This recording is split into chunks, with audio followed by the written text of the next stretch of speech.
Oh. We'll be to the signal soon. Hopefully.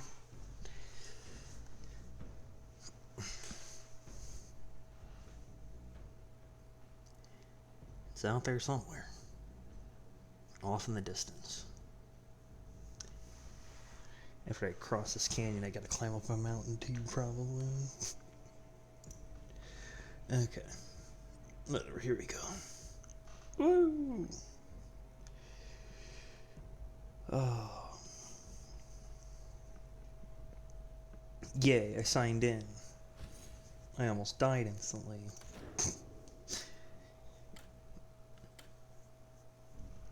Such an interesting thing when it makes it all bloody when I load in. Don't know why. I start from back here. Fair enough. Alright. We're going for our things. Where are we at? 200, 170, 47 times. Okay. That one's going to be pretty quick to do.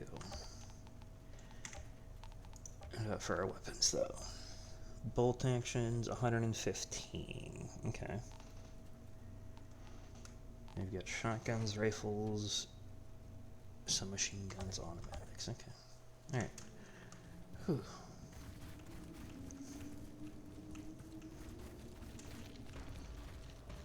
Alright. So we gotta clear all these guys again, don't we? Don't I? Yes.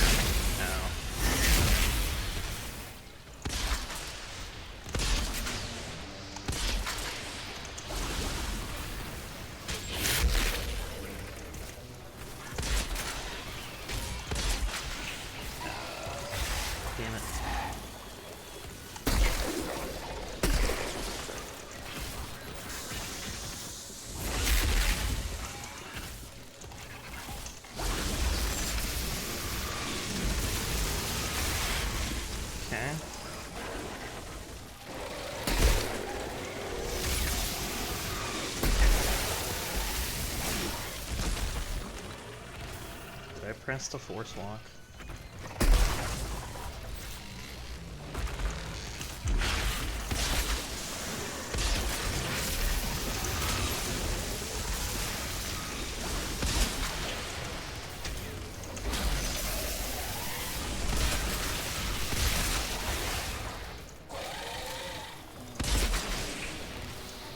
I did press it.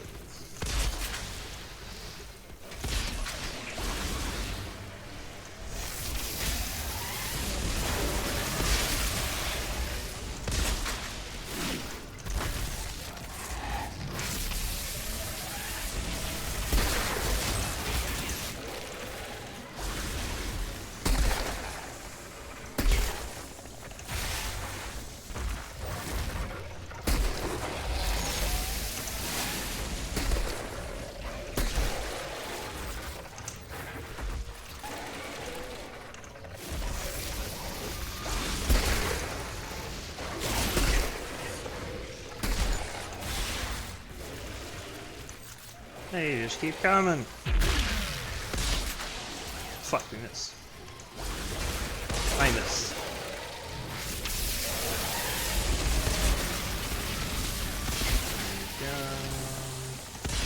Alright. Oh, now we're almost done. How you doing up there, buddy?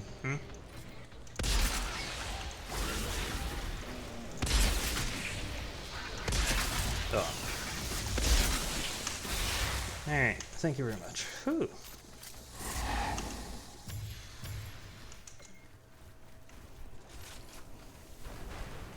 Okay, good, good, good.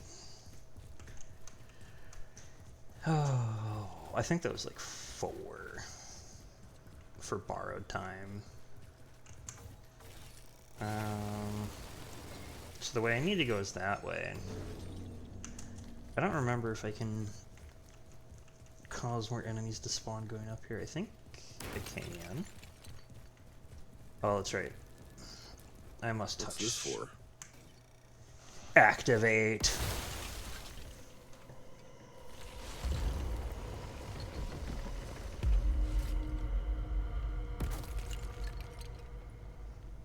I did it. I activated something.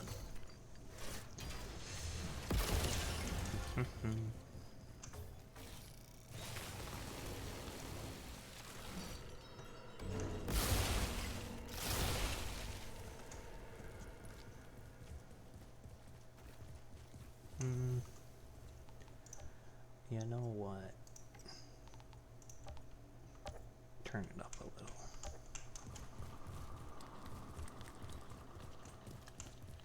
Okay, actually, wait, wasn't there... There's a spot over there that goes activate one too, isn't there? Not that I know what I'm activating. But I'm activating something.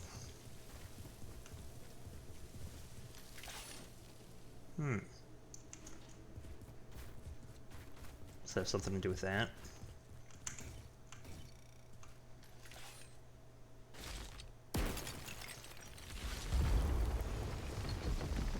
Wonder what this does. It summons the monsters that kill me. Doesn't look like it changed. So that's probably not it.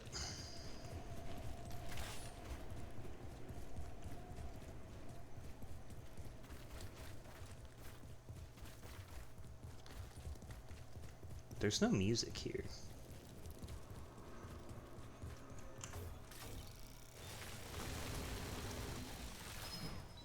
Have there been? There's been music in other areas. Is it only when I'm fighting things? Is that when the music is around?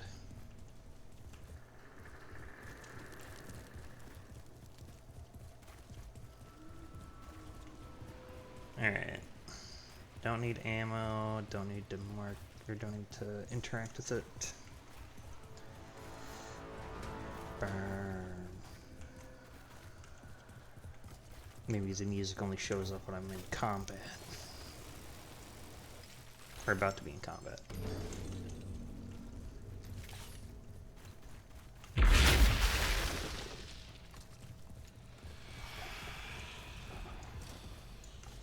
Spooky.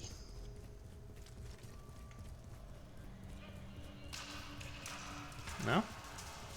Nobody? No one? Damn.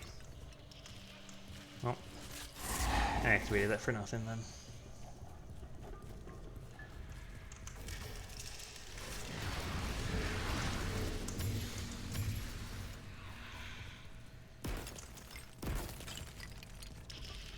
I've secured the rising tide. The tide is rising somewhere. Not here in this canyon. Not right now.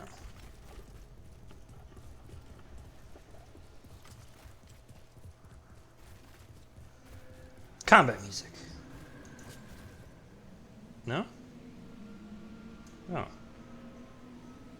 I had it playing so early back here.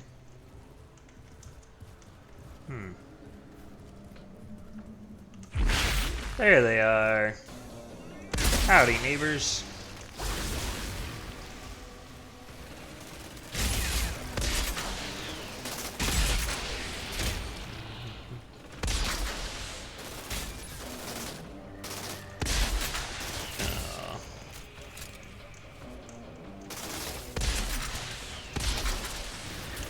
Go.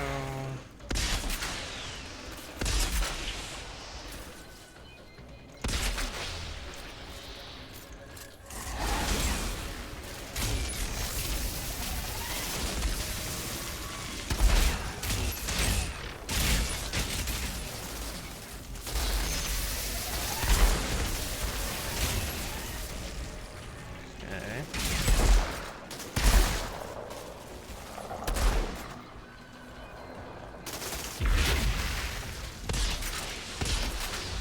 Down.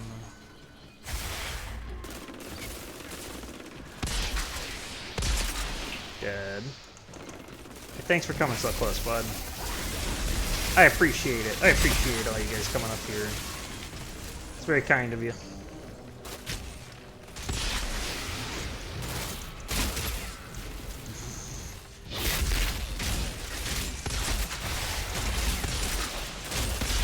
You can't fucking fire like that. Your body's not even turned. Your gun's shooting sideways.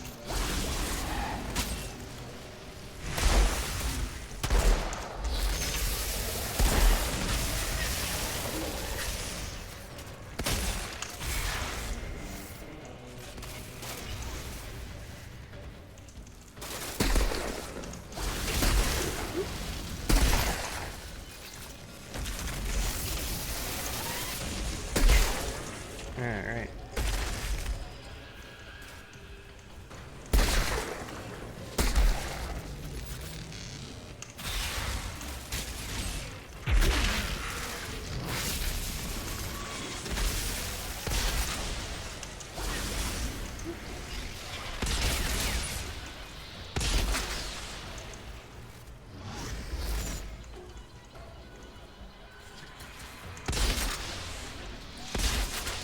Fuck you and fuck your freezing shots, bitch. Get the fuck out of here with that.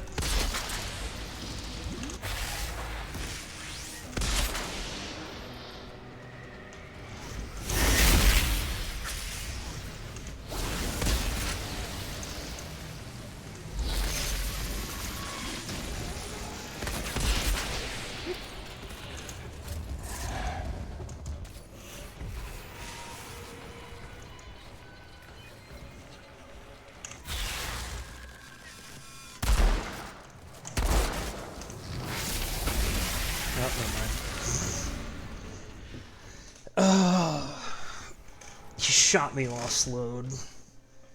I thought I was gonna make it past. Oh, okay. Once more. Dead, dead. Dead.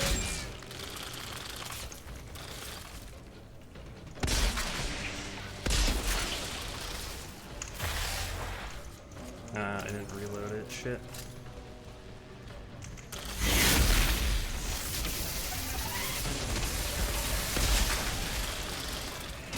That. Place in there. Dead, dead. Dead.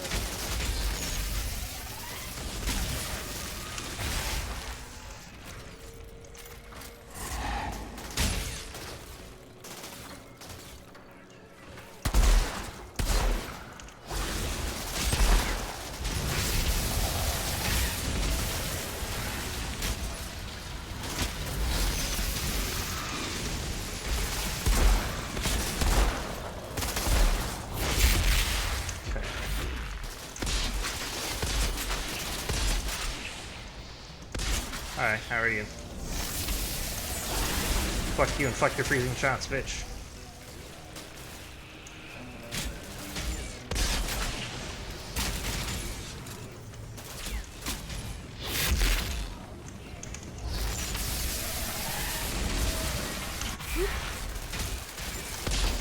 Fuck.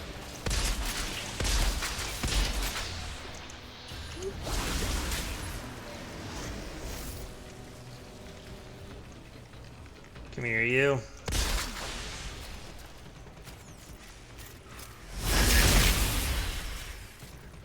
Where'd the enemy go? Wait, hold on. That's that Phoenix Aura shit, isn't it?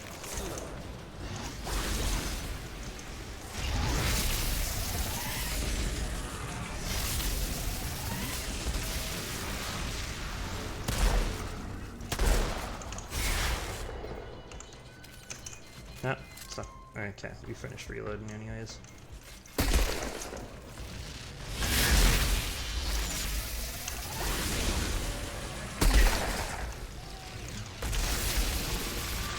Down you go. Alright. Oh. They're dead now. Oh, much better.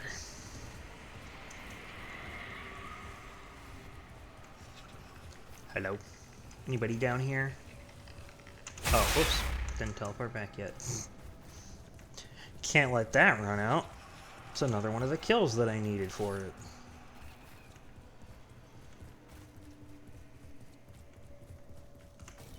We're only... what, 30?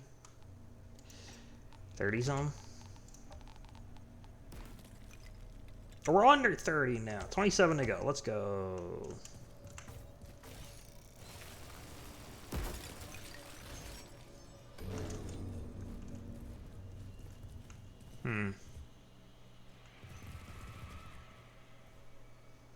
Usually there's water down at the bottom of a canyon. I guess this one's too deep to see the bottom. Oh, look at that.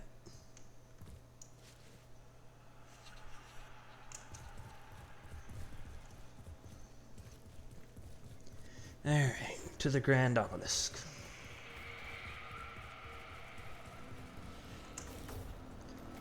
Open. Good. Good, good, good. Did I see something stuck in there? No, stop that. Why? What is it?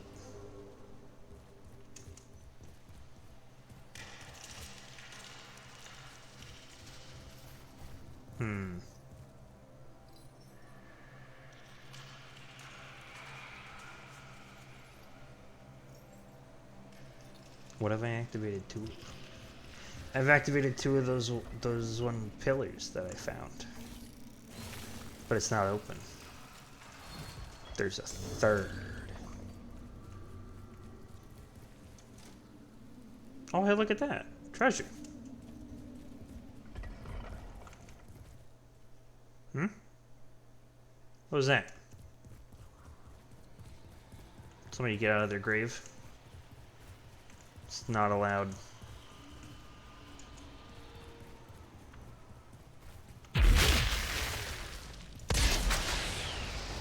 Dead. Dead.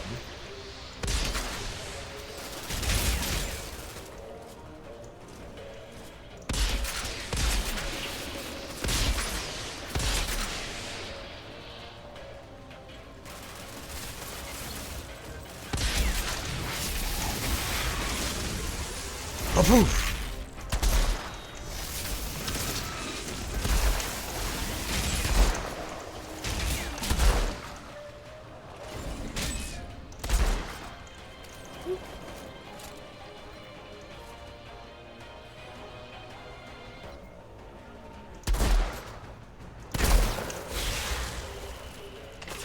Okay. Oh, it's this bitch. I remember him.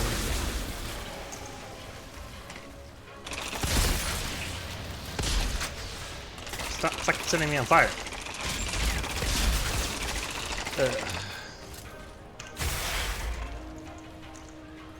You just won't stop.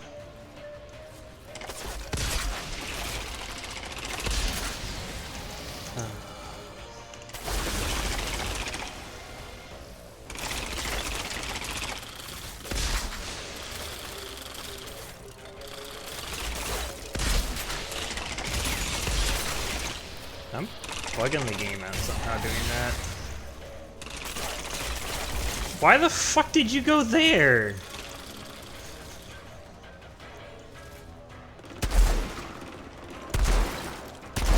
There's this part that I've been going through this whole time. When I take cover, the game's just like, ah, nope, we're going over here this time. Oh, that's over his head. That's one thing. He dead. Peekaboo.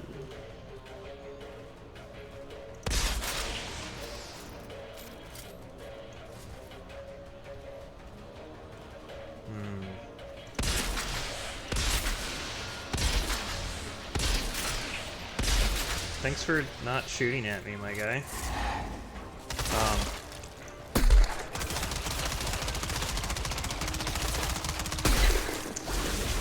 Hiya!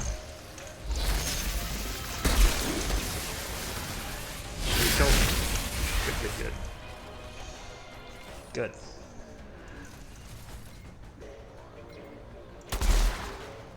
So you dead.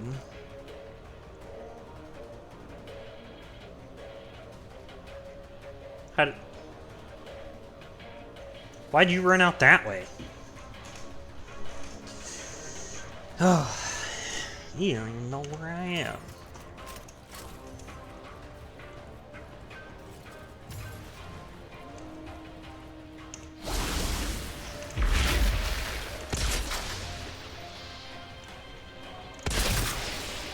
That's dead.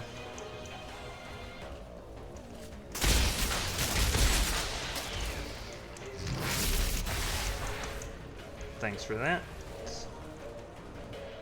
Yeah, wait. Good. Alright. Now you don't need to have that still. August and I are just right behind you, Outrider. Shouldn't you be waiting in the camp for my signal? Sorry, August slipped out. I couldn't.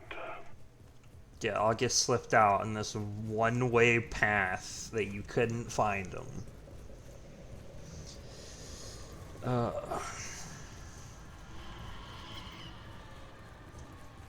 I know August is tall and everything, but What do you make of the structures? you're really saying that you can't stop them? They're certainly ancient, like the ruins in the jungle or August's village. But I had no idea August's people were capable of such colossal stonework. I don't think we've scratched the surface of what August's people were capable of. Maybe they didn't. Maybe like how their village was taken. Why does that dust look like it's taking a shape there? Huh?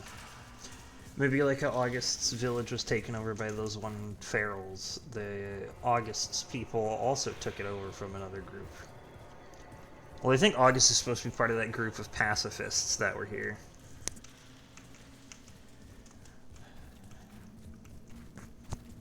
The pacifists that got fucked over.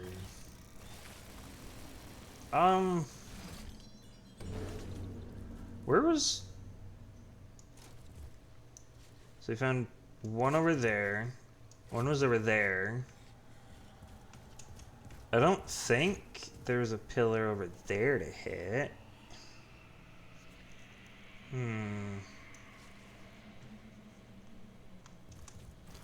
Is there a pillar this way?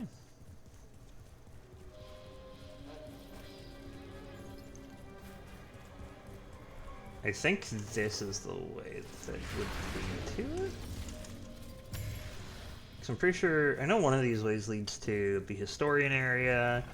This is the historian area. Okay. And then the other path leads to the hunt. The prize is mine. What? Huh.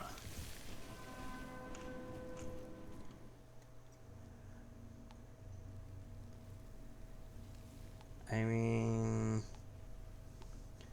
So there's the ruined altar, but you have to fight through there to go there. There's a spot in the back. Did I check that? Because the only other thing is this unknown area past the bridge. And I'm pretty sure that would take me out of this area, so I wouldn't be able to find the thing that I'm looking for. Because I think there's a third one that I could press to open that gate. Who the fuck is playing with the rocks, huh? Yeah, this. Because this isn't activated yet. I'm pretty sure I need one more. But where's the last one that I need? So we followed this path back up, then we go into here. Now we're in the ruined altar. Okay. The ruined altar had a part through here. Oh, wait. This is blocking the way. No? Wait, there's this thing there.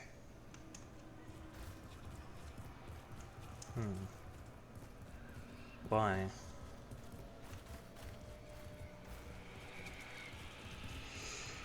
Why?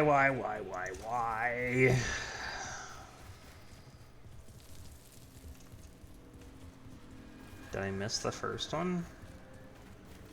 Is that why I missed the first one so I can't trigger the other ones? Where would the first one even be, though?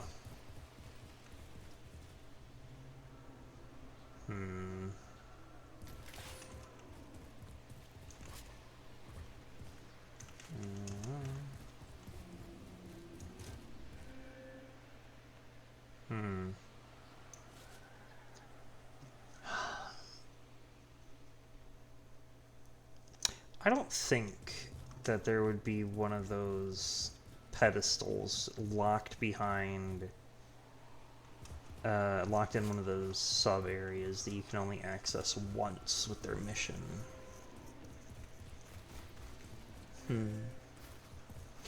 Perhaps I gain access to it after I reach the Grand Obelisk? Maybe.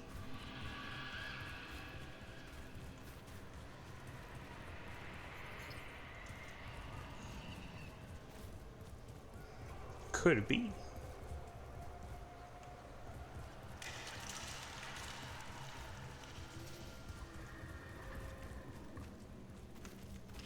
Unless is it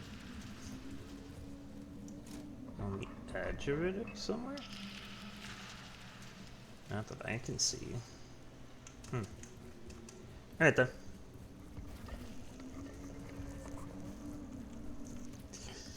The rocks are shifting all over. Somebody's not sleeping soundly in their tomb. But who could that be?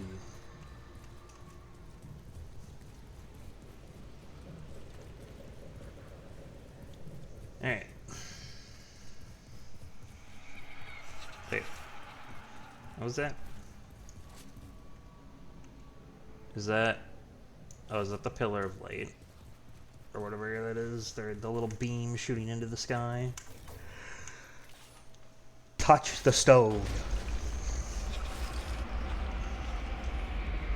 I have opened the gate. Now let's take a look around for it. You all have to see this. No, they don't. Oh, fine. Look at this thing. Oh. My goodness, look at all the dead people.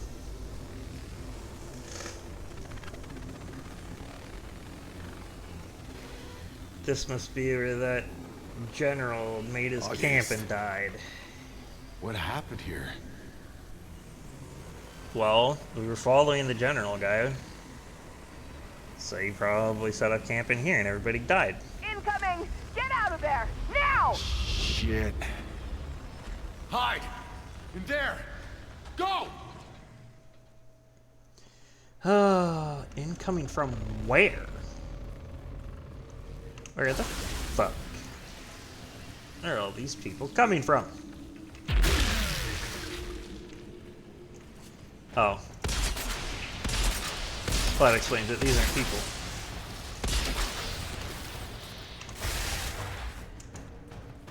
These are the animals. Peekaboo!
Thanks for coming closer. Oh.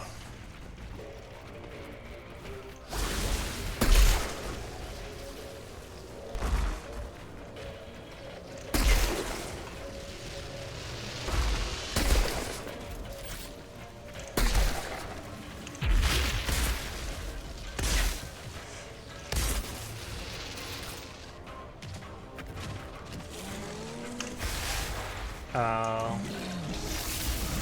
They did their ground slam AoE. Fuck off! God.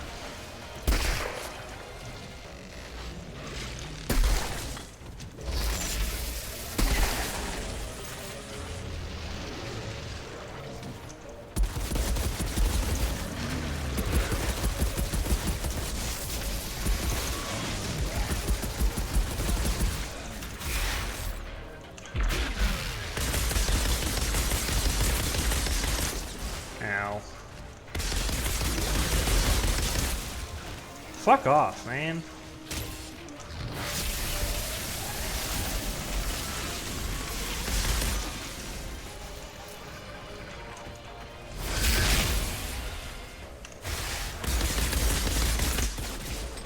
Of course she uses an ability that has massive reach. Fuck you.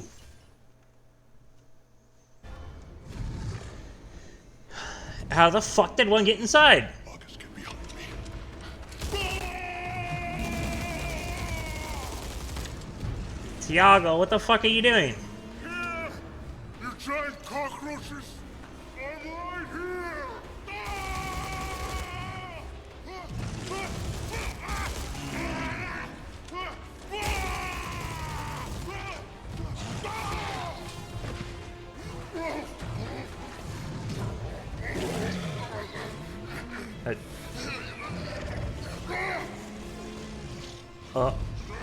August is coming out.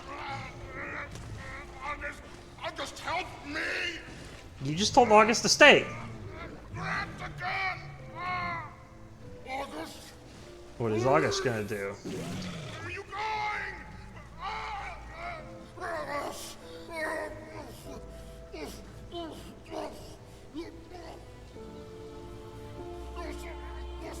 August is gonna pray to the... Oh. August stabbed themselves. To do what? What is happening? Take cover, quick!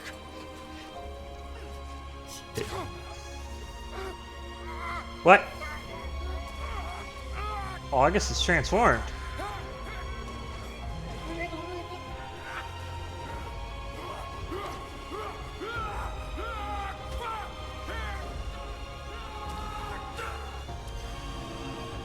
August is punching through its back.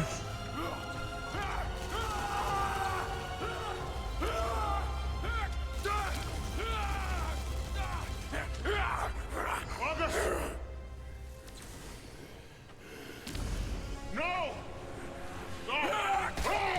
August transformed themselves. Tiago, you know me! August activated Berserk mode. I'm your friend! It's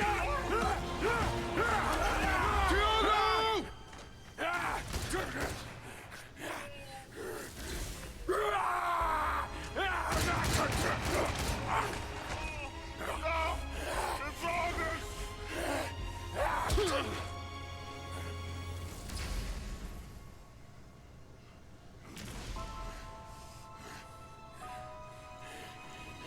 Calm down.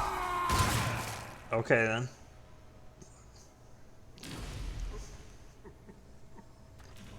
Is that why August's people were very peaceful? Because if they went aggressive, they went berserk and just attacked everybody? What the hell happened to August? August's people weren't wiped out by savages. They became savages. Oh. Why would they do that?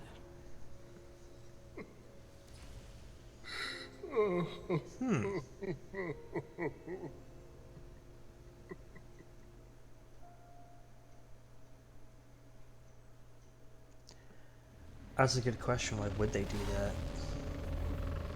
Outrider, we're burying August's body. Do you want to join us? I'm not there yet. I'm gonna stay a bit longer. Take another look through the camp's remains.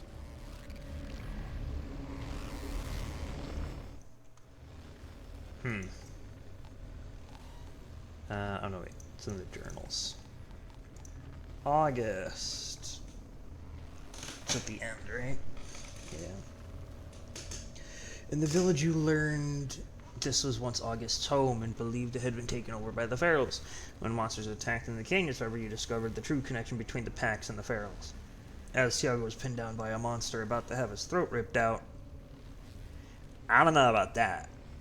August did the only thing the being's nature permitted. The native stepped in front of the giant obelisk, extracted a shard, and transformed into a feral.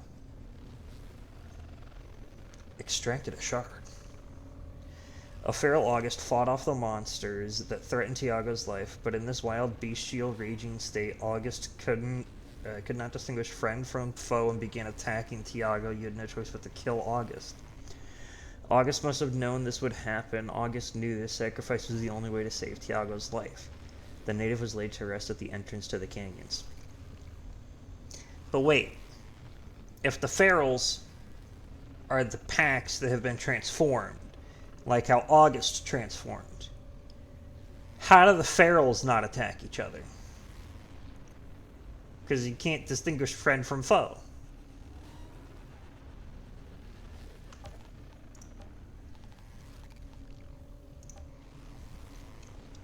The desert landmark, Grand Shrine of the Packs. We're still in the desert? There's no way this is considered the desert. This is a giant-ass canyon. The Grand Obelisk inside the canyon is the largest we have come across yet. If this obelisk is anything like the one August manipulated in the Force, I can only imagine how much anomaly power could course through it and how it might affect any who get too close to it. Closer to the obelisk's base, we found dozens of skeletons arrayed in a circular fashion. The packs were likely conducting a ritual, as I found shards of the obelisk next to them or clasped in their hands, and many of the rib cages showed signs of fracturing. Judging by how August transformed into a feral, I can only surmise the packs tried to do the same. Near the Grand Obelisk, we found a field lab that must have been set up by this Monroe and his people. Cabling, lighting, and plastic walling indicates that they were studying the obelisk, trying to ascertain its connections to the anomaly. Perhaps, or trying to understand how the packs made use of them. I thought the obelisk was made out of some stuff that we couldn't break. How do they get shards of it?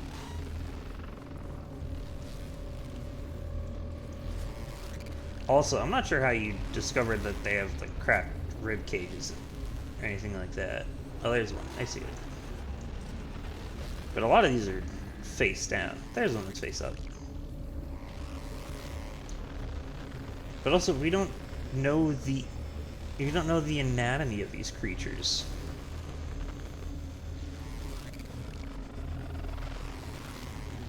I mean, they are largely humanoid, but just because they're largely humanoid doesn't mean they have the same anatomy as us. Legendary gauntlets! Oh! That's the first wild legendary that I found. Yay! That's amazing.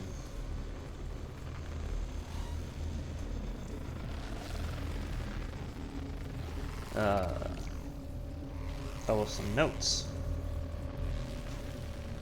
Found something you should know about. More of Monroy's writing. Seems he discovered the same thing we did. About the packs transforming. Does he say why? Why they would do that to themselves? No. Only that he and his men stayed here for some time, studying and experimenting on the obelisk, trying to understand its powers while repelling non-stop attacks. But when he learned that his fort had fallen, he finally retreated back to his colony. His colony? That means there could be more of them out there. We should look for them. After we find the signal. The signal is a mayday. Do you not remember hearing the signal? We'll be waiting for you at camp.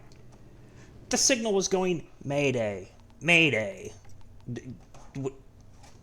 Would this not indicate that that signal is coming from their colony?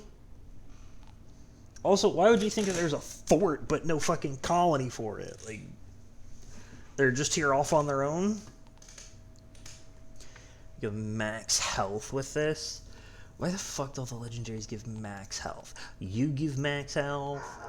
You give firepower. Damn. Already wrong.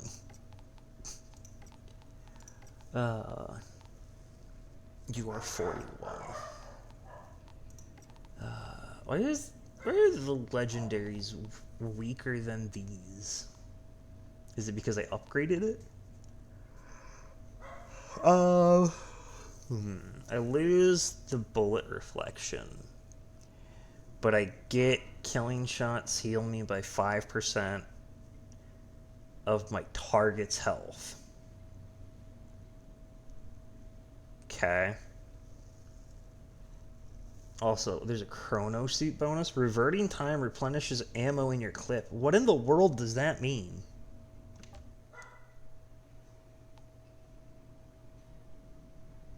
There's a full set for this? I thought it was going to be like one, or, well, it said 3. I thought it was going to be a couple. Let's put that on. Okay. Shots bring down lightning on enemies, dealing 25,000 damage. Inflict weakness and freeze. Entangle them in chains. Move the chains. You're burst fire, so you're not that great. Although I could switch you up, but I'd have to do that later. Oh, that's right. I can't run this right now because I create explosions with that, and that's bad. Also, it's a lightweight, so it's 10. It deals less damage, too. Oh. How are we doing? Okay. We're 70 away. We get up to tier 4 with pump shotguns. Alright. And then borrowed time needs 14 more. Got it. Alright. Keystone. We found the last one. What is that?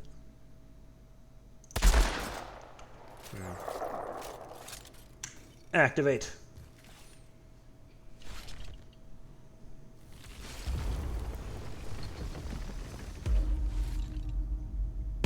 New quest, Forgotten Chapel.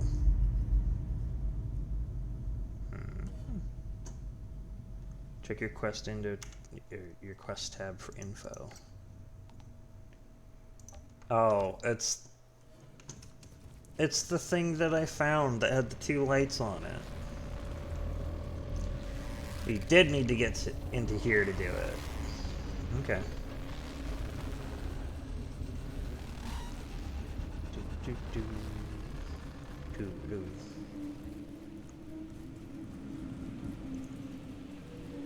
Alright.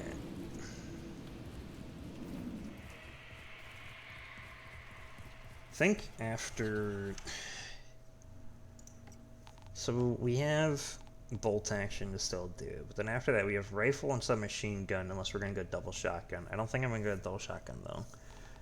So what would a rifle be? Do I have a rifle to work with?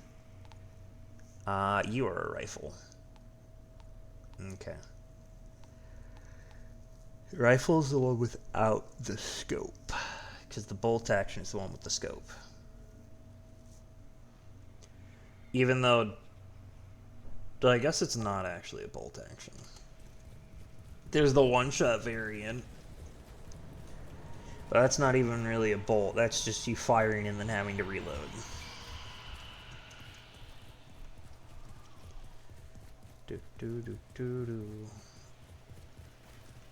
We're going to the Forgotten Chapel. It's time to go to church. I wonder what church is like on an alien planet. Whoa. It's glowing. Runes on this door. Have I seen this before? Well, we just activated all 3 of the keystones.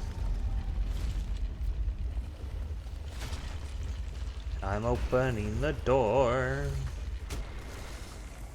The runes on this door. Have I seen this before? Well, yeah. You just saw them because we just opened the door.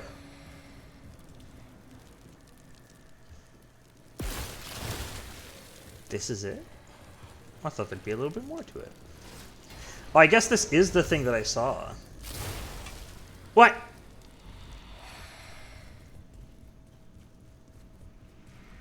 Hold on a minute.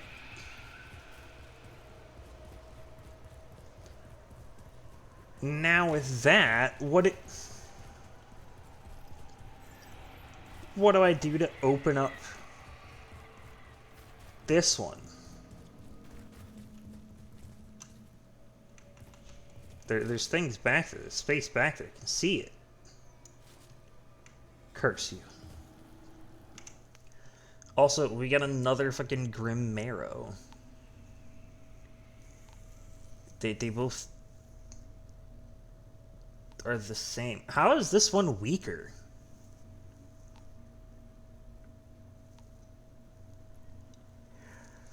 It's literally the exact same for their mods. The difference is in their attributes.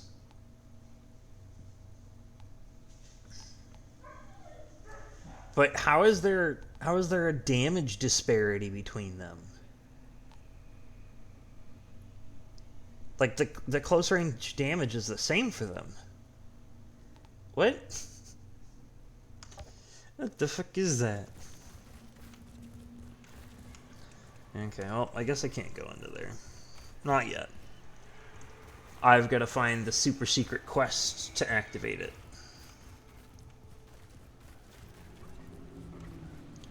And I'm not quite there yet.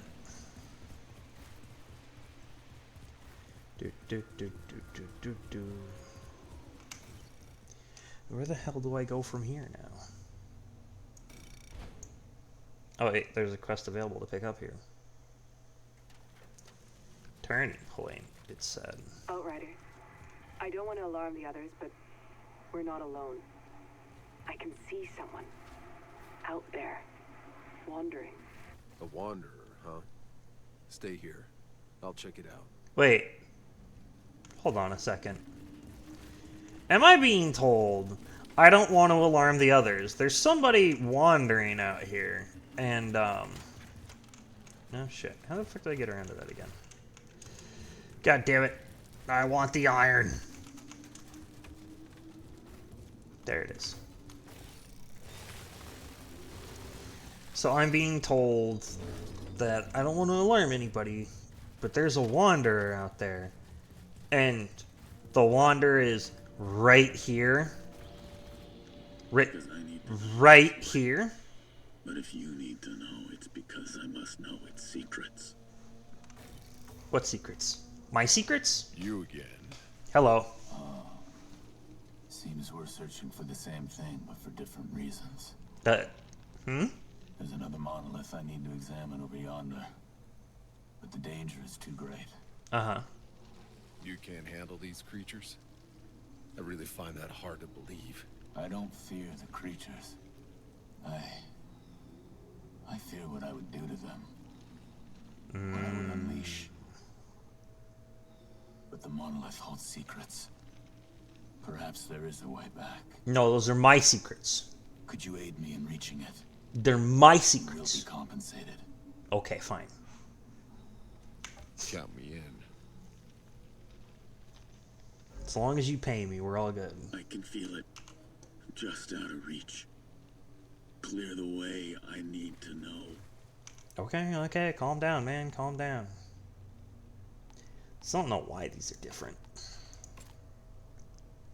We hold on to the rifle. We may walk the shores of Enoch, but Enoch is also within us.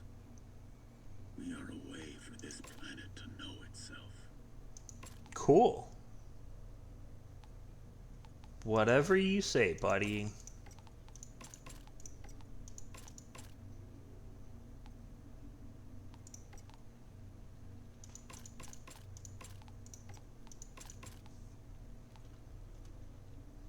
Okay. What he said about fearing what he'd unleash. How long has he been altered? How long before the same happens to me? What do you mean, how long till the same happens to me? It's not gonna happen to me. Because I'm amazing. That's the difference between me and him. Okay, so critical shots spawn explosives. If you go one shot, it goes up to 8,000 damage. It's not really a good trade-off. Oh well. That just means that I can't use the twisted rounds with it. Relearn this weapon creates a shockwave. What would I want to put on this one? Create an anomaly. These look cool. It's a shame I need to get a legendary weapon to unlock them. Not lightning. Toxic. I kind of want to do a lot of damage with it. What if I do this? Critical shots do not consume ammo. And then I try to get critical shots. That's what we'll try for. Alright. Oh wait, we got another journal entry update. Ooh. After learning he is, in fact, altered like you, you encountered the Wanderer again inside the canyons. He claims he is a victim of his powers, and they have clearly had some part to play of the deterioration of his mental condition. He continues to speak in riddles and persists in believing that Pax's obelisks will provide the answers he seeks. They will not. Where is it? Here it is. The Metamorphosis, that's right. When I first laid eyes on the Pax many years ago, I thought I had found a home for all my people. Their peaceful, timid nature was disarming, and they treated us like venerated guests. But our interactions with the Pax soon revealed their singular powers. They were subtle at first, devices of perpetual motion, crop acceleration, buildings of immense stature that the Pax's slender physique could not possibly have constructed. It soon became clear why their technology had seemingly not advanced beyond the Iron Age. Their abilities far exceeded any human innovation. I wish I could have known what seemed at first a bizarre, spectacular light show would come to threaten our very existence. We have found few answers, and those found are of little comfort. We discovered ancient structures and monuments in these canyons, but above all, an obelisk suspended in the sky, larger in size than any I've ever seen, or any I've seen before. A great power slumbers within it, a power the Pax use against us to become the storms and transform into ferals. We fortified our position in these canyons. We dedicated all our efforts to the study of this power, and the hope it would finally unveil the secrets of Enoch and give us the strength to defend our people. I dared to hope that only then would all this death, all this senseless horror have been for a reason.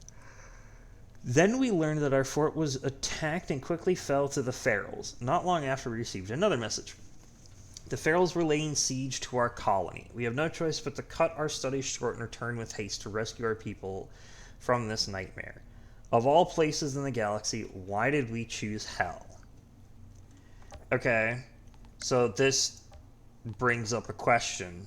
How did the Pax that were really peaceful and intelligent, how did they decide to become the ferals? Why did they become the ferals, and why did they start attacking? And why weren't there already ferals among them? Also, how did the ferals not kill the other ferals?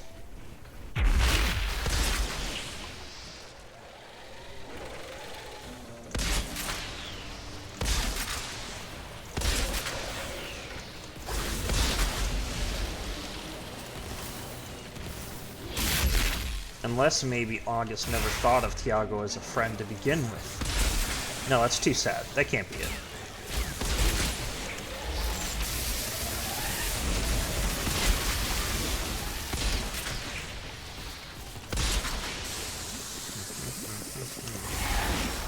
Oh, hi.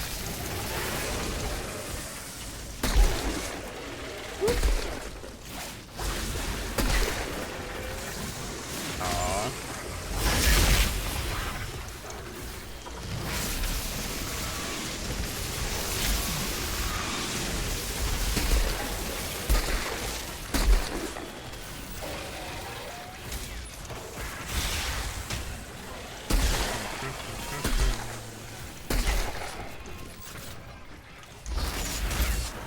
Oh, nobody was there to begin with. There you go.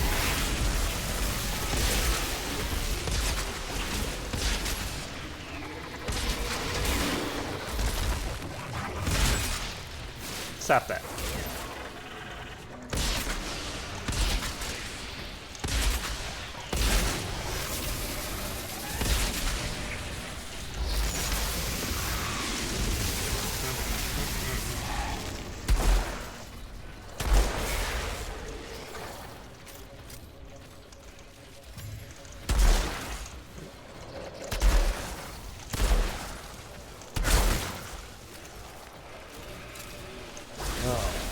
So many.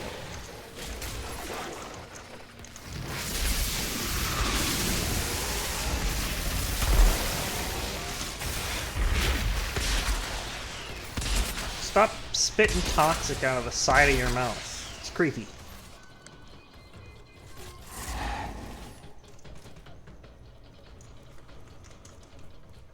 It opened up all on its own. You guys didn't drop anything up here, did you? Oh, ammo. Thank you. Cool. I can't climb up a little step. It's not a designated climbing area. Alright. The monolith I seek is in a hidden chamber, accessible only to true children of Enoch. Yeah, I know where it is. Flowing in your blood to find the broken bridge. The secret chamber will be nearby. Huh? Wait, what? Tell me, the packs you had with you, where is the native now? August transformed into one of those ferals and attacked us, and I didn't have a choice. None of them did. Did you know about the packs? Why they changed? The obelisk Outrider. Find it, and you may have your answers. Hey. Look, even if it was the only choice that they could come up with, they still had a choice. Don't rob them of their agency. Hold on. So I need to do this to activate the bridge, to walk across to activate that to open the door? Is that what this is?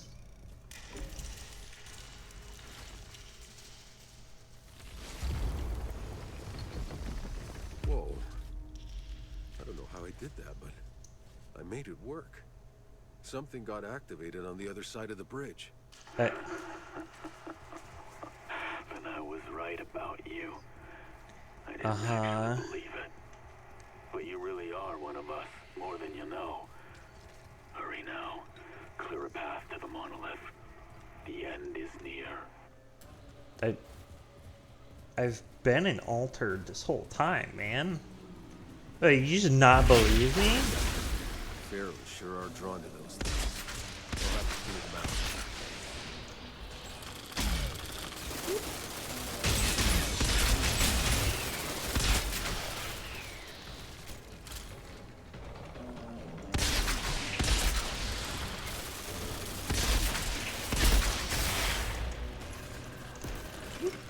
Oh, I can't use that as cover. Fuck.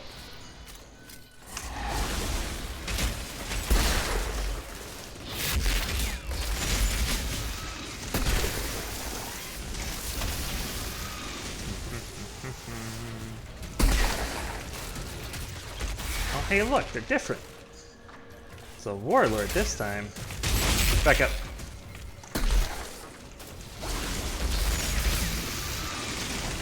Oh, never mind. There's a second one. It's a destroyer.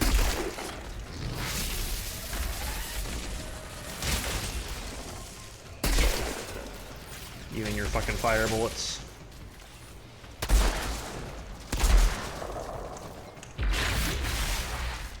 Okay.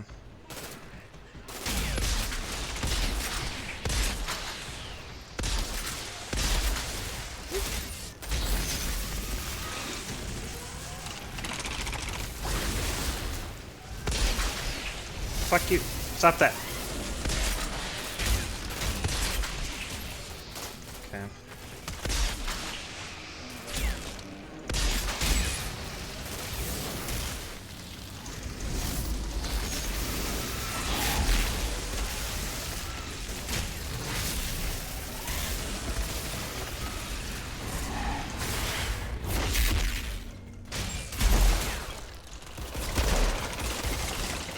Ow. I don't like being on fire very much.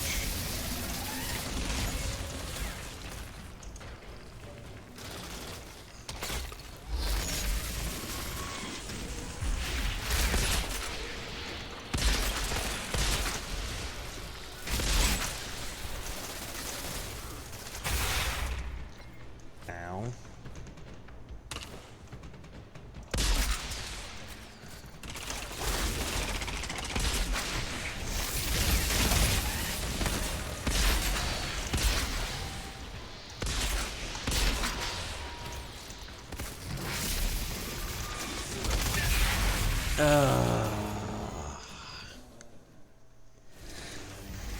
Okay, so that doesn't work.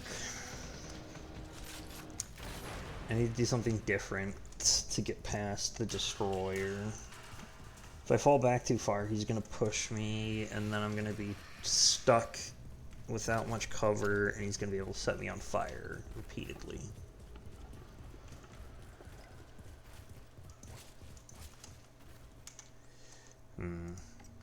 Nothing's changed, right?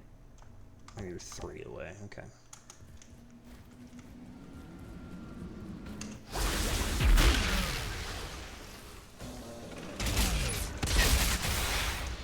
Okay.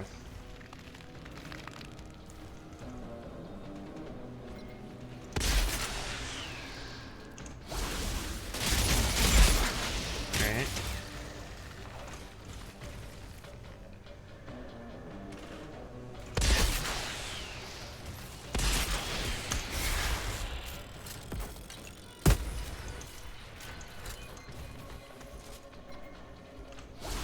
Okay.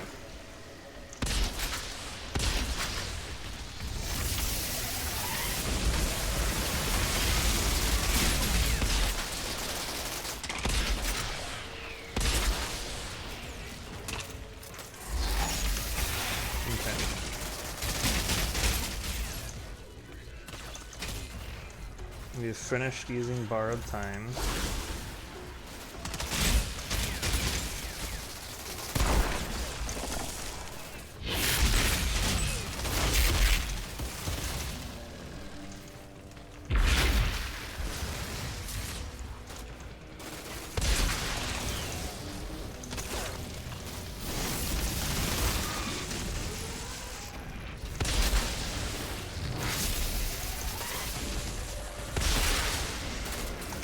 How the fuck did you finish that off? God damn it.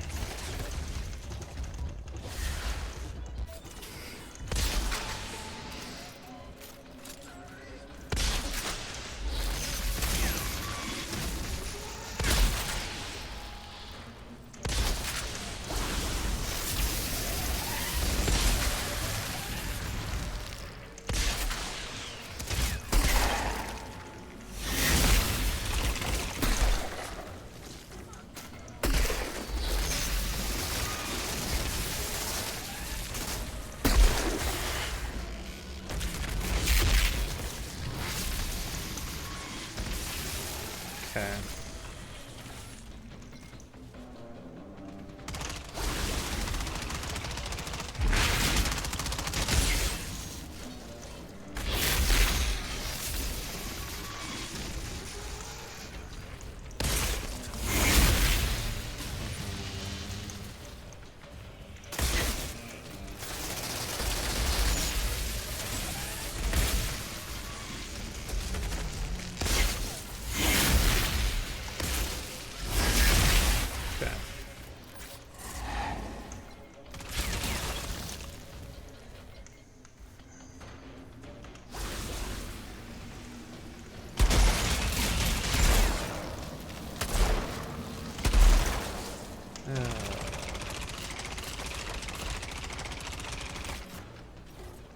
Actually, wait.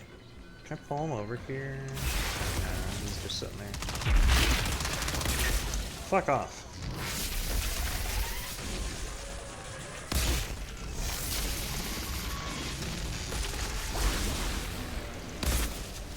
There you go. Good. Alright. Why do you care about the obelisk? Care about the knowledge it might bring me. Knowledge. The of what lies knowledge. beyond the possible. Mister? I don't know what you're talking about. The Then knowledge. you're more fortunate than me. Okay. He cares about the knowledge.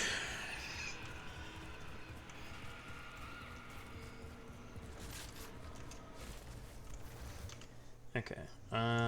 We didn't miss anything with our weapons, right? Nope, we need 39 bolt action kills. Got it.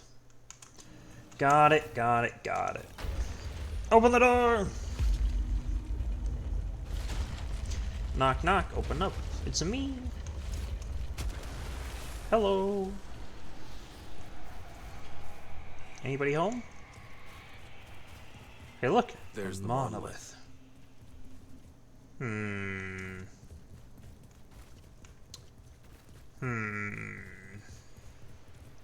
Why do I feel like there's a whole lot that I can't get to here, sadly? I mean, look at this bridge. Look, it's got statues. That one's missing its pair. That one fell over. That's the kind of bridge that I feel like if I were to walk across it, I'd get to the middle, and then all those statues would come to life and try to kill me, and then I'd have to fight both of those big guys at the end. Maybe that's a different game, though.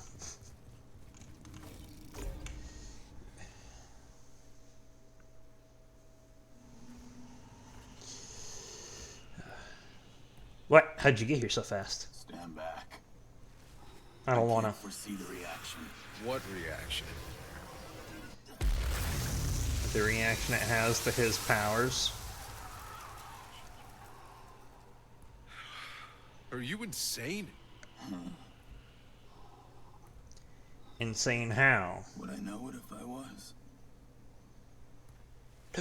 Ooh. Yes. Finally.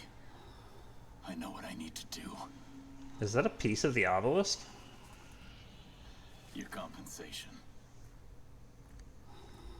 Where? He pointed at me.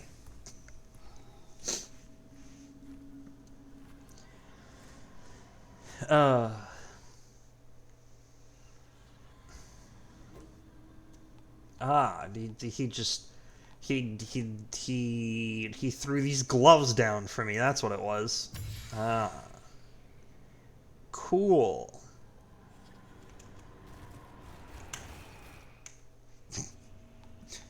All right, to the camp. All right. Now I'm gonna switch out things. I gotta switch out mods. Hello, I'd like to upgrade my gear. Borrowed times, that's the one there. It's the only one. Cool. Oh, good to know. Alright. So, I want triple range. There we go. Skill range is tripled.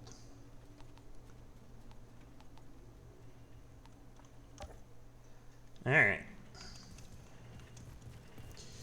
Okay, Chana. We're ready to keep going. Past the canyon. Prepare the truck. To the next unknown region. There should be another historian there. Travel. We're on the road again. Ooh, another village. Zahidi claims you had almost reached the signal. Really? Oh, that'd be terrific. Close. The Yeah? signal's coming from just beyond this ridge. Are you Stay sure on about the that? lookout. You see any movement, run.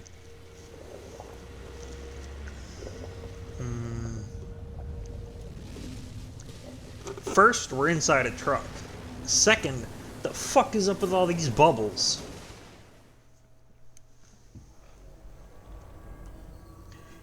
A new quest, Babylon. Okay. Sit tight, people. I'm gonna clear the way. No, It's time we're for not some doing answers. matchmaking.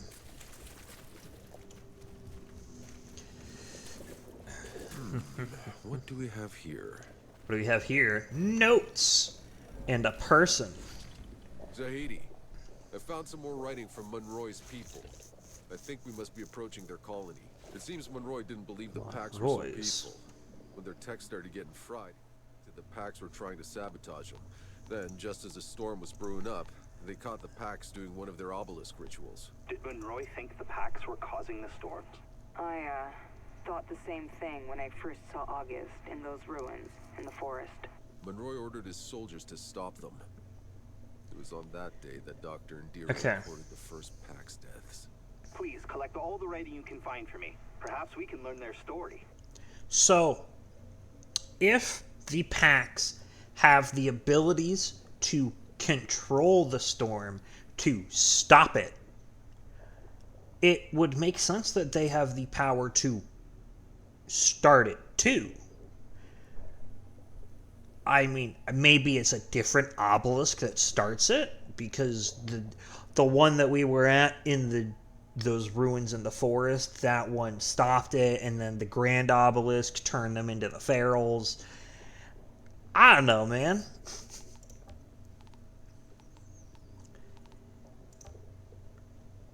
It's a torn page fragment. There was an incident as I was returning to my quarters last night.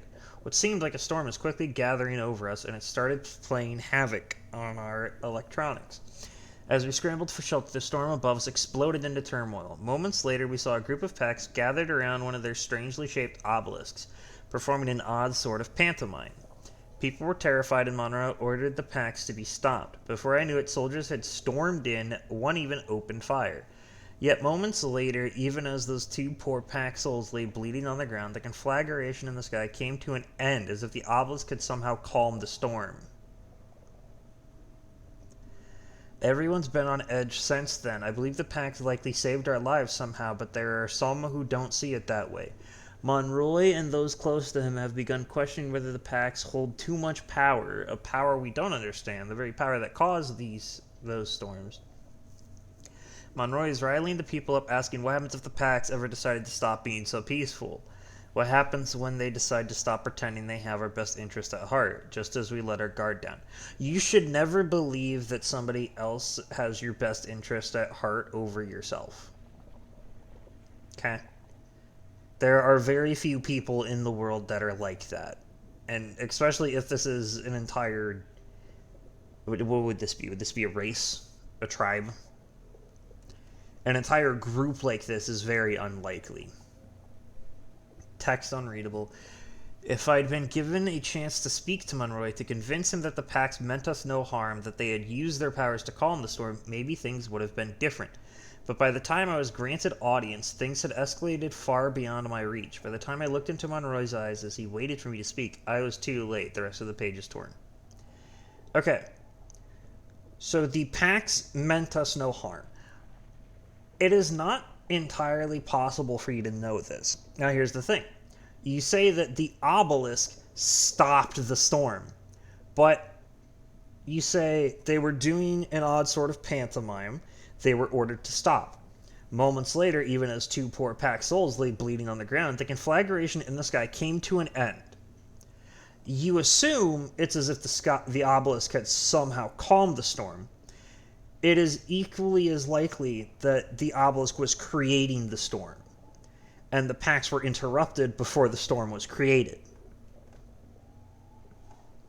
And then because of that, it fizzled out because it wasn't created.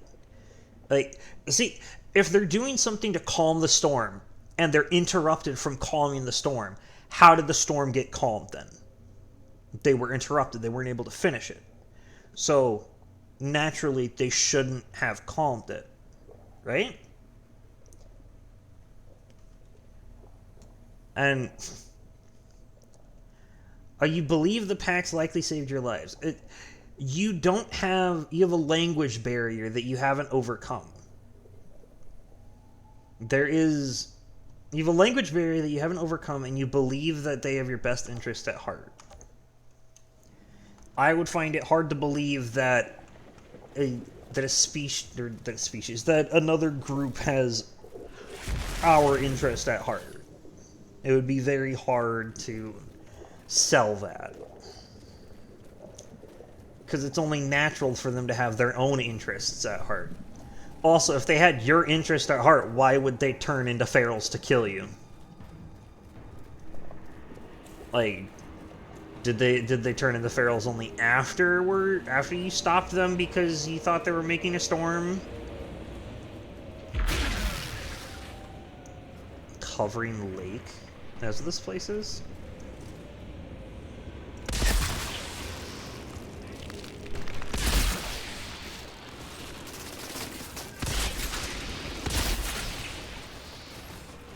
They not even considered how it would be interpreted when they're doing some kind of thing and a storm is brewing.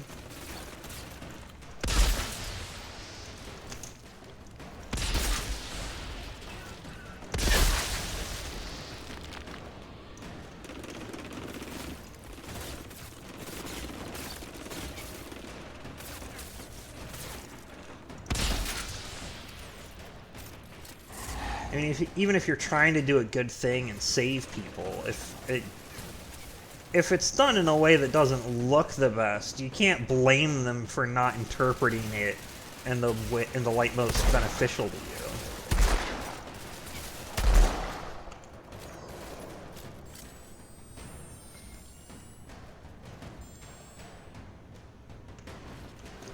It's part of the reason why communication is very important, and communication is something that is lacked there because humans don't know how to speak Pax, and Pax don't know how to speak human. At least most of them don't. I mean, August didn't even really know how to speak human. August knew a couple words. It's probably the best. I don't know how much they're trying to teach him. I don't know how good of a... I don't know how good teaching would even be here, really.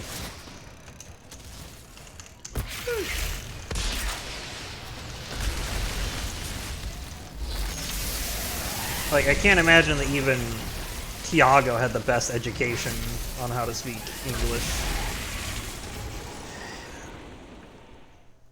Actually, how old would Tiago be?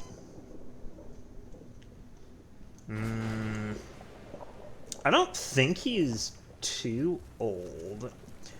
I think he might have been one of the babies born in the time that the war had started, so there's not really much time for schooling then. So you found something about a hovering lake. Oh. Where there was once a giant lake, perhaps even an ocean, there is now nothing but desert. Dry docks and beached boats lie buried in the sand, betraying evidence of a time before the anomaly affected this place. The water that once flowed here now floats in the sky, in the shape of spheres, giant and small, hovering above the city. It's hard to believe that what I would once have considered insane words to even pass my lips, I now barely remark upon. Will nothing on this planet shock me ever again? This planet defies all sense of logic, pretty much. That's just what it does with the anomaly.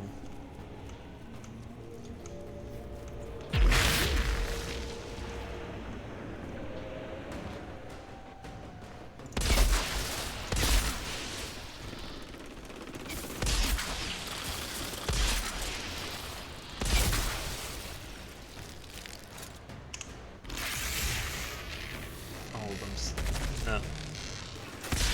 Damn it. I wanted you to hold them steady. The fuck did I get frozen?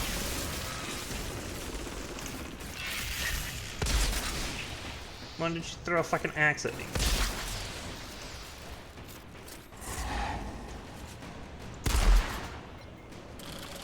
Is it close enough? Yeah, he's close enough for it.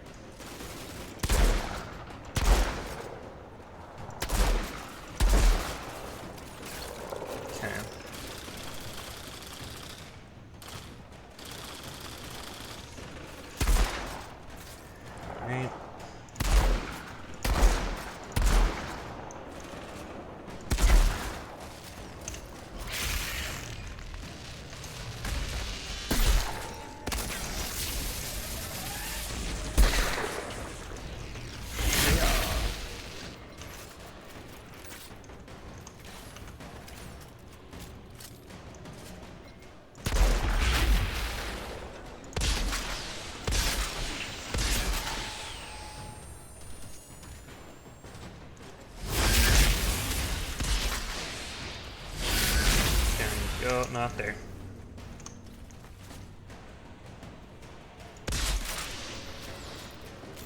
Hit it.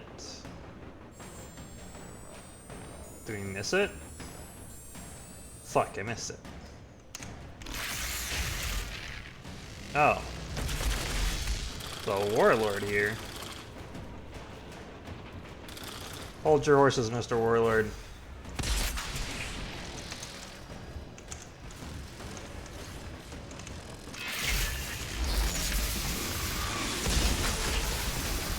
Cool.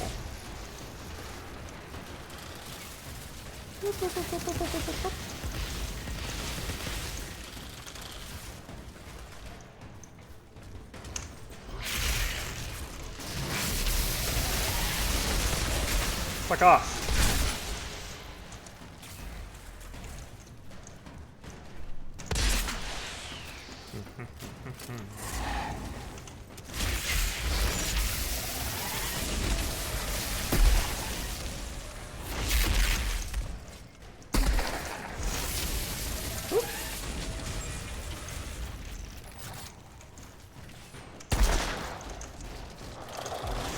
Nope.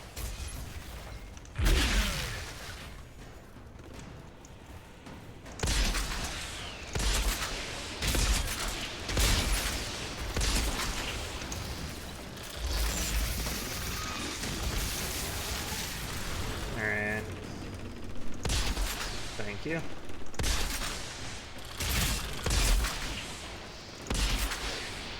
Okay. Alright.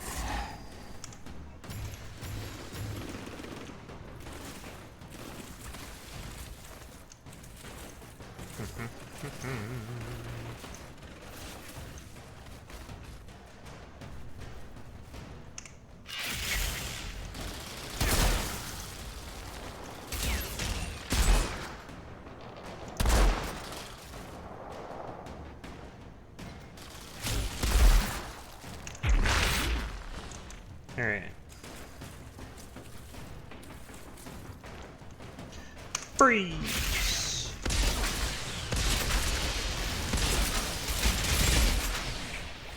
Wait, what blew up? One of the fire bearers trigger? I didn't hit any of those, did I? Did I hit it with my time rift? And it caused it to detonate? That's a strange interaction if that's the case.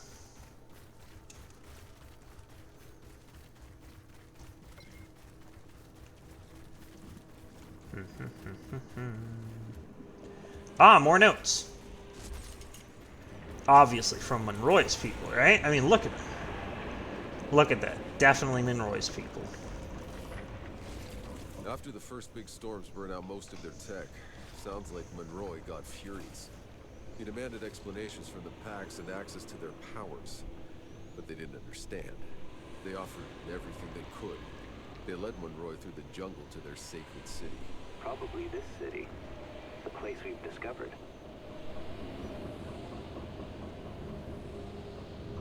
Wait.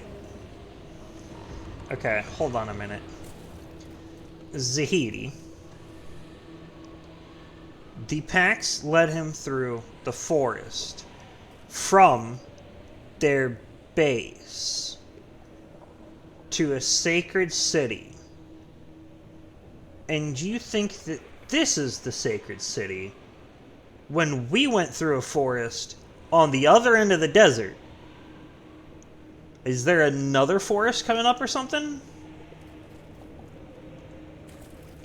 I would assume that their sacred city is the one in the forest, before assuming that it's this one.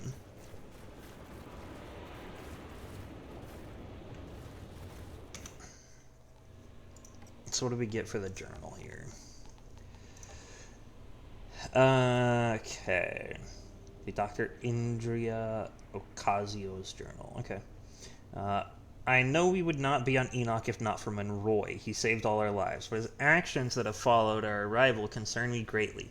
After the first storm had passed, Monroy learned how a great number of our electronic systems had fried, and he was furious. He gathered a number of Pax elders and demanded they lead him to the source of their powers. When they refused, or perhaps simply didn't understand, he executed them all. Faded fragment. The Pax who witnessed this atrocity, I've never seen such terror and confusion, as though they did not even know such a thing was possible. They immediately humbled themselves, leading Monroy off through the forest to the great city they called Ukete Atara. It has clearly been a place of great splendor and beauty for ages, but no longer, not since we arrived. Language barrier.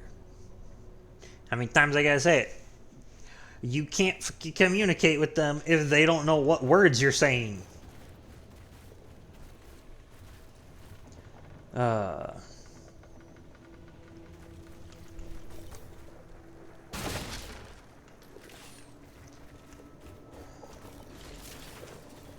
also, even if... Okay. So even if the Pax do have this special technique to calm the storm, unless you're going to tell me that the Pax were across all of Enoch to stop the storm everywhere that it was, so it didn't alter anything and never showed up anywhere until humans got here, and humans killed the Pax because they thought they were creating the storm, and then the storm took over and modified everything.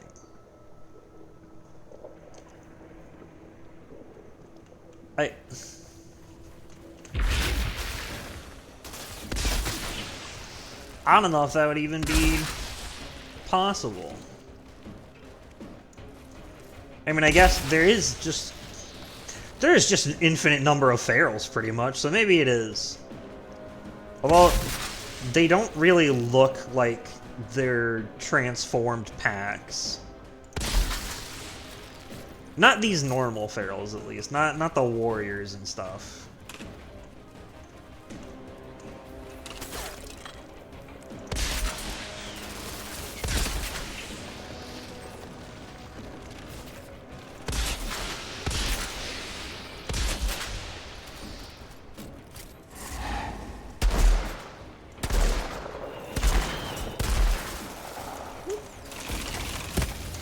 What the fuck?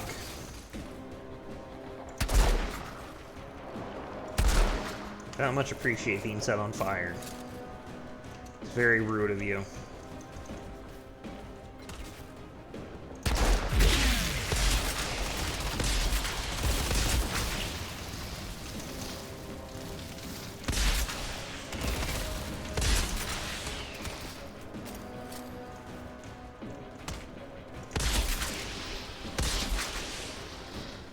Like the big guys, like the destroyers and the warlords and those guys, they look like they're the Pax transformed, based on how we saw August transform.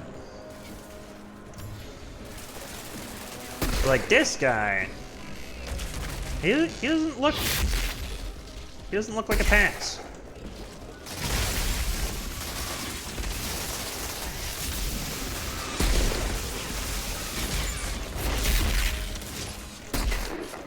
Fuck you, bulwark.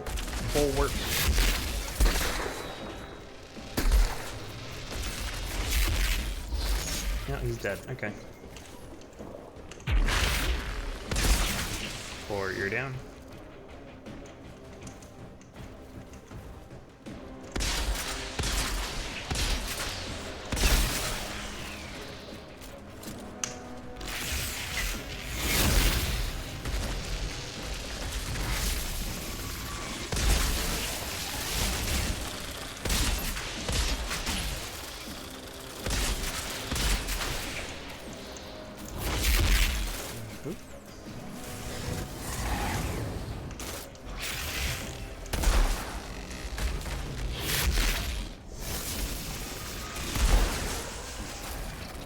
Don't mind me.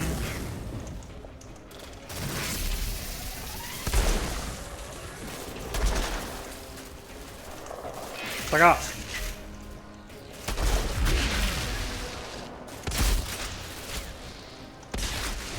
Okay, we made it to tier 5 with bolt actions.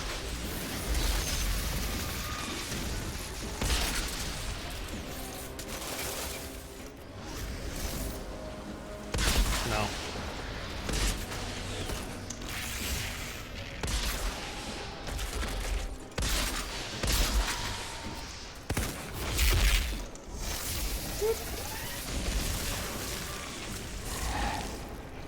Alright. I need to fall back for a moment. Take cover. Swap out for rifle. Alright. Back to it.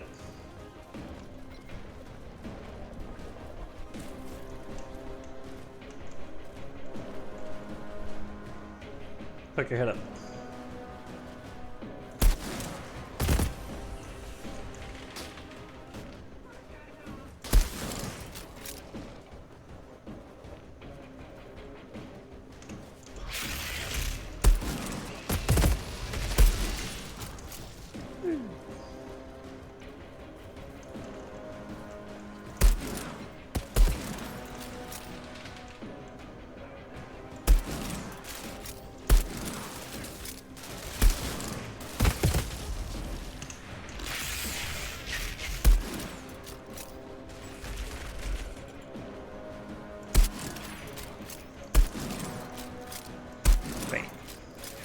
Bam.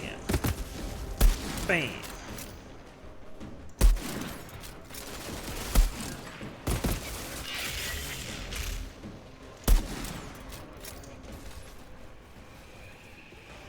Do do do do do do. Ah, more notes. Epic rifle. Oh, that one's even worse than this one. Huh. I guess they're just not that good. Set. Oh, that's right. Gotta collect bolt actions. So now we're doing regular rifles and shotguns. And then after that, all that's left is automatic shotguns and some machine guns. Almost gotten through all the weapons. And we'll get melee eventually. Took him to the Grand Sealing Temple, power. trying to show him how they communed with the anomaly. But Monroy thought it was a ploy to assassinate him. He ordered the executions of the Pack's leaders and locked down the temple until he could learn how to control it himself. My God. Monroy, he misunderstood everything the Pax did.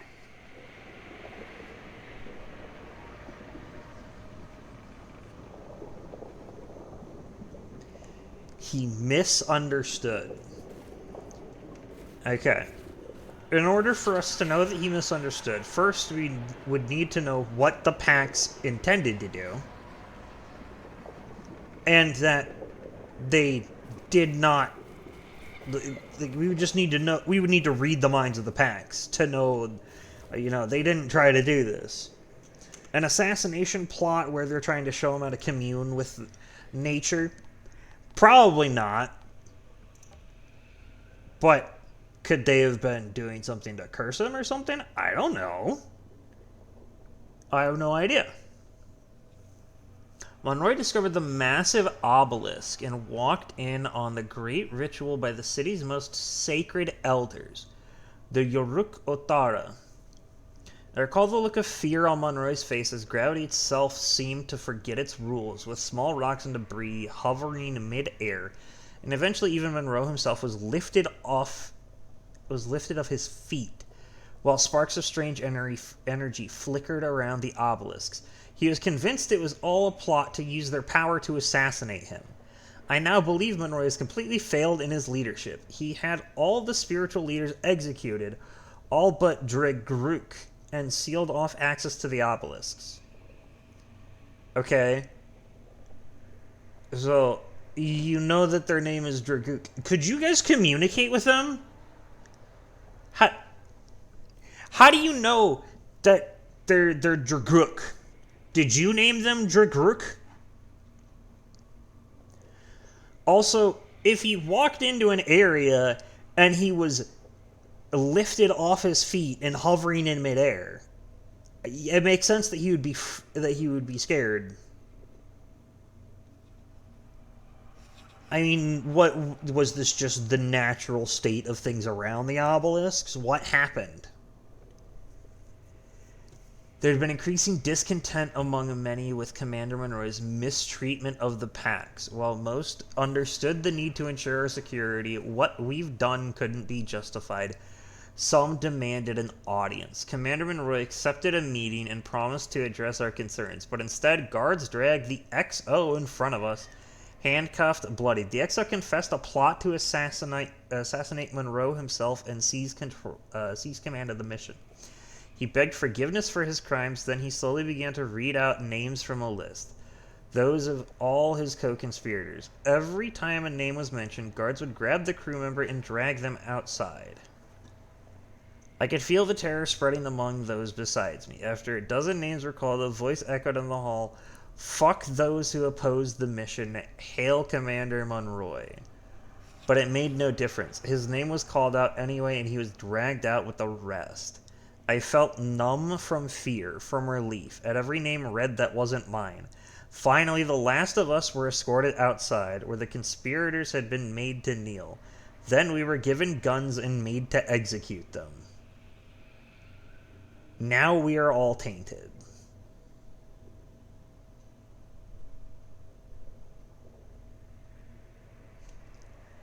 I'm sorry.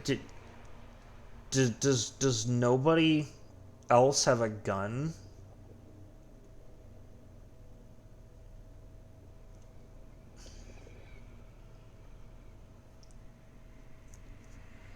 And again, the mistreatment of the packs, well, you don't really lay it out here, but you don't really explain, like, there's been nothing telling me whether or not they conveyed to Monroe what they were doing.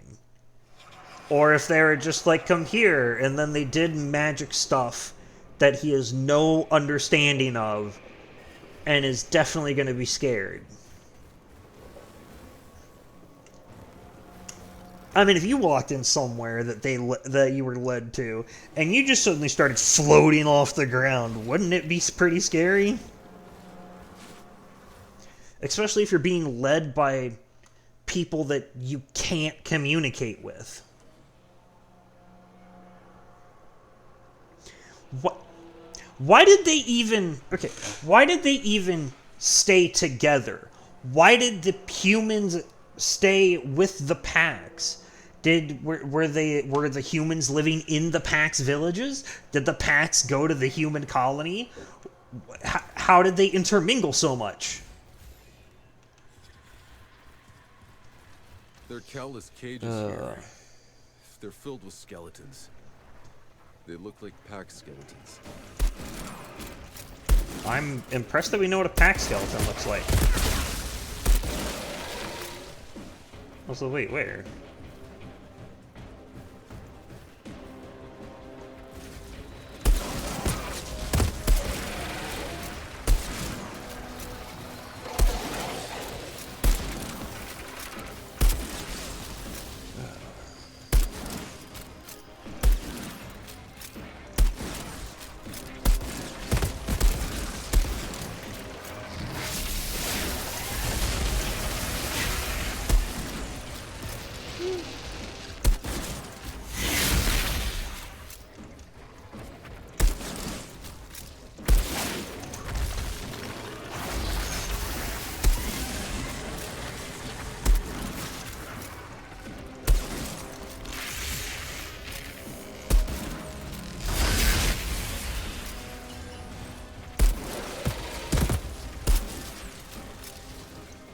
Okay.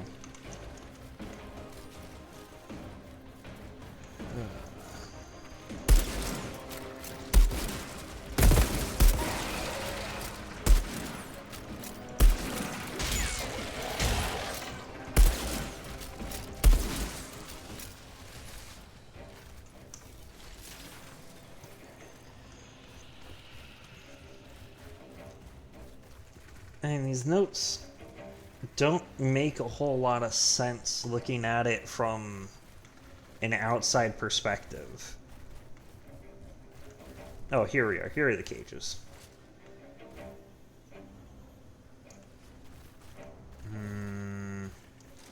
They do have pretty lanky limbs. Oh, wow. I see. The mistreatment of the packs. I understand.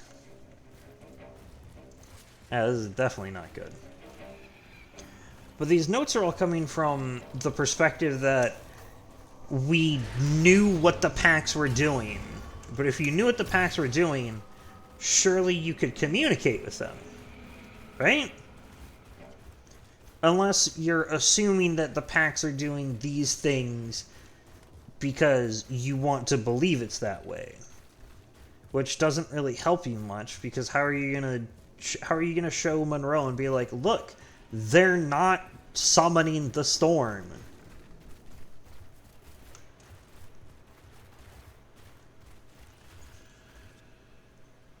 Actually, you know what? It's your first encounter with the storm. And you see the race of natives here, the packs. They're all around an obelisk, praying to it. You interrupt their thing, you kill a couple of them, and then it stops. It makes sense to think that they are the ones controlling the storm if that's the series of events there.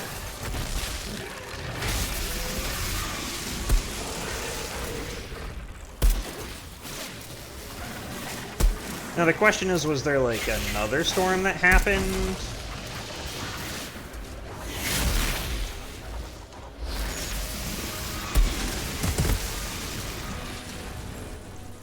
Did another storm occur after the first one?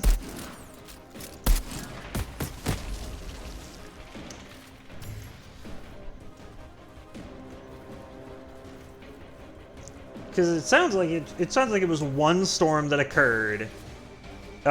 He killed a couple of the natives. The storm stopped, and then it's gonna make sense that you go, okay, so the natives were causing the storm because they stopped when I interrupted their thing. There's no storm now. Which leads to a whole bunch of misconceptions. I guess the real question is, who knows?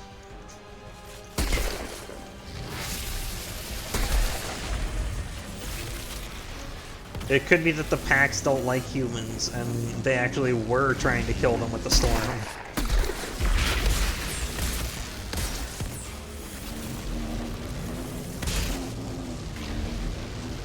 And when they took Monroe there, they were actually going to try to kill him.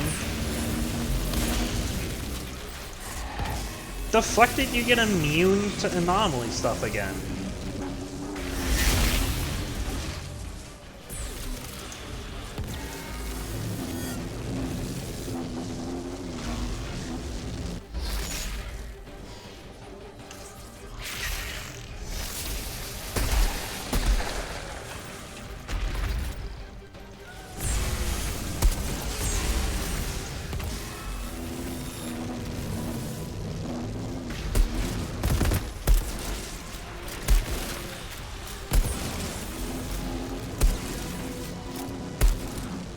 Is that where the packs started becoming ferals?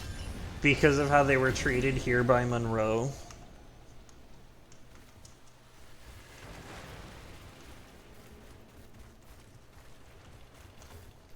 There's still so many things that are just massive questions.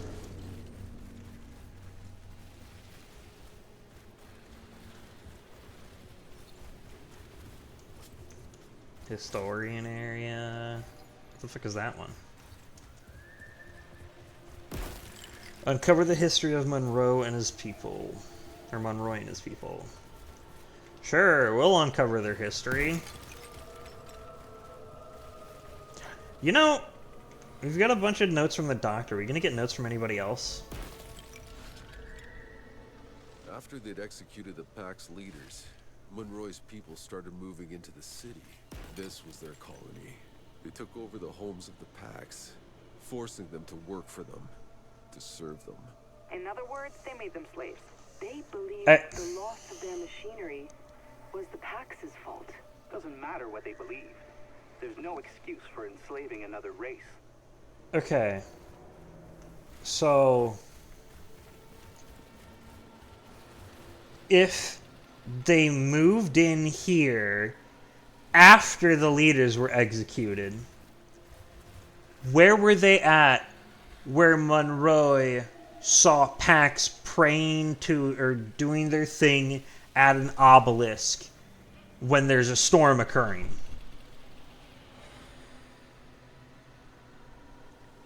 Wait, where? Did they come here for shelter?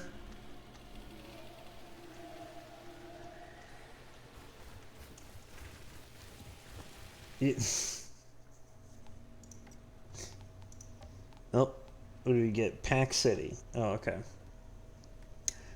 The city of Pax may have once resembled or even surpassed the most majestic and opulent cities of ancient human civilization. Little evidence of this remains.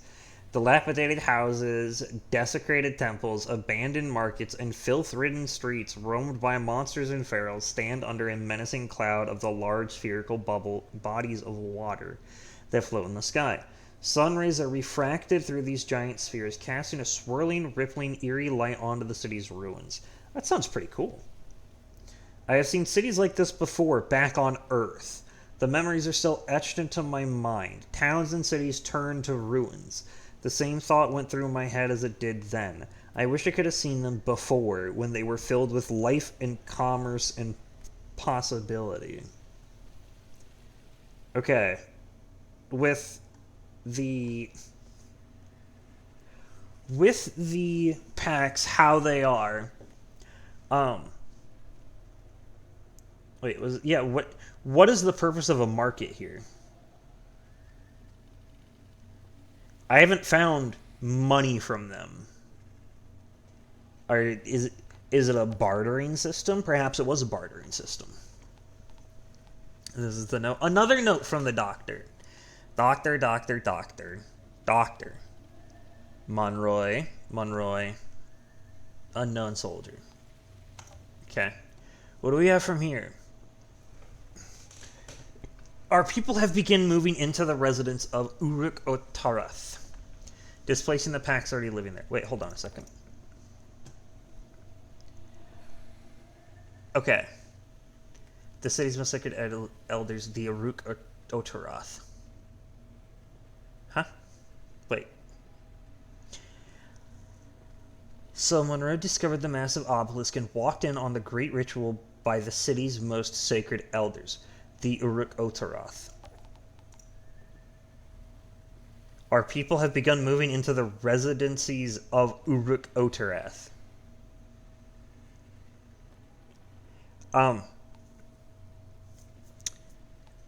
So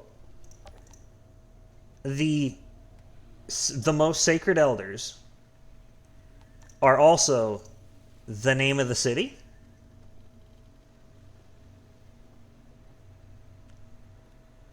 I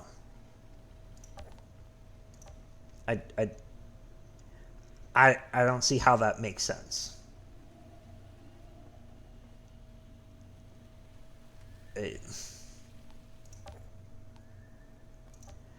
Also, isn't this when they were brought? This is when he was brought here. After he was really concerned and thought that the Pax were starting the storms. So they brought him to this city into a great ritual.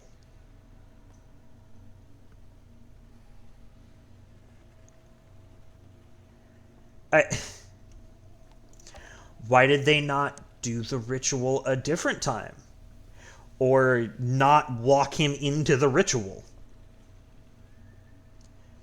Many packs have been forced into servitude now. Their labor used to increase the crop yield required to sustain our numbers.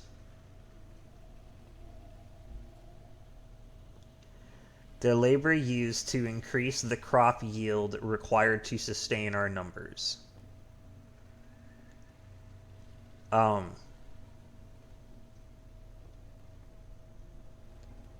Do you mean that they were forced into servitude, their labor was used to increase the crop yield to sustain our numbers? Unless you're saying that you fed them more so you needed more, or you fed them so you needed a bigger crop yield was required. To repair damage to our facilities from the frequent storms. Pax families have been separated. Those forced to work all day are succumbing to exhaustion, their frail bodies unused to heavy manual labor.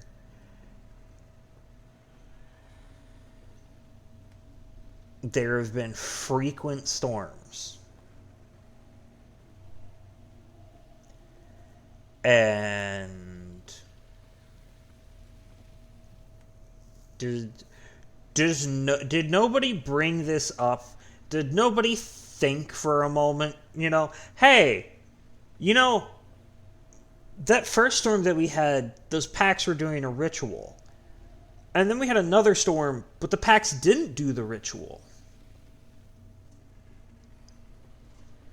Like,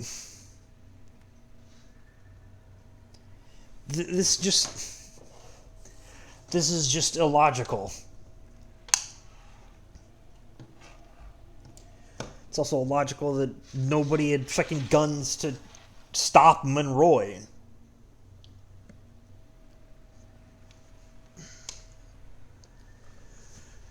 Though the packs seem almost physically incapable of raising a hand to defend themselves, many have instead staged strikes of a kind, simply refusing to work or wandering off into the desert. But it's made no difference. I've seen the packs who resisted carried away by the truckload to undisclosed locations. I tried to follow one of the trucks, but I was turned away at gunpoint. My eyes have seen these acts that I thought once surrendered to history's lessons, and now I tremble as I write. Because write is all that I can do as a doctor. A gun? What's that? I can't have that. Also, unless you're gonna go round up packs everywhere, you're going to run out of packs. I'm assuming that they don't just walk in here when they see that it's a human settlement. When they see that this place has been taken over by creatures that are not packs.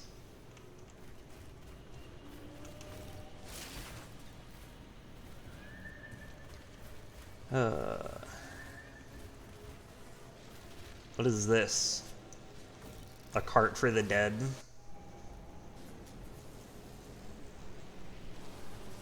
Chains. There's traces of powerful energy here.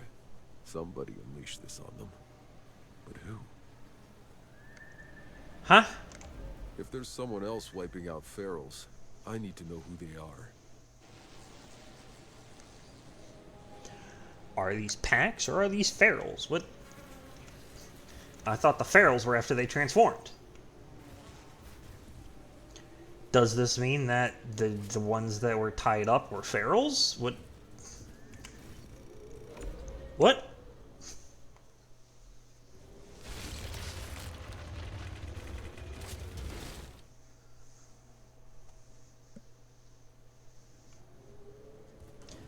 Fight off the ferals. I open the door. Ferals are here. Hi there.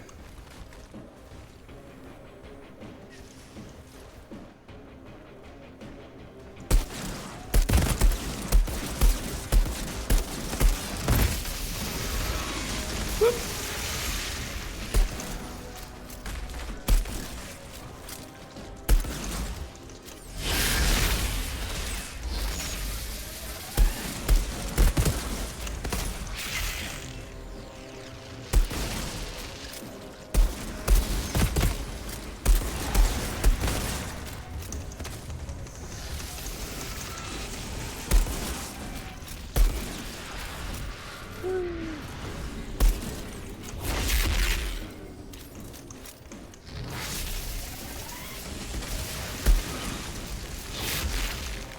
How the fuck did I get frozen?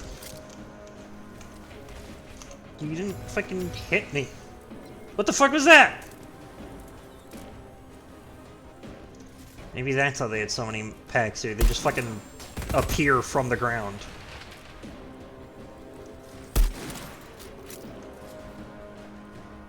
Stop fucking appearing, dude. You're distracting. Stop it!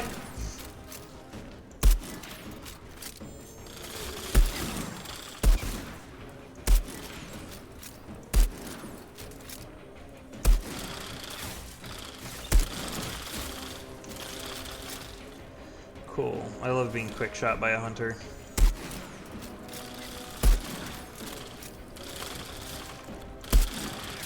It's the best. Do you have enough range for that? I don't think we have enough range for it. Yeah.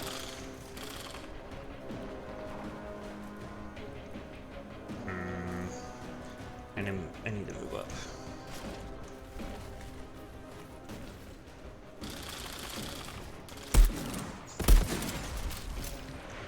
Okay.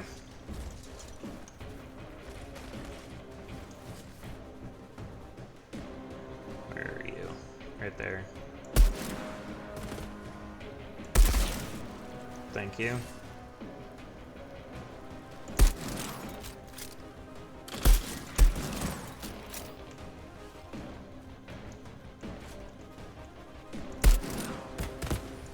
Thank you.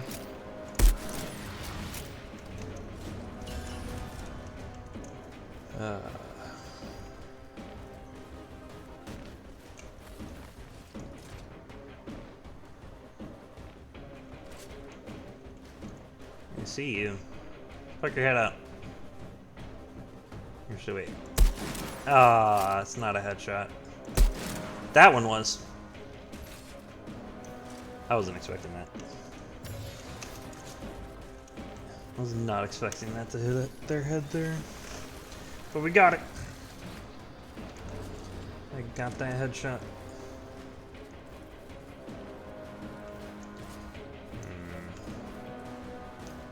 Ammo. Knock, knock. Anybody home?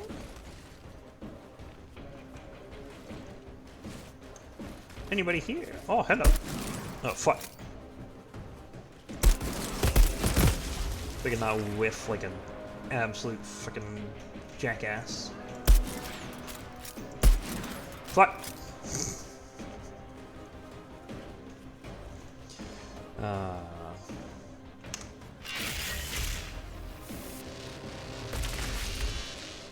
Yeah, didn't bring him out. I got one shot left. Okay.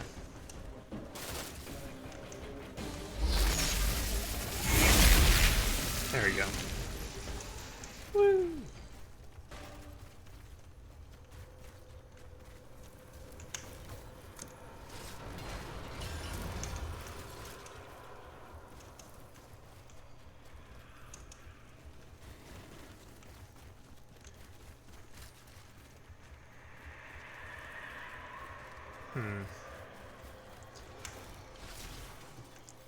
There's so many things that are very bothersome. Why did... Okay, if there were... if you wrote slavery, why do you say they were forced into servitude? Why not just write that they were enslaved? Why the difference there? A Colosseum. The Colosseum resembles some of the arenas of Earth's ancient times. The Pax likely made use of it for theater, ceremony, perhaps even sports and circus.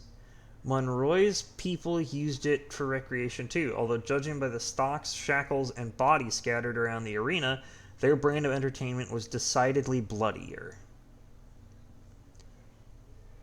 Okay.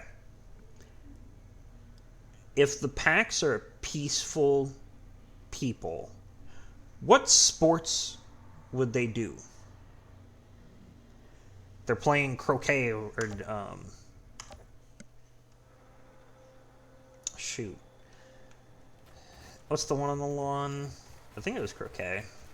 Maybe it's not. I don't know. Seems Monroy had this doctor Indira trying to research the obelisks and the powers of the Pax, but grew enraged when she didn't produce any results he could use. Did he think science could produce results on demand? She describes several incidents where Pax were caught trying to perform rituals with obelisks in secret, leading to more executions. If only they'd let them conclude the rituals. They might have calmed the storms instead of letting them become inflamed.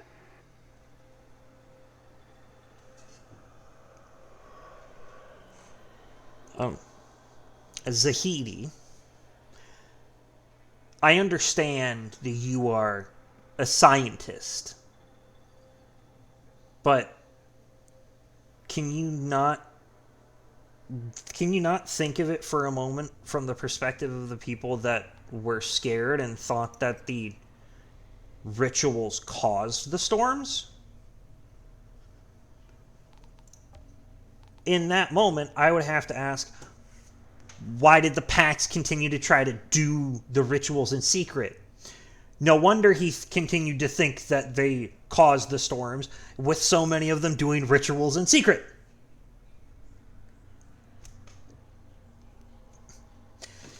This is like being accused of doing witchcraft because you do something with a cauldron, and then you go do things with the cauldron in secret, but you insist, no, it's not witchcraft.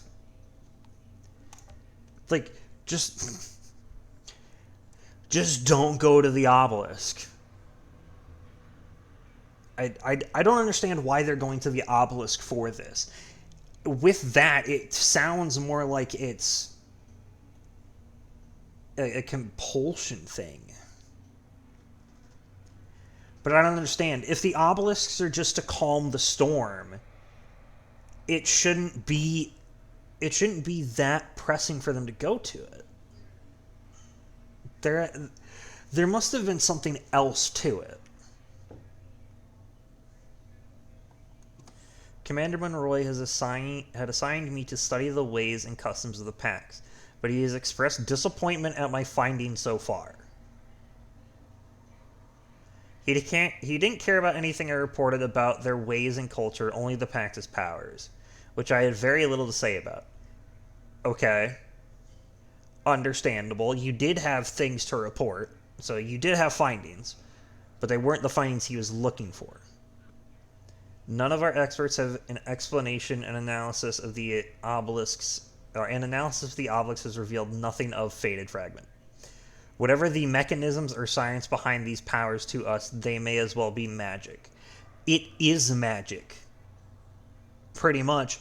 There's no science that it would make any sense. It would be science that would completely warp your comprehension of science. Also, why did you have little to say about Pax powers? Did you study them? What happened? I must admit these powers are unsettling for many of us.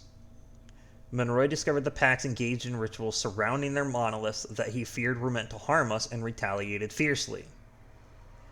I'm not comfortable with his actions, but I'm not in a position to say so. He depends on me for understanding these Pax, and well, perhaps it's hubris, but I believe that I can show him the true beauty of this species. Okay.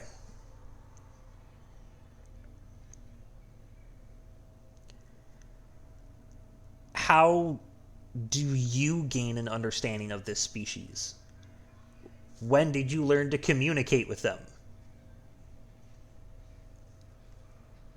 You're not comfortable with his actions, but this is from the perspective of thinking that their rituals are to do harm. If you think that somebody's doing a ritual to do harm, I mean, retaliated fiercely is very non-descriptive, but retaliation would make sense. I don't understand. So, they've been doing rituals around the monoliths.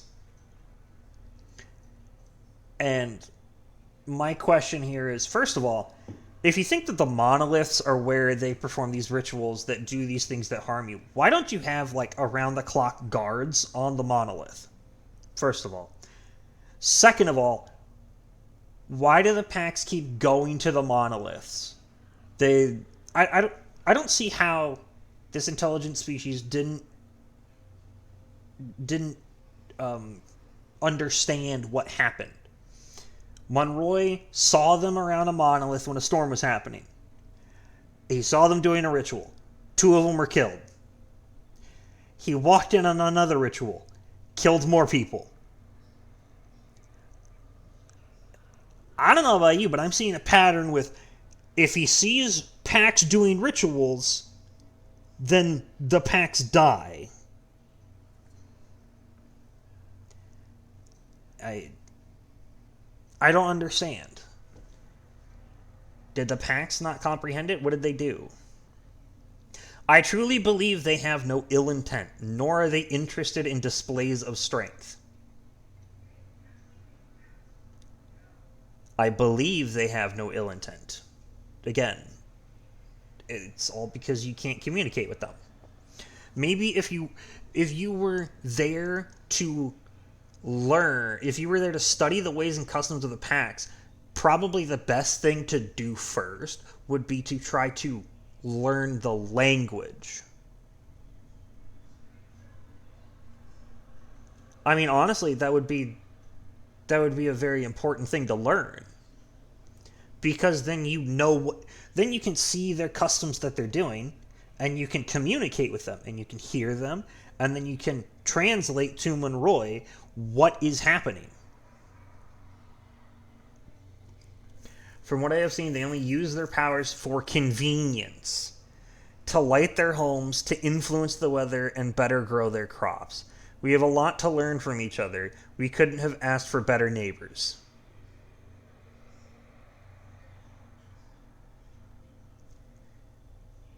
And you mean to tell me that they use these powers to light their homes? What? Okay. What powers? The only powers that you have talked about are the rituals at the monoliths. Did you mean to tell me that they went to the monolith and they were like, "Oh, monolith, please put lights in house 39.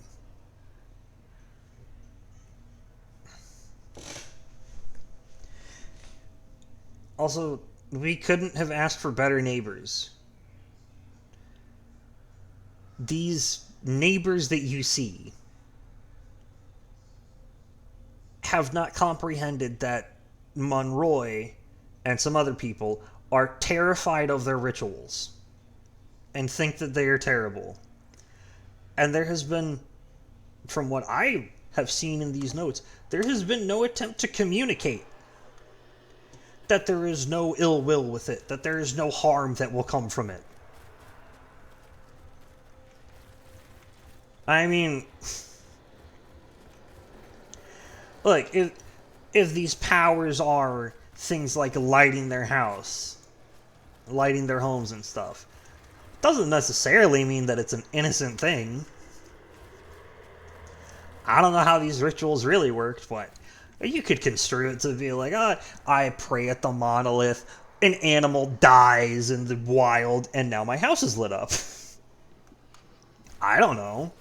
Maybe when they use the monolith to get a better crop harvest, they take away from somewhere else. It would be really convenient for us if we could ask them to understand. Shame we didn't think of that. Why are these swinging around so much? Is it really that windy in here? What has been done can be undone. What is done must be undone. Wanderer, is that you? This must be made right. You. I've been waiting for you. Greetings. Did you know about all this? What you want? Monroy's people did here? I was a part of it. Tell me, Altered. Do you believe in absolution? That depends on who's doing the absolving. He breathes. What are you doing? No. What you want to know is who I am.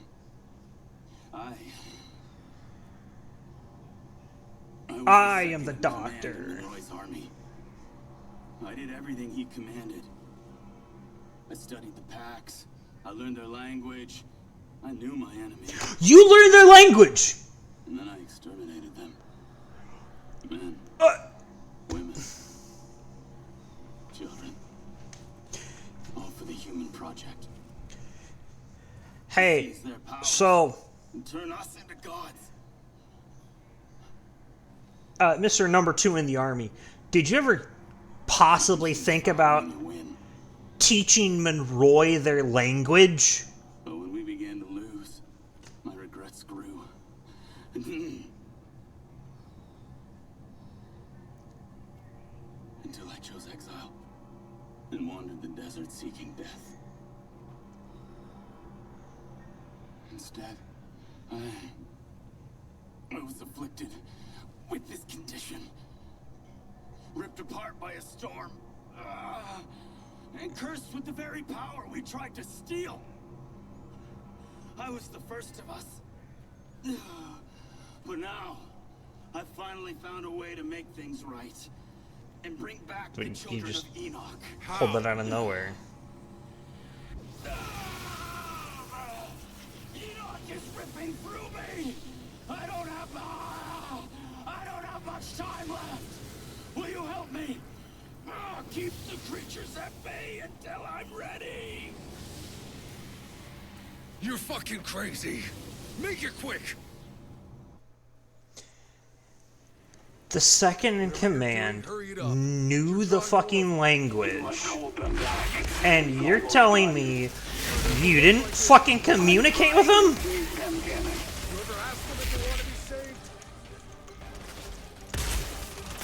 Here we go.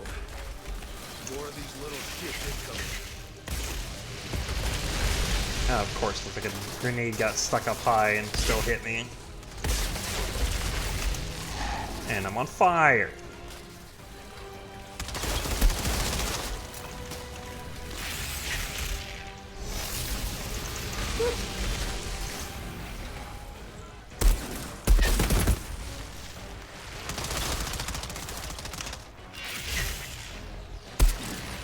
Fuck.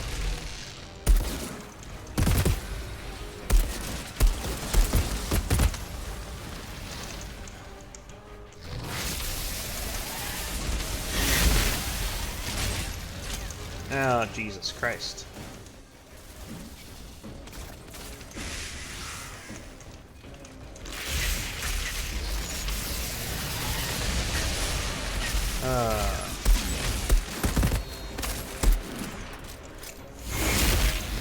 The one thing of all this shit happened because you couldn't understand their language and couldn't talk to them. You're telling me that you knew their fucking language and you didn't talk to these people? You didn't teach Monroy their language?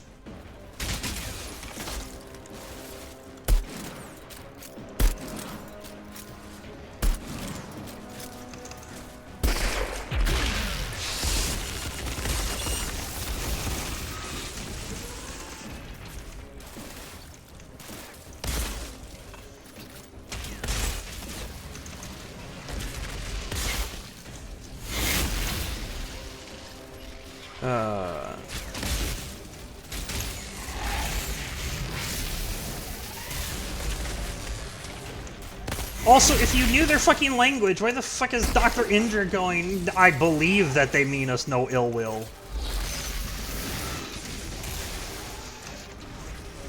Why don't you fucking ask them?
There you go, World Tier 15.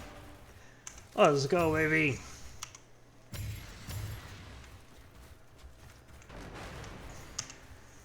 That's max World Tier.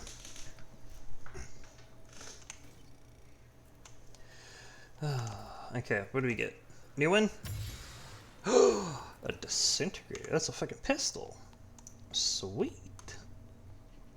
A standard revolver. Shots link up to 5 enemies in a 10-meter radius of the target and deal 29,636 electric damage to each of them. 2-second cooldown. Killing shots regenerate 606 points of your health. I like that. Alright. We definitely have our pistol from now on. Don't want that rifle. Don't want that. Don't want that one, don't want that one, don't want that one. Don't need these. Don't need that. Don't need that one. Don't need that one. Okay. Do do do. Do do do do. Do do do do. Alright, this means their maximum item level has increased as well. Outriders. No, for max world tier. Let's go. Okay, what's this gun like? Ooh. Sounds nice. Alright, you better freaking tell me how the fuck you fumbled it so badly and didn't communicate at all with Monroy. You learned the fucking language. Shouldn't you be translating it to everybody? Enoch once more.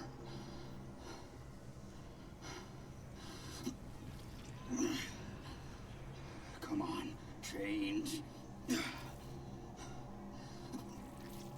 Please. You trying to change the ferals back into the packs? Now you're just stabbing them. What's done is done. There is no absolution. You either live with it or you don't. There must be a way. I will see you again, I fear. Another time. Another place. I'm sorry, but did, like, all the packs live within, what, 50 miles of each other?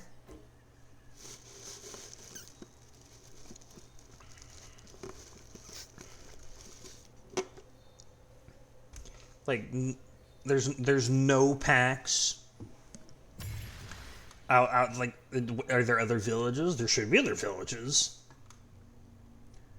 There's no way that this freaking group of people was in a position to get all of the fucking natives on this planet. Unless you're telling me that there were not that many of them over here. Just look at the places that they've built. You mean to tell me that they don't have... that there's not packs elsewhere? I've seen the storms kill hundreds. I've seen it grab men and women and throw them into the sky, turn them inside out, rip them apart, atom by atom. That's why I walked into that storm. That's what should have happened to me, but it didn't. I foolishly thought there must have been a reason behind my survival. A new beginning for me. No longer the Nikolai Galiatkin. No longer the dog who followed Commander Monroy. But there is no reason other than penance. Every waking moment I am to gaze in solitude upon the death and destruction I have wrought on my people, on the packs. to roam endlessly in the desert for years, fighting off everything Enoch throws at me. Then I happened upon a collection of Pax writings. I saw their language was like any other. I could learn it. I could unlock the secrets of their ways, analyze their control over the forces that govern Enoch. Perhaps somewhere in there, I thought, may lie the key to my absolution. A way to restore things to balance and restore the stewardship of Enoch to the Pax. So, you're telling me that when you said that you learned their language, you told me that you did everything that Commander Monroy told you to do, that you learned their language, that you studied your enemy, and now you're here to tell me that you learned their language after you walked into the storm and became altered, which occurred after you chose exile, meaning after everything occurred. Why even bring up that you learned their language like it was a relevant part of things? Also, seeing writings does not mean that you know their language. It means you have an idea of how to read it, but it could be pronounced extremely different. Their writing could be hieroglyphics. How do you read it? How do you pronounce that? The Wanderer revealed his true origins as the second in command of Monroy's army. The Wanderer was complicit in their subjugation and subsequent extermination. I find it hard to believe that they were completely exterminated. In Monroy's attempt to seize the power of the Pax for himself, overcome with guilt for what he had done, he walked off into the desert wanting to die. Instead, an anomaly storm turned him into an altered. Unable to find solace in death, he has ever since sought redemption, trying to find a way to undo the destruction he wrought. Maybe instead of trying to find a way to bring the Pax back, do something about the storm? I don't know. Alkalate complete Wanderer's Shadow.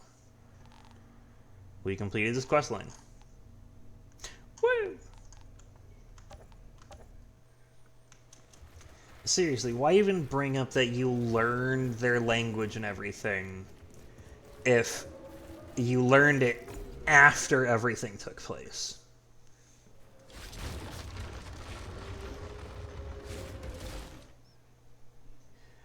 Oh.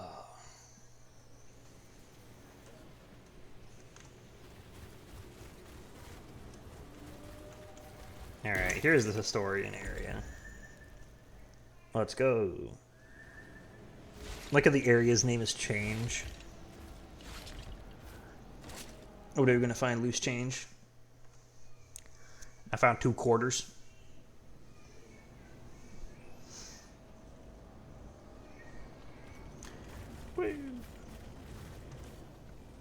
Oh, we're on the other one.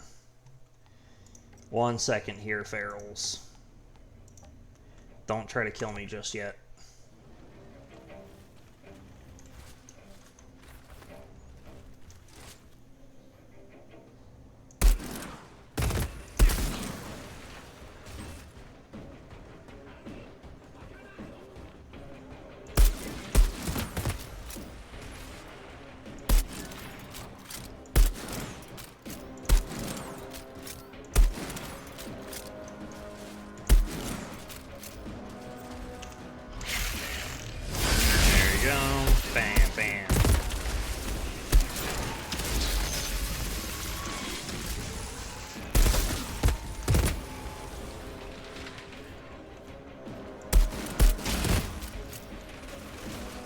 Poke your head up, dummy. Thanks.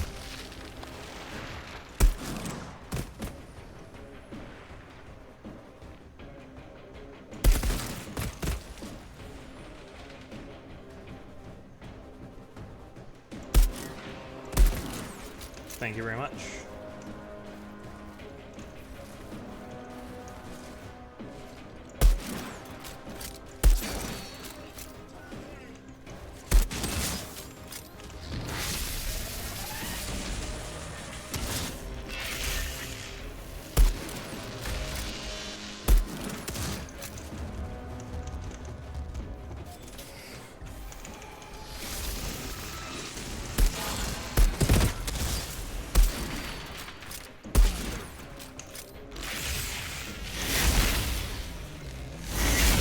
go.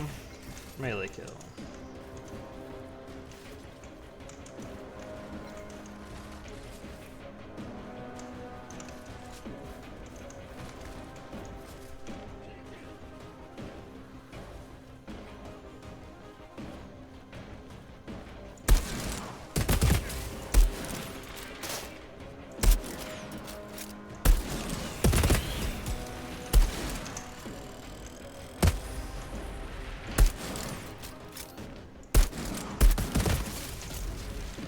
Alright.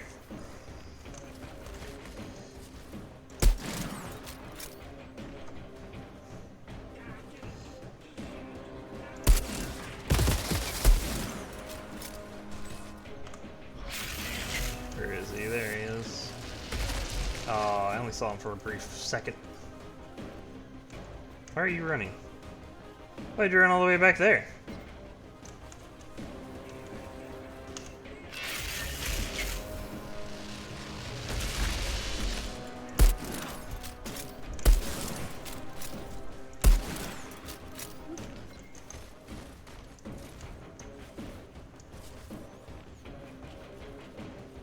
Poke your head up.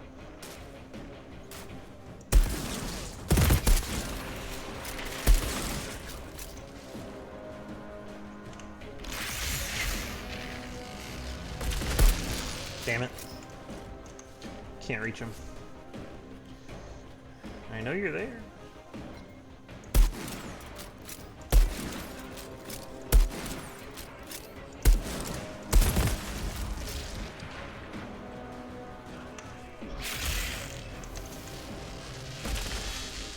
Damn it. Oh. Whew.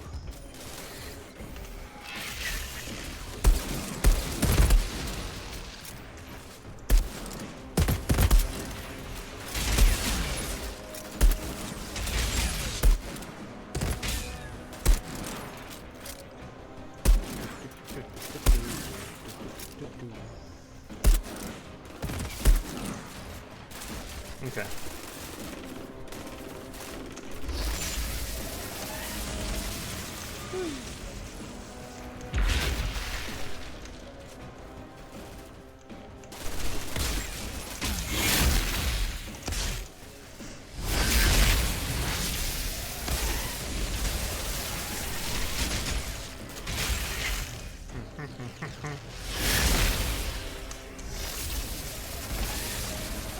Alright. Get 8 bullets again. 5,000 on some boots. That's a lot.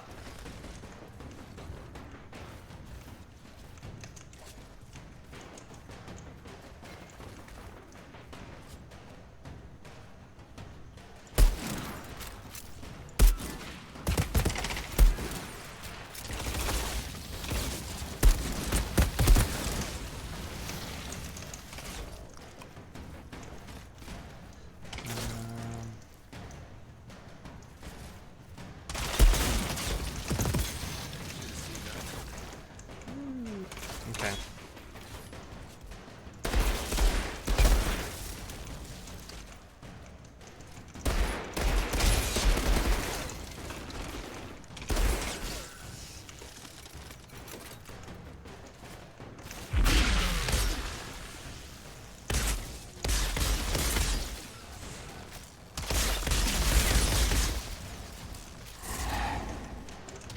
Ooh, wait. I know what to do. I know what to do. I know what to do. Let's get you two grouped up.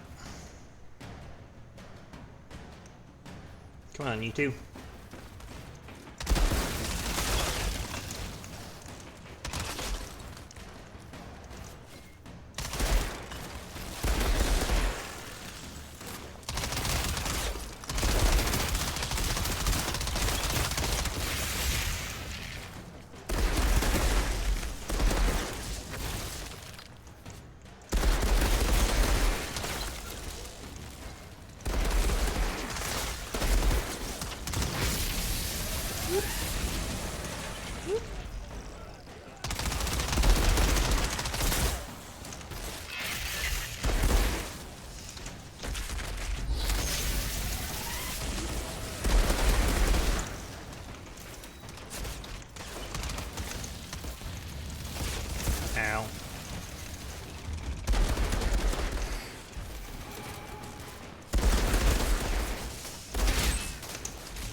Also, with how Monroy acted, how did Monroy even become the commander?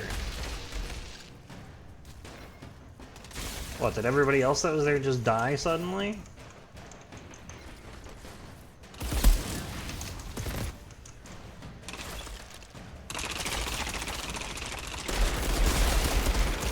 Was there nobody that had authority over him? Like,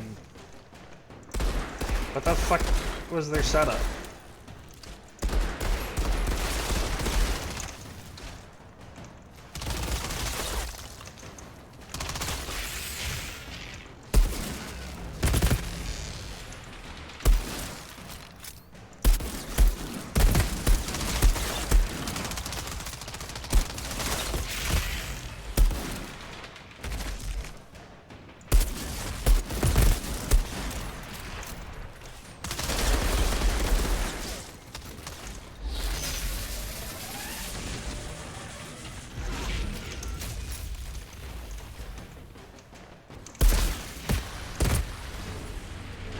There you go.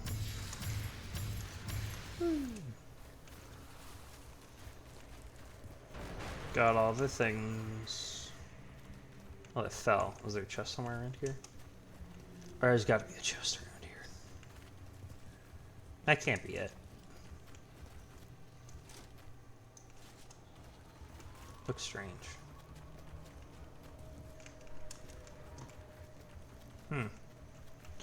Is there no treasure around here besides that? There's no chest tucked away somewhere. Oh, looks like one. It's a shame I can't open it. Damn.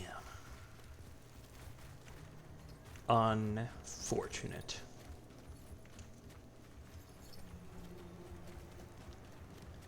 Also, if they had all these torch stuff set up, why didn't they use that to light their homes? Did we make these? So many things.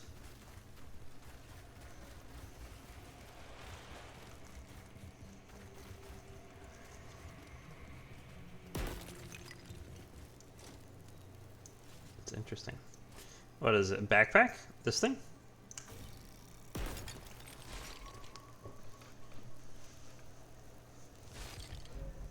No, that wasn't it. What the fuck was it? Lipstick? Really? That's what we're bringing back? Lipstick? Okay, game. If you say so. Alright.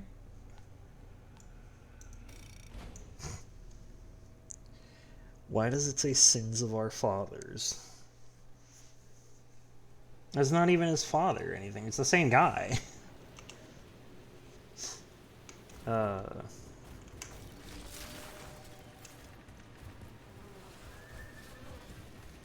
There's gotta be hundreds of dead packs here. Executed. Piled up. This whole city is a mass grave.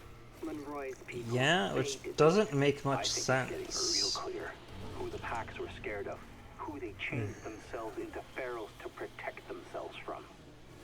Yeah, this doesn't make a lot of sense when they were talking about them being carted off.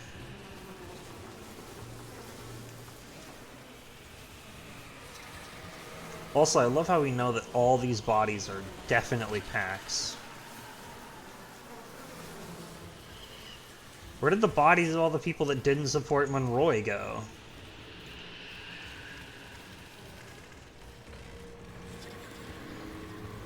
Clear the slave market. Yeah, because that's what this place is named after. Oh, is that what it meant by empty markets? You're talking about markets that were made after all the packs were gone.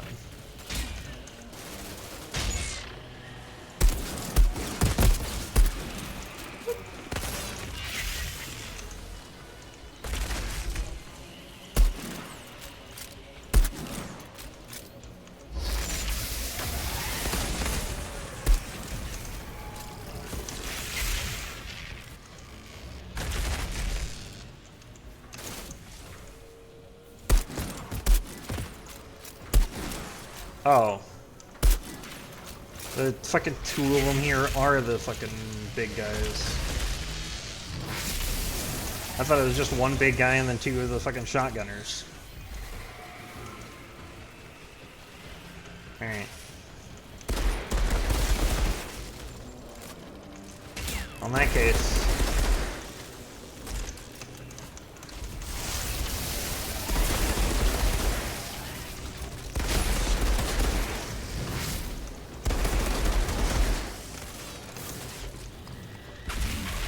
Okay, never mind.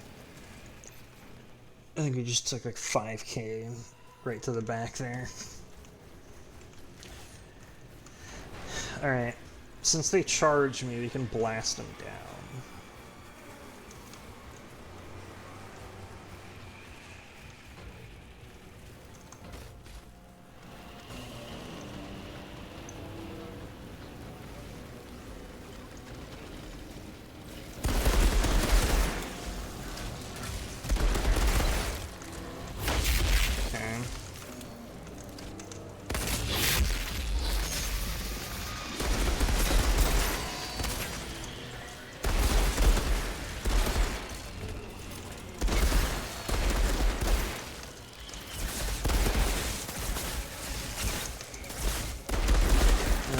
The fucking warlord's got ice shots on.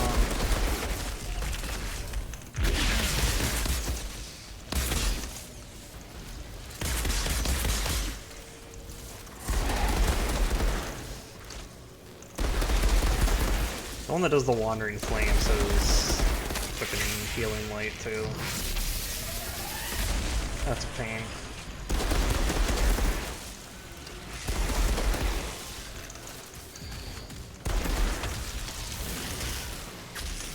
Oh. I used up both of those already. What the fuck is it? There it is.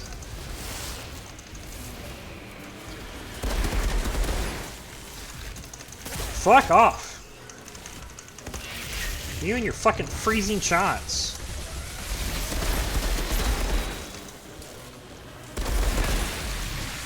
Oh, of course. It's too much. Getting frozen solid is a fucking pain in the ass. I wish I could freeze them solid. Best I can do is lift them for a second. Or slow them down.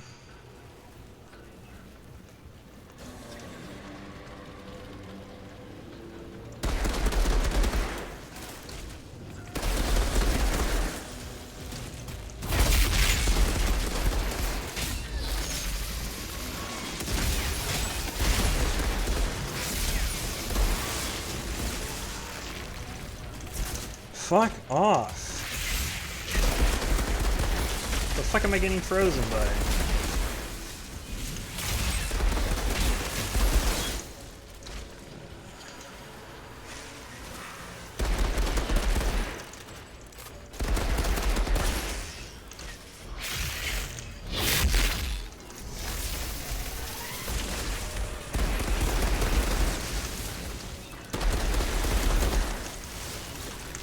Of course, fucking frozen solid again.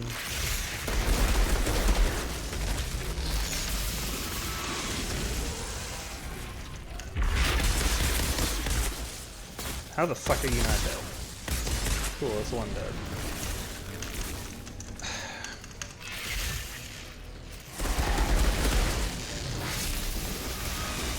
How the fuck did I not hit you with that?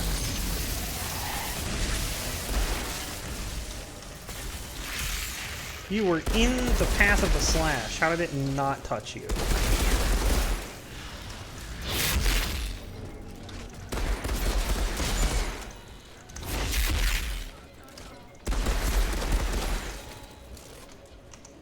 Okay. Phew.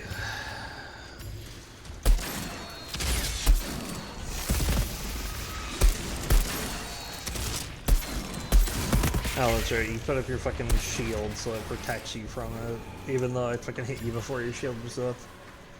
Of course. Your shield didn't even render on the screen, and it protected you. Alright, come on.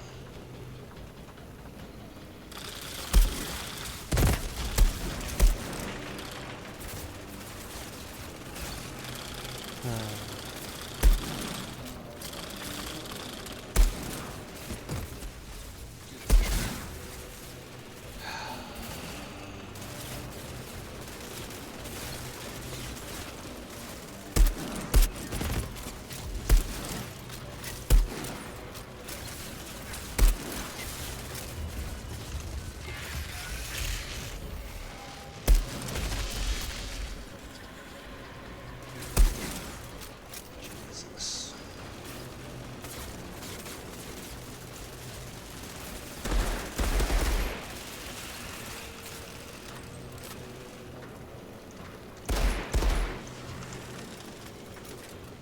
Wipe him out with that.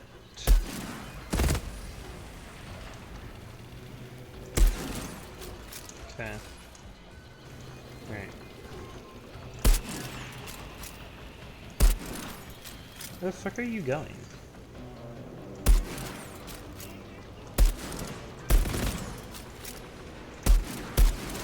It was me that that was the best place for you to take cover at.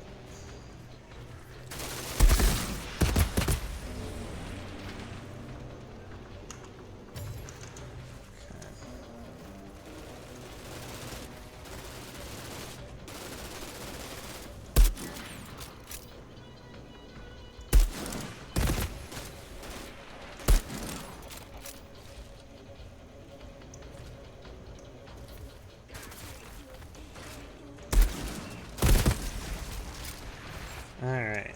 Slayer of Ferals Tier 4. Cool. This place, it was a slave market. I love how we know what places were used for. Just by looking at it.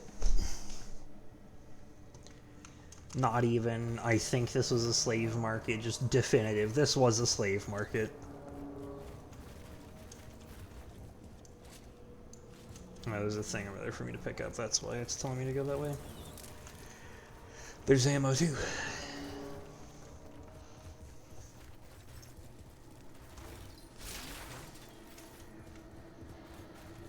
Just fucking ammo everywhere. Alright, what does this one say? The Great Seems like Storm. They got hit by the worst storm yet. Hundreds died.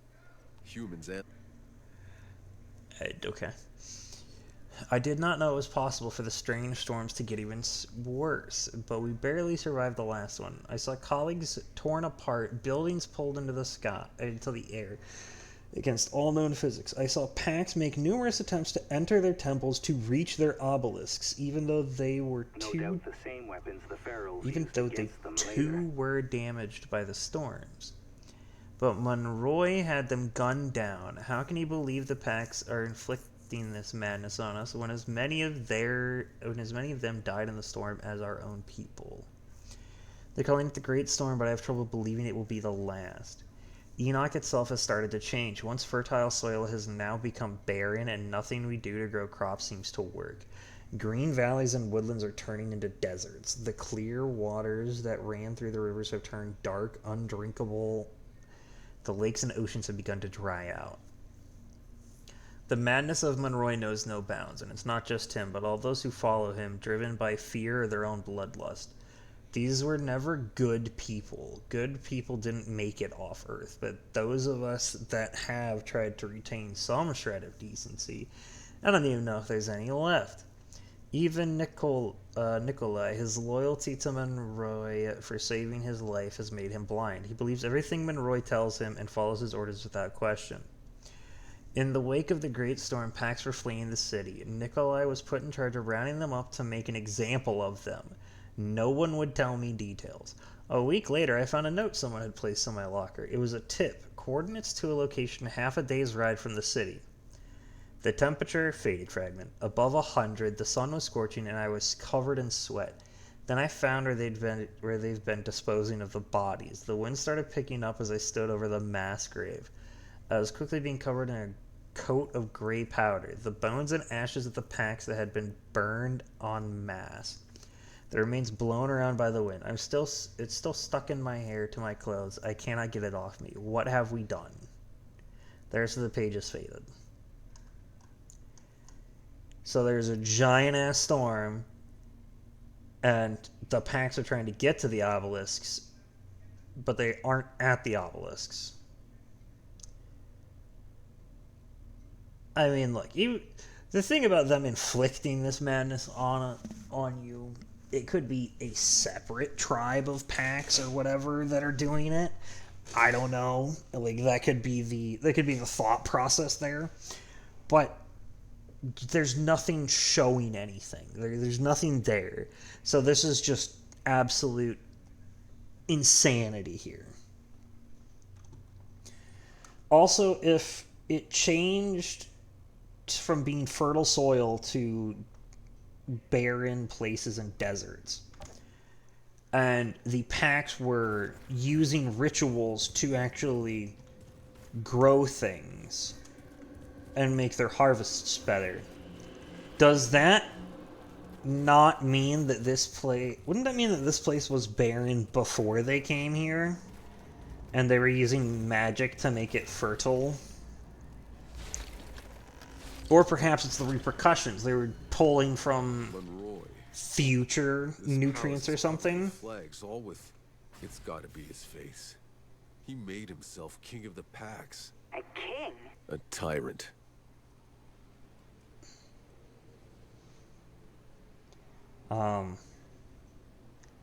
With that's the symbol of a king. Does that mean that I'm becoming a king like this? I mean, that's just a symbol of the group that's here.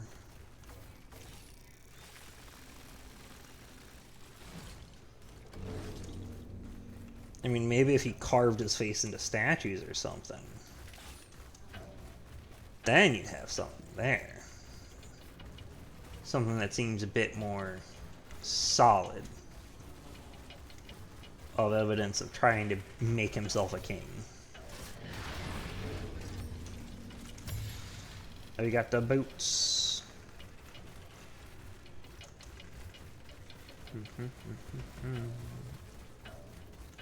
Wait. I love running through a giant, massive pile of sand. It's magnificent.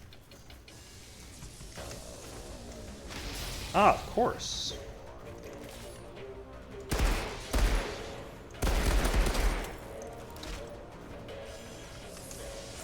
Oop.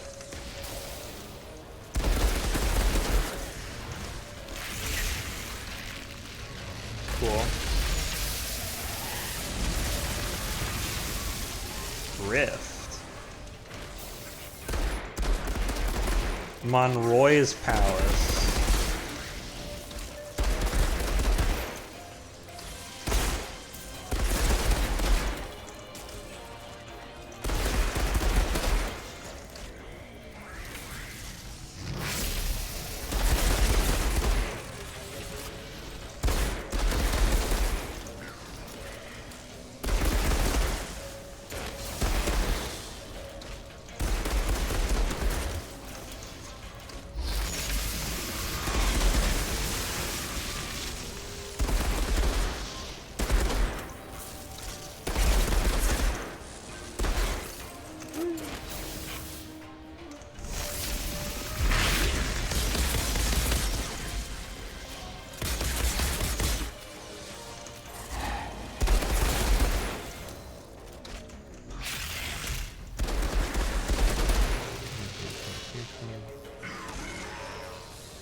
Did I just say courtyard clear as I died? That's fucking fantastic. Okay, I need something else for this. Well, that's not what I wanted to do. Do toxic. Freeze. I don't have a better SMG, really. I know what I need to do. Where are you at? No. This is the one. There we go. Okay. Alright.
Oh, you fuckers.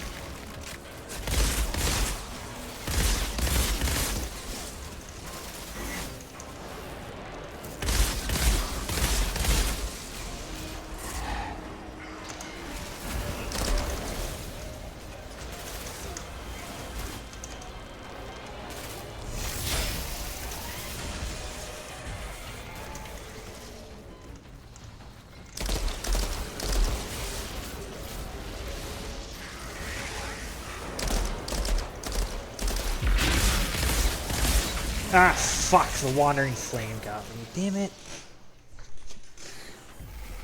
I have to fight a Warlord, or I have to fight 2 Warlords and a fucking Shaman? Jesus Christ.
The fuck does that hurt me immediately?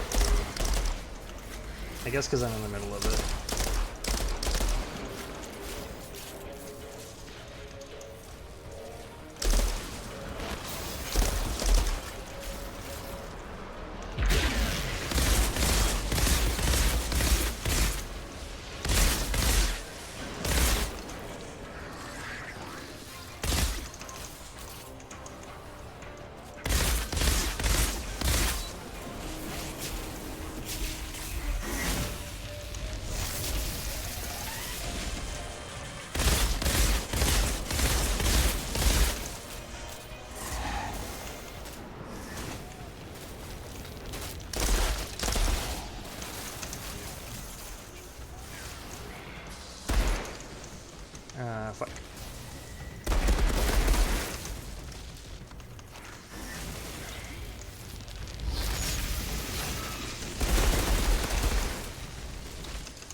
both of them dead. That is both of them dead. We're good. Okay.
He's not dead yet. There we go.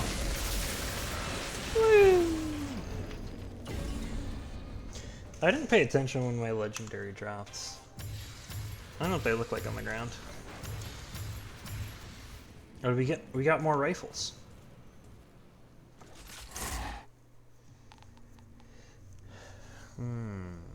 Okay, so that's the one that I had. What is this one? Shots ricochet to another target. Shots inflict slow. 10,000. This was 8,000. Huh. Oh, because it's 42?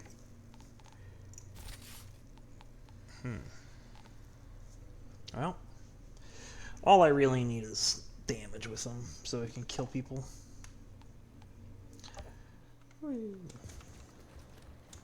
Alright, let's see what these notes say. Oh. What's it say about the Palace of Monroy? War with the Monroy was Ferals. sending out raids to hunt down the fleeing packs. And that's when the uprising he predicted finally found him. But it wasn't the Pax. At least, not as he expected. The Pharaohs. He never saw them coming. But Monroy didn't retreat. That asshole dug in out there, in the desert, and tried to track them down where they were coming from. That's when he found the canyon and the great obelisk.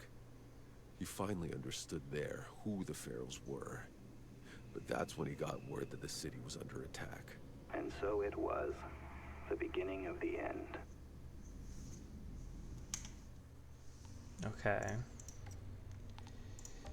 For Monroy's palace. Whatever purpose the Pax held for this impressive building, it was usurped by Monroy's regime and converted into his palace. Even after all these years, his face adorns the tattered flags that hang down the palace walls, a vestige of his brutal regime over the land. Yeah, it's pretty crazy that they're still up after like 30 years in constant desert weather and shit. Okay. A few months passed since Monroy ordered us to round up the Pax that were trying to escape. One night, while out hunting with Monroy, we were attacked. They came out of the darkness. Panic and confusion were quickly overcome. We regrouped and repelled the assault. Although I could not see our attackers in the dark, I examined one of their injured. Although I could not see our attackers in the dark, I examined one of their injured. Well, one of their injured that they're left behind? One of the ones that, or one that you killed? What do you mean? They're anthropoid, enormous in size, rabid and predatory in nature, unlike any of the beings we've encountered on Enoch, but something about their eyes was eerily familiar. Even then I knew something was not right, but Monroy had no idea what had been unleashed. The commander ordered a fort built, a base out of which they could track down these beasts and root them out. He ordered a return to the city to defend it against any potential attacks and keep the Pax in check. Caruz wasn't happy to see me. Then it finally happened. The Pharaohs attacked the city just as the storm descended on us. We barely held them back, and now they besiege us. I received a call from Monroy as we repaired our barricades damaged from the last assault. He was freaking out, barely coherent, trying to describe a great canyon in the desert, a giant obelisk, and how he discovered the Pharaohs are in fact Pax, transformed by some kind of arcane ritual. He claimed his fears that the Pax would seek to destroy us had finally come true. He even sounded proud of his prediction. There was zero introspection on his part, zero acknowledgement that everything that's happened has been a result of his paranoia. Indiria was right all this time. She warned me of my blind devotion. We've brought this on ourselves. Well, Indiria was a lot of speculation, and Monroy was a lot of fear. And even then, he's predicting this like it occurred before the bad treatment. But it occurred after the bad treatment. This would really be a retaliation. I don't know how you could really predict this, because this is them retaliating against you. Monroy has ordered me to eliminate the Pax to prevent more of them from transforming into Pharaohs. That's an understandable thing to freak out about, but not the best idea. I mean, you guys are already at a terrible point, so it's going to be terrible no matter which way you go, really. Together they'll all kill them en masse by whatever means available. Then he declared he would return to the city and put an end to the siege. He still believes himself our savior while he ensures our downfall. He's insane. Also, where's the mayor, the leader? You just have the commander of this military group. That's it. We've opened Pandora's box. Monroy pushed the Pax too far. They have begun willfully evolving into primal, bloodthirsty expressions of relentless survival.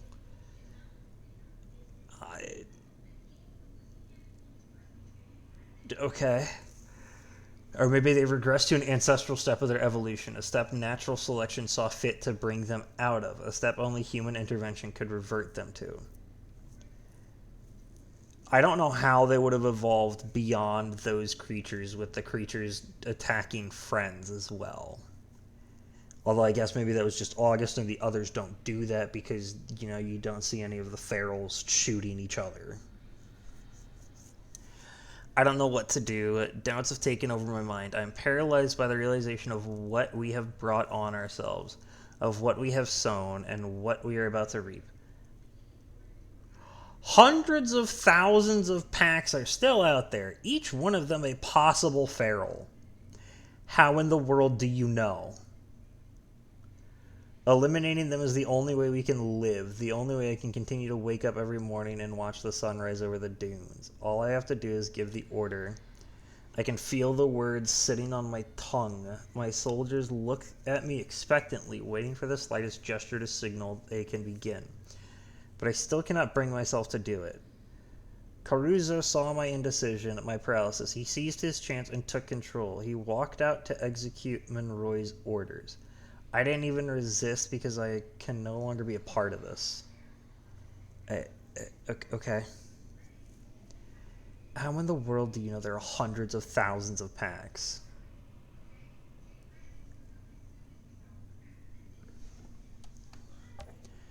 Also, I'm confused on all of this. When in the world did this happen in the sequence of events? Because you established a fort to find where their base was, if I'm not mistaken.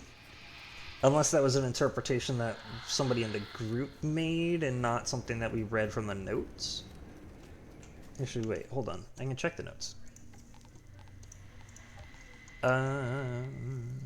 Metamorphosis, the hunt. Enoch conspires against us, blah, blah, blah. It was in that helpless situation that the cursed breed of creatures descended upon us. But we made it alive. I cannot say for certain. That's not where there was. Where was... Yeah, you set out to reach their nest and put an end to them. Brought together a convoy of our best minds and soldiers and traveled south following these ferals to their base. This just doesn't make much sense.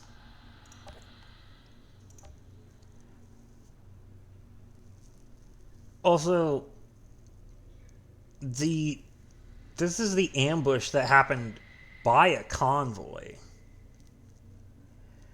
Commander Monroe ordered the building of a forward reconnaissance base. Yeah, the friggin... This just doesn't make any sense.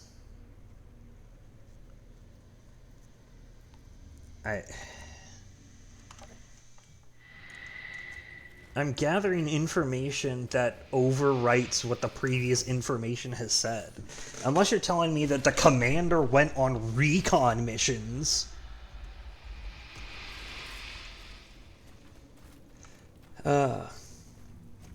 Also, here's a question.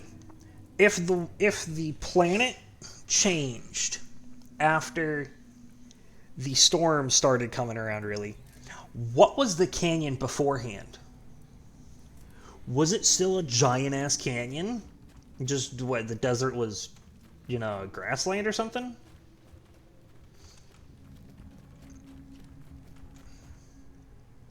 What the fuck is this stuff now? What is this goo?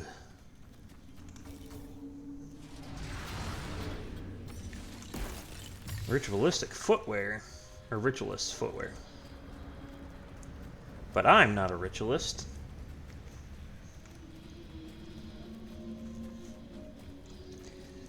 Where the fuck is the Mayday signal from coming past here? Who the fuck is Mayday? Man, it sounds so windy out there.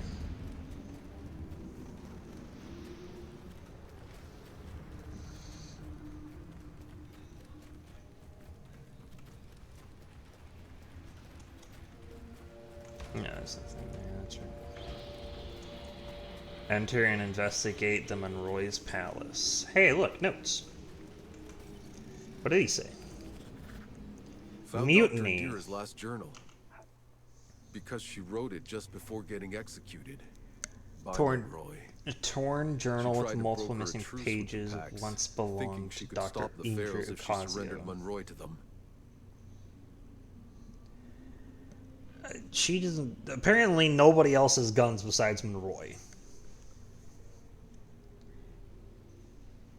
I finally did what I should have done long ago. What we both should have done. Nikolai. I stood up to Monroy. I believed I could end this war we have created. Monroy had invited me for a meal I assumed to be my last, but I hadn't come unarmed. I had brewed a toxin out of the pollen of the Hebelis flower Dr. Heath had discovered. Okay. Monroy tried to pry out of me all that I had learned about the Ferals, a final attempt to empty me of any usefulness before he was done with me. But I had my game too. I watched him choke on his own bile after ingesting my toxin in his drink. It had worked. I had soldiers on my side ready to whisk him out of the castle. If I brought Monroy's head to the Pax, I believed they would stop the onslaught of the beasts they transformed into. Maybe they could even change those Feral back into Pax. No, the Ferals can't tell friend from foe. But there's one thing I did not account for. Monroy's sheer bullheaded stubbornness. His force of will. He fought through my toxin. He fucking survived it. He called his guards who overpowered my men before I even knew what was happening, and then it was all over. You know, there's a handy-dandy item that one of your soldiers that you brought with you could have brought. It's called a knife. Also, you watched him choke on his own bile. He was choking, and he stopped choking, and you didn't think to, like, choke him out or cover his mouth or something. What the fuck? I huddle here now, awaiting the inevitable. There's no way out of this place. There's guards everywhere. I have 5, maybe 10 more minutes before they find me and drag me off to be discarded like the rest of us who disobeyed him. But I pray you will find this, Nikolai. I know we've had our differences, but we've both changed. I can hear you telling me it was a mistake to try and kill Monroy. It was never going to fix anything, but you can still do something to restore Enoch. You need to find a way to make things right. That is the one thought I find solace in, that I at least got to see this planet. I got to see the Pax in their prime and all the wonder they were capable of. 100 years from now, when our bones have become sand, when Monroy's skull has been crushed by the winds, this last grasp of humanity will not even be a memory. And then the Pax will finally return to shepherd Enoch back to its lost days of glory. Maybe the sentence ends here. I don't even know how this planet got to this point. Because the storms have to have been there in order for things to have been used to channel them. And then the Pax channeled it and they used it to get their crops and stuff. But how did they evolve to this point with the storm out there destroying everything? Where do these obelisks come from that they didn't build? Like, also, how is it that Monroy, who is paranoid about the Pax and the Ferals and everything, he knows that you are not... He plans to get rid of you. He didn't bring anybody in with him. He didn't have somebody test his drink. He didn't have you searched. Huh? Like, what the fuck are you going on about? Also, I noticed that I'm missing one of each of these. Actually, I'm missing a lot of natives. Did I miss these somewhere?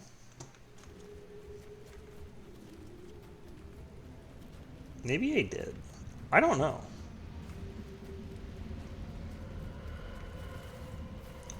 Frankly, I'd like to have them, because it's gonna irritate me that I didn't collect them all. I like to collect them. Hello. It's a residual of an anomaly.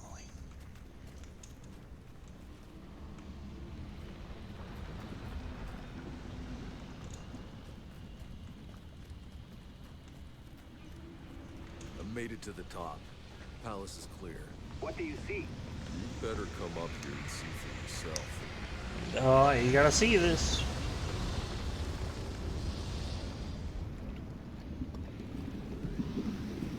I like a chest. Look at those fucking bubbles.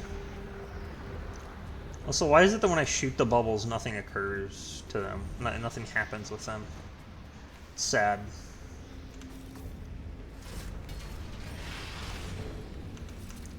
Also, why are these bubbles like this?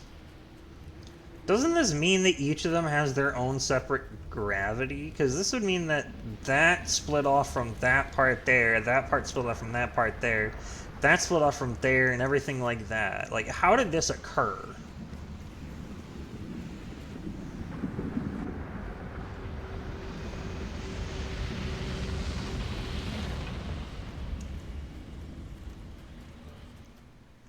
What the fuck? I didn't go that way. This Monroy was a madman. He was a paranoid man. Hey, there's a ship! Who's that?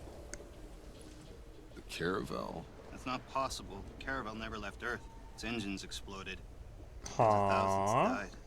Then what the hell are we looking at? The source of the fucking signal. Monroy's signal. There's no place beyond the storm. It's coming from in there, protected from the anomaly, just like the uplink in your goddamn briefcase. I don't fucking understand. Neither do I. It doesn't make any sense. Everyone saw the Caravel explode during its construction. Even if the people left on Earth were able to rebuild the ship, they left after us. We were the first. Nevertheless, what's certain is that Monroy enslaved August's people. Okay. He butchered them, and they turned. Yeah. They mutated into savages willingly, so they could fight back. I'm done with all this. Whatever's waiting for you on that ship, I want no part of it. Tiago, you can't leave us now. I thought you weren't a deserter. What they did to August's people. What our people did to August, don't you see? Why is it that you feel guilty about what they have done? Thank you for letting me walk a ways with you. Shouldn't you want to see this through to the end to make it up to them? Like... We're going to finish this. We're finding a way into the Caravel.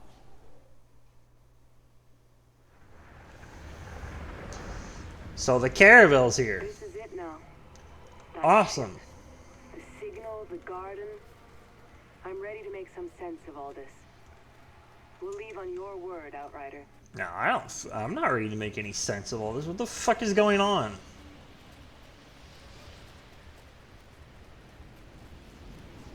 The fucking Caravel's here. But the Caravel blew up.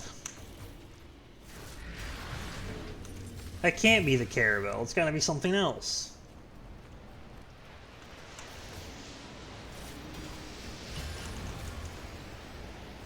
But what else could it fucking be?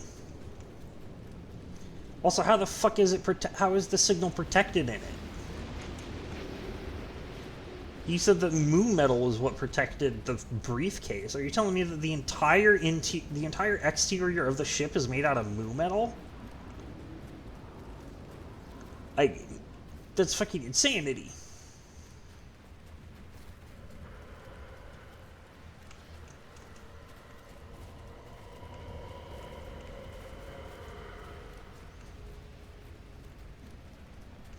Also, based on everything that we've learned,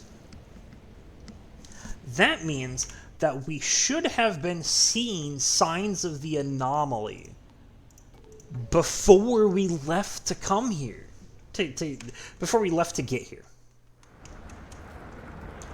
Because August's people were calming it, but we still would have been able to see it from our satellites, wouldn't we? when they noticed like a weird orange looking fucking storm pattern.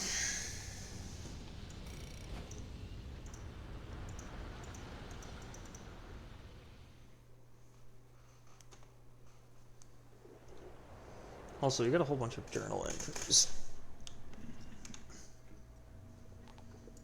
What were they? Hernando Monroy. Okay. As you looked upon Monroy's palace, his face painted on the threadbare flags that adorned its walls, the ashes of his bloody empire tossed by the wind, you realized the man was not any kind of savior. He was a brutal tyrant who enslaved the Pax, murdered them for fear of powers he did not understand, and tried to exterminate them when they sacrificed their very souls to fight back. He was the harbinger of the anomaly. The cause of the storm that struck you on your first day of Enoch can now clearly be traced all the way back to Monroy, when his subjugation of the Pax prevented them from keeping the storms in check. It was the actions ordered by Monroy and his people against the Pax that denied all who arrived on the SM Flores a chance to rebuild, a chance for a better life. You're telling me that all of the anomaly is calmed and quelled by this city in the desert and that city that we found in the forest for the entire planet? I find that hard to believe. Tiago. After August's death, Tiago was distraught, learning the truth about Monroy's actions, his subjugation of the Pax, how he forced them to change into ferals. They changed into ferals to fight him. Finally brought Tiago to his knees, despondent and hopeless. He walked off into the desert, abandoning you and the mission just as he abandoned the trenches. Perhaps he isn't the voyager he claimed to be. Tiago knows well that solitude in this desert means almost certain death. Okay. The Caravel's colonists. How they got here before us? No clue. Led by Commander Monroy, the Caravel must have departed Earth sometime after the Flores, yet was able to reach Enoch first. The colonists aboard were likely among the most cutthroat, brutal people from the planet, and necessarily so. Earning a place aboard Monroy's Caravel was a matter of might, not merit.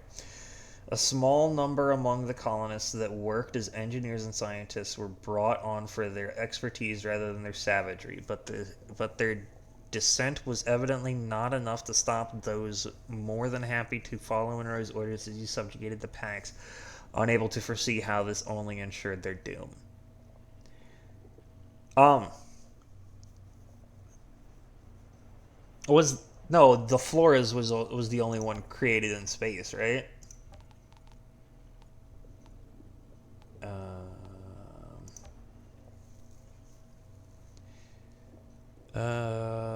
3 years prior to the arrival of the Flores.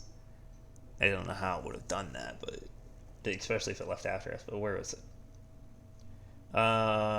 Catastrophic engine failure at the time of launch. That's what it was. Okay, so that one was on Earth.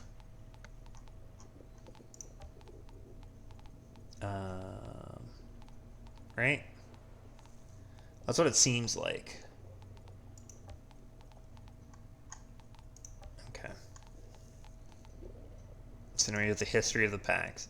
An addendum to my account of the natives of Enoch follows, sourced from fragments of writing by the humans that I know now come to Enoch aboard the Caravel.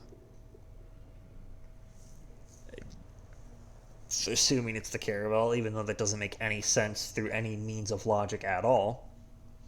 Upon the Caravel's landing, the massive natives flocked to the ship, journeying from villages far and wide. The humans were met by a growing throng of beings who bore no weapons, showed no ill intent, and freely offered food, water, and any other resources the colonists required.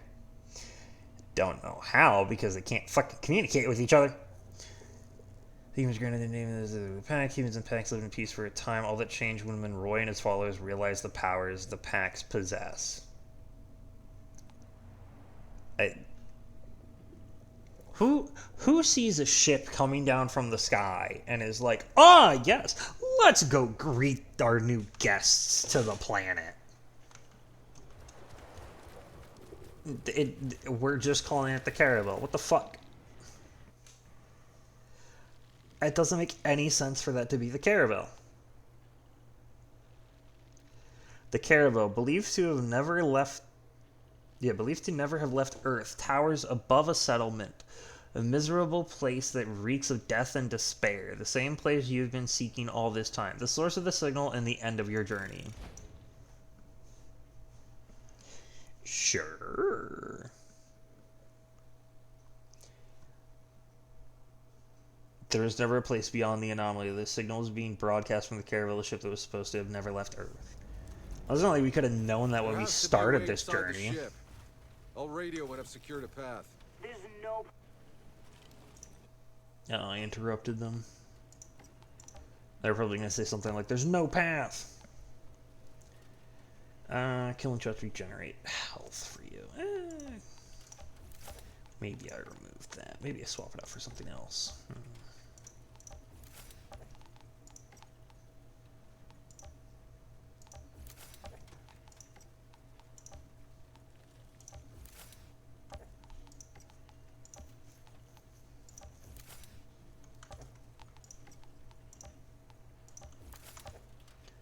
Okay.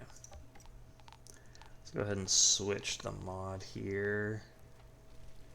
103,000 damage? Jesus Christ. That's a lot of fucking damage. Holy shit. Upgrade legendary, upgrade legendary, upgrade legendary, upgrade legendary, upgrade legendary. Legendary. Upgrade. There we go. Oh, that's right. That's your bonus thing. Okay. Woo. Oh, actually. Let's go ahead and dismantle stuff. Double gun, don't need. Shotgun, we have shotgun. Submachine gun, we keep submachine gun. Double gun, no. Shotgun, no. Rifle, no, we have rifle.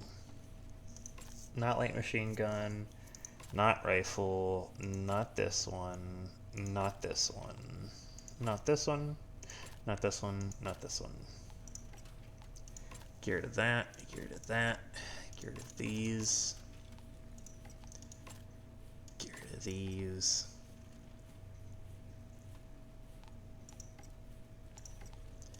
Get rid of these. Get rid of these.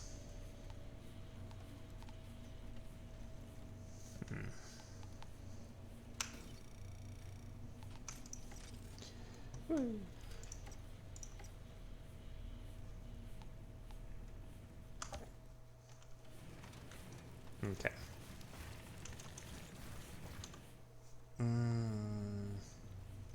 We have it here. It's the final one.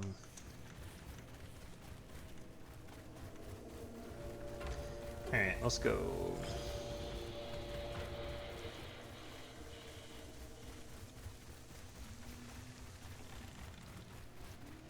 Not done going through hell yet. Nah, we'll be okay.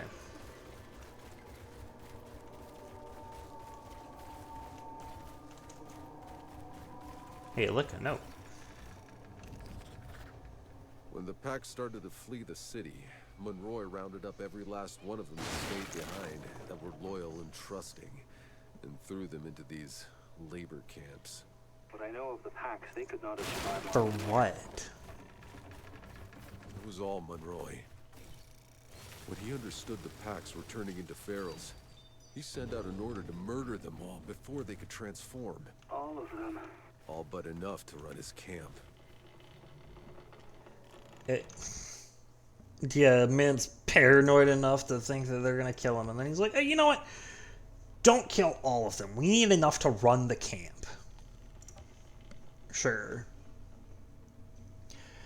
The rebuilt Caravel, the ship that everyone on the SM Flores believed had never left Earth, after the catastrophic failure of its engine at launch, now stands out like a sore thumb among the dunes of the desert, its hull glinting in the sun, surrounded by silence and death.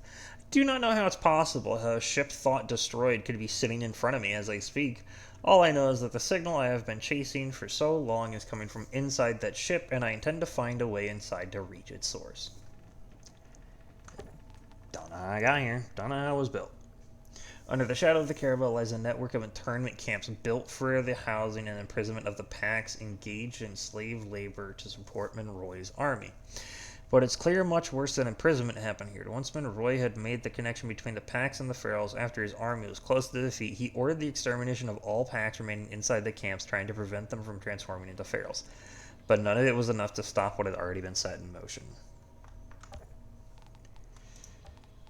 We're losing. Kill all the ones that are in the camp.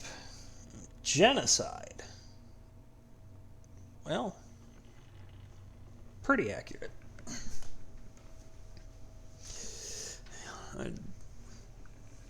Yep, it's pretty much what it was. Commander Monroy. After the last storm tore through the city, the Pax began to flee the city in even larger numbers. As you may have learned, General Galatkin saw fit to suffer a dam breakdown and walked off into the desert. I thank you for placing me in charge, Commander. Oh, it's Caruso, that guy. We rounded the Pax up and shackled them as you ordered. We had them build camp enclosures and are keeping them inside. We've packed as many as we could possibly fit into them. The camps are overcrowded, but that is soon to change. There's little shelter from the scorching sun, and their emaciated gray bodies have started to turn red and burn.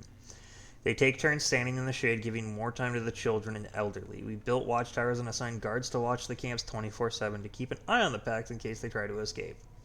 Not a single one of them has made any attempt to do so. We're still not willing to take any risks, but from what I've seen, they don't even seem to be willing to run away. You set up guards all around here, but you guys couldn't have guards to protect the obelisk when you thought that they were using the obelisk to summon the storm. I've seen the men tauntingly toss them lumps of stale bread, trying to provoke them to fight. The pitiful things just split the bread into as many portions as necessary for everyone to eat, even if it ends up being a single crumb each. What good does it do to share with everyone if it leaves all of them dead?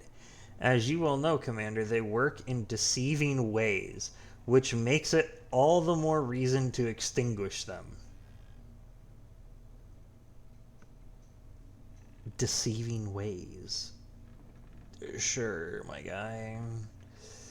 Per your shrewd order, Commander, the operation is in full motion. I personally oversaw the first groups we dragged out of the camp. They seemed relieved to walk out, finally able to stretch their legs, acting like they'd been freed. We escorted them to the incinerator we built on the camp's edge, cobbled together from old power generators, and made them stand inside. They looked at us quizzically as they entered the chamber. Some even tried to talk to us as we waited for the pressure to build up. They had no idea what was happening. The incineration was rapid when we released the flames, and their thundering roar concealed the cries some of them managed to let out. So, with your limited electronics, you decided to make an incinerator. Also, the Pax tried to talk to you here and didn't talk to you before about the obelisks and the storms, or is it just neglected to be mentioned? The only holdup we encountered involves the cleanup, as we had to wait for the chamber to cool down before we could move it. Fortunately, it didn't take long. After the fires died down, we quickly raked the ashes until it blended with the sand, and it was like they never existed. Then it was on to the next group. The smell is not as easy to conceal. It is probably how the rest of them later realized what was going on, or they've started noticing that those who leave don't come back. In either case, they haven't protested or cried or so much as said a word between them. They've given up. I can see it in their eyes. They used to follow me around, inquisitively curious, fearful. Now they just stare vacantly. After some minor initial hiccups, we have finally reached a stable rate of 4,000 packs an hour. We're prioritizing the sick and diseased, trying to minimize the risk of their infection spreading to our people. I've put the men on rotation and we are able to operate day and night up to 21 hours a day, allowing some time for the incinerator to cool down and prevent damage. Discounting any unforeseen complications, our projections indicate the operation will be successfully concluded in 45 days. I await your further orders, Commander. Why? Also, you're telling me that with the amount of people that came on the Caravel, you have a incinerator that does 4,000 packs an hour, works up to 21 hours a day. So that is 84,000 packs. And your projections are 45 days. If we've got 84,000 in a day, we've got 45 days. That's over 3 million. You're telling me that the amount of people that were on the Caravel were able to round up, control, and watch over 3 million packs. Bullshit. There's no fucking way. There's no way in hell. Not a chance. The Caravel had what? At most, a couple 10,000. Actually, wait. Hold on. We have the numbers. We have numbers for them. Where is it?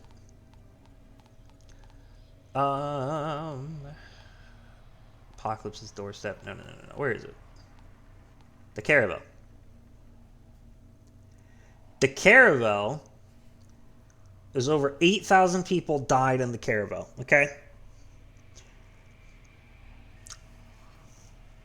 I'm going to assume that 8,000 was a pretty significant number to lose because it was rendered inoperational when it was launching. Actually, isn't there a more detailed thing? Moo metal cryopods, the takeoff, that's the Flores.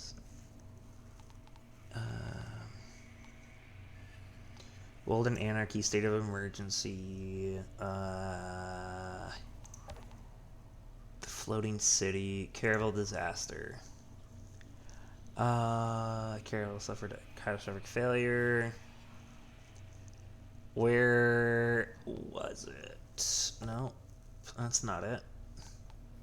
Where is it? There was a thing that talked about how many people they could have. Formation of the Outriders, the coming end.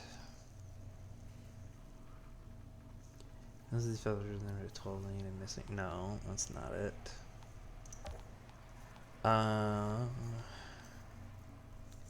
Tickets to the Flores, the Flores technician specification, Flores flight records. That's not it. Where is it?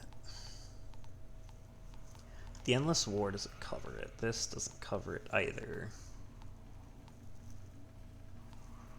Moo metal, armaments, Flores flight records, that, tickets to the Flores, expansion project. Do you say it?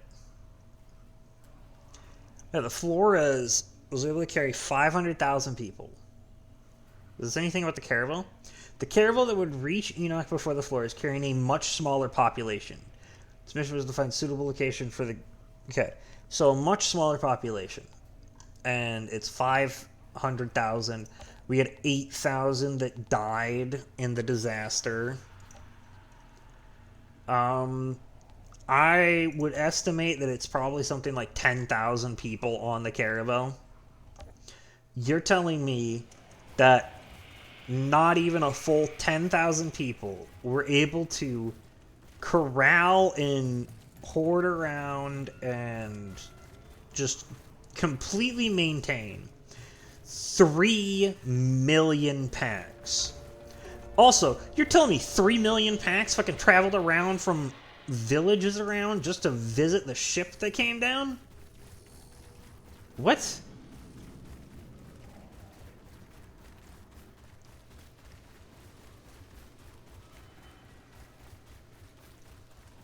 That is some bullshit numbers.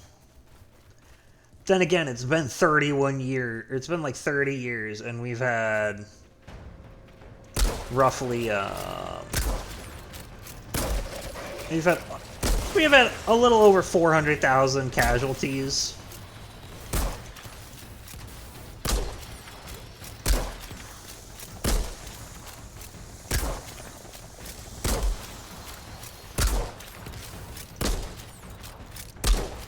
Which is a little fucking insane. Oh, that's another rifle. Is it a better one? Shots freeze firepower boost. Ooh. Yeah, there you go. Can you get firepower boost based on my 40% of my anomaly power?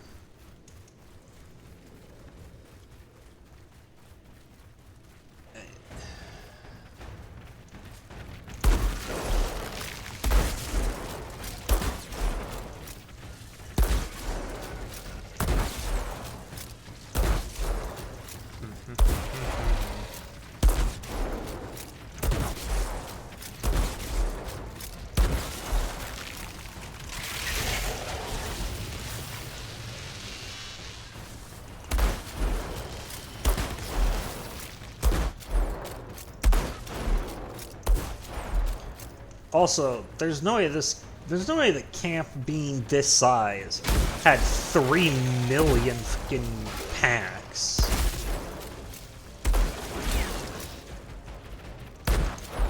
They're over 3 million packs. So I didn't even count it out fully.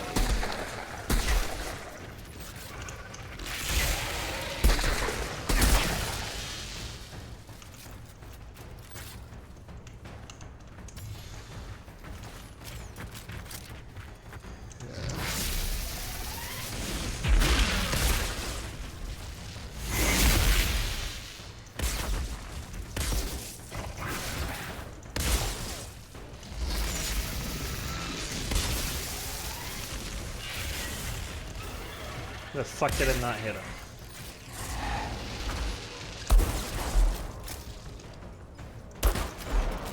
Stay back.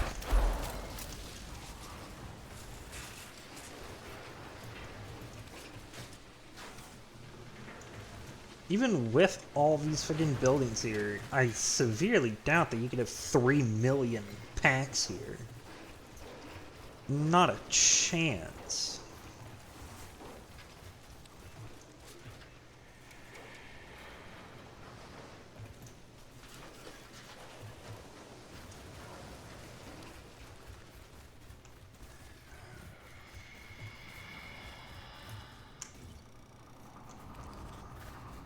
It's a diary from Nikolai Galyatkin, Monroy's general.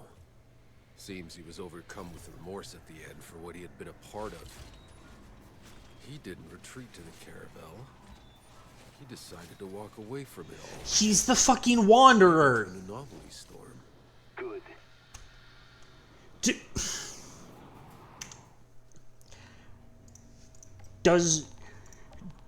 Do all the side quests just take place in a different world? I should have walked into the fire. It was Monroy that pulled me out of a burning wreck of a planet. He saw something in me. When I led my town in a revolt after our government tried to take all our doctors and provisions. Perhaps Monroy saw himself in me. I didn't care back then. I had a chance to bring my people aboard the Caravel, give them the chance the ECA had denied them. Monroy gave me that chance. How the fuck was the Caravel rebuilt? It was Monroy that made me general to put into effect the first measures to limit the Pax's movement and exercise of their powers. I cannot argue against this for the debt that I owed him, nor did I want to. Monroy was our savior. Everyone trusted the commander when he warned of the threat the Pax could pose to our existence if left unchecked. Look, the Pax are an alien species compared to humans. Even if they are the most peaceful species that exists, the Pax can still get sick. And a disease that a separate species can get will not affect us the same and can be extremely detrimental to us. For them, it could be the flu. For us, it could be 90% death. It was Monroy that called on me to order my troops to set fire to the camps while the packs were trapped inside. For the first time, I doubted Monroy's orders. I froze, I said nothing. Caruz didn't flinch. He left to carry out the orders, leaving me with a single thought. How else could we stop them from turning into ferals, from fighting back? How else could we stop the events Monroy had set into motion with his blind suspicion of the packs, his false pretenses about our safety, his boundless ambition for the natives' powers?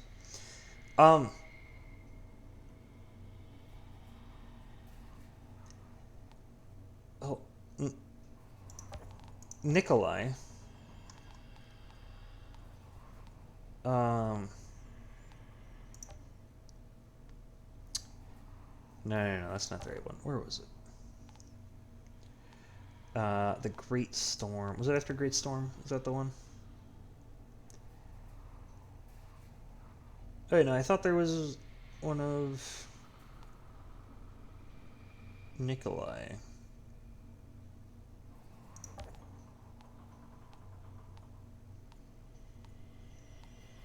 Is it under here?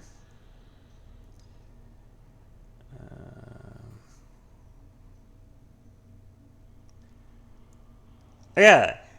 Monroy had ordered me to eliminate the packs to prevent more of them from transforming into the pharaohs, to gather them all and kill them en masse by whatever means available. Okay, so you're telling me this here, and then in your... Where was it? Fuck.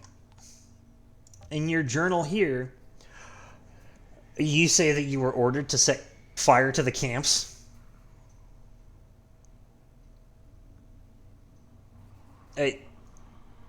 You were supposed to round them up and kill them in any way possible. Now you're saying that you were supposed to set fire to the camps, and this is the first time that you froze?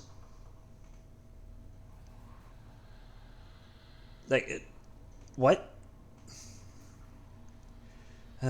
Whatever. But it is I that committed all these acts, and not Monroy, and I alone will walk into the fire, into the storms, as I should have done a long time ago. What? Where? What acts did you commit? You literally say here that Caruso didn't flinch. He left to carry out the order, leaving me with a single thought. If Caruso went to carry out the order, how in the world are you responsible? Did you tell him to do it? I mean, look, you can blame yourself all you want for everything that happened prior to that, but you can't blame yourself for the one that Caruso went off and did.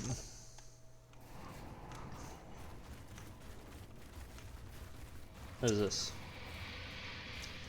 Historian Evolution Area. Okay. Flag. Ammo. Let's go get some evolution.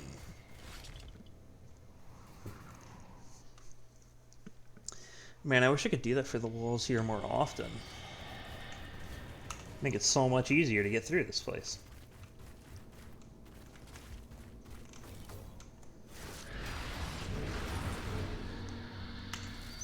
But then the game wouldn't be able to railroad me through with the little area I'm allowed to go.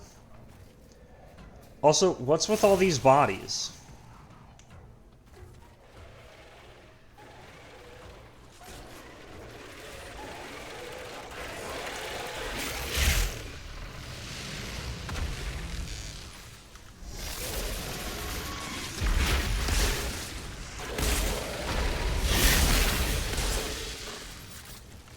We literally read that they were burning them and then they mixed their ash in with the sand. So where did all these bodies come from?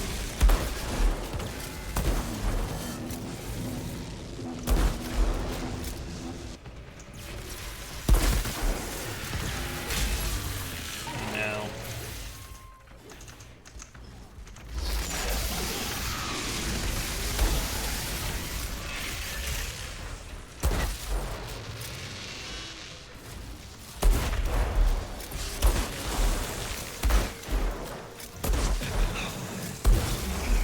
Oh, there's a bird mother here. Hi.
Fuck you.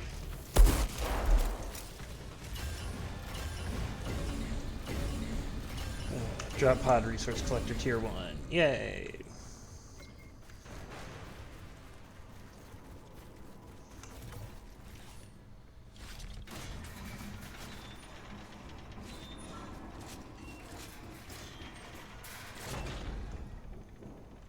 I can't wait to figure out how the Caravel reached this planet before us when it left after us.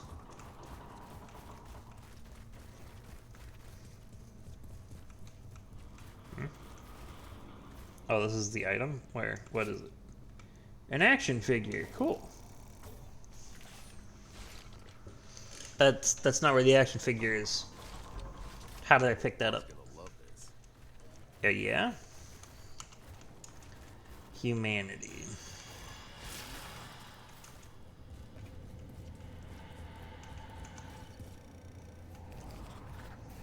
Monroy returned Signal to the city to broadcast. find it under siege. They battled for days, a complete bloodbath. And then, another storm hit. Monroy's people were decimated. That's when they spotted the Flores in orbit and called for help. They started broadcasting the signal. But it couldn't get through. Help never came. And Monroy ordered a retreat to their ship and locked it down. Okay.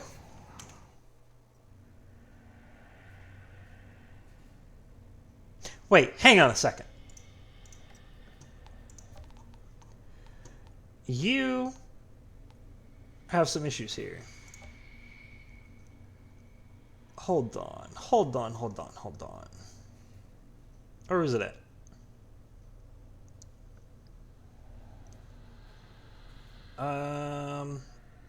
Oh, where did it go? There's a thing about it being... Yeah, here it is. Enoch itself had started to change. Once fertile soil had now become barren and nothing we do to grow crops seemed to work. Green valleys and woodlands are turning into desert. The clear waters that ran through the rivers have turned dark, undrinkable. The lakes and oceans have begun to dry out. This happened before. This great storm happened before the Feral started attacking. When we got here on the Flores, the planet looked really nice and pretty still. Really lush and green valley. So how? How did this happen? You just ruin your own storyline. It makes no sense. Monroy's note. We returned with all speed we could muster, considering our vehicles were rendered inoperable.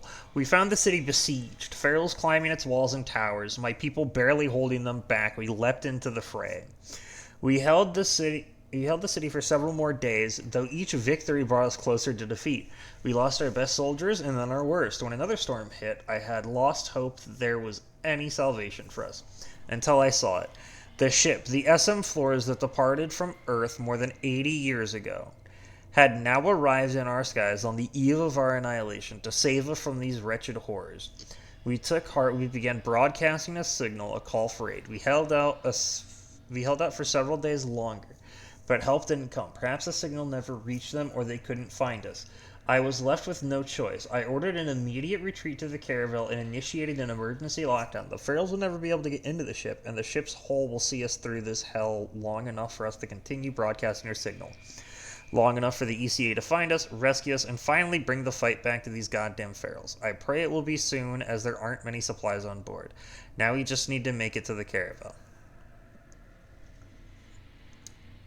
So, we had a beacon land here that was in relay mode. Not quite sure how that one got into relay mode. The fort that Monroy built was relaying the signal.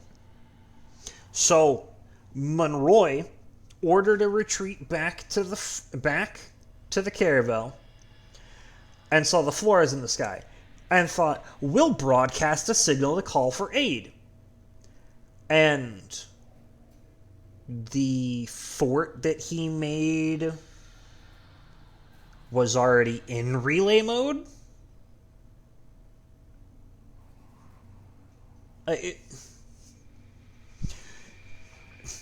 You're ruining yourself here. Because in order for this to make sense, the fort would have had to be in relay mode. In order for the fort to be relaying this signal. And then that fort is being relayed to a drop pod, which is in relay mode somehow. Don't know who the fuck launched it and put it in relay mode. And then this just doesn't work.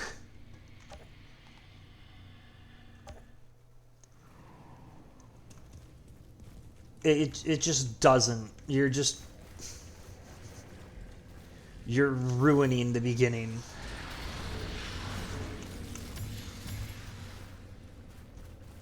Because unless you're going to tell me that I'm halfway across the world, in which case, why are you playing creepy music like anything creepy is happening? Unless you're telling me that I'm halfway across the world, which is impossible because he said that he saw the floras in the sky. There's no way for them to have this huge-ass desert be hidden. Unless it's supposed to be a small desert. At the time, 30 years ago. Although they mentioned that the fertile soil is now a barren wasteland. Like, the place was a desert. It was so terrible and bad. You couldn't grow anything here. But also, it wasn't so terrible and bad that you could see it from space, because you don't see it in the beginning. Over 30 years ago. But 30 years ago it was inhospitable, and now it's only gotten even more inhospitable.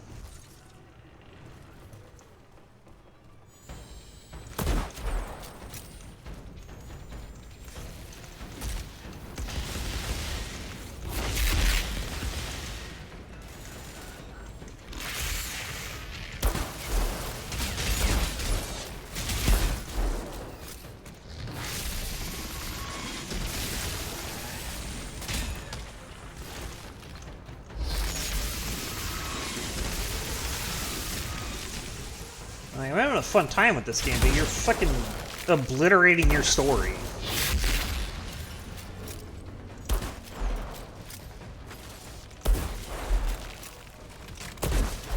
It's an 80-year journey to get here from space. Or to get here from Earth. Also, the Caravel was supposed to leave earlier. It blew up, didn't launch, but it got here before us. And, the place was terrible and inhospitable, and it was overall a disaster, and then the floras arrived. And you can still see all the lush greenery and everything. But over here, it was 100% an unlivable, unsustainable desert. Nothing you could do.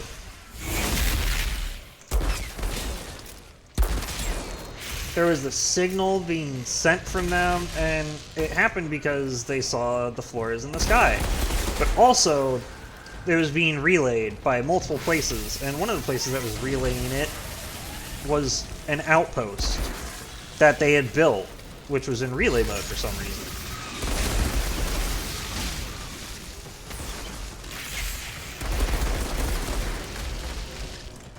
Like, unless you were able to remotely put on freaking relay mode from the Caravel. But I don't think that would work because your signal's being jammed to the floras. All this time, all we've been through, the battlefields, the jungles, the alien ruins, the desert, all we've lost. I can't believe we're finally here. The goddamn signal I heard the day we landed, and still, none of it makes any sense. No, it doesn't make any sense. Well, I think I'm starting to put it all together. The way the Pax controlled the anomaly with their obelisks, they are what kept the planet's energy in check. They were the balance. But when Monroy stopped the Pax from using the obelisks out of pure fear of what he couldn't understand, the anomaly spread like wildfire across the planet. The storms surging out of control, mutating everything. All this time thinking we were going to reach a place beyond the anomaly. only to find the place it all started. Where Monroy started it. Okay. Zahidi. If the Pax are keeping the planet in balance, then I have a question for you. When were the Pax created?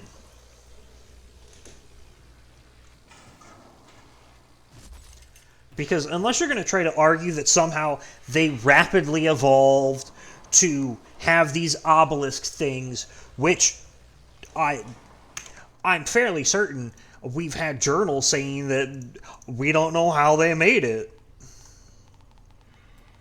Where would it be at?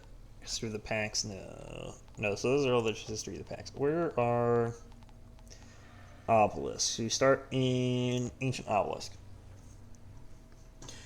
There's an ancient obelisk. There's no doubt it's of artificial construction with straight edges. There are 4 recesses, one on each of the obelisks. Part of the obelisks are worn and cracked. Directly beneath it is a hole. No, where was it? You can only hypothesize based on observation, but it's possibly anomaly energy originates or is stored deep within. Where was it? Wasn't there a thing about it? Ancient civilization that once thrived. It's been 30 years. How the fuck does this place look this overgrown in 30 years? Or was it? I thought there was a thing about the obelisks. Was it the Grand Obelisk that it was? Fuck. Where was it? The laboratory? No, not the stronghold. And the ancient obelisks? No, this is where we were at before. There's a deep well beneath it.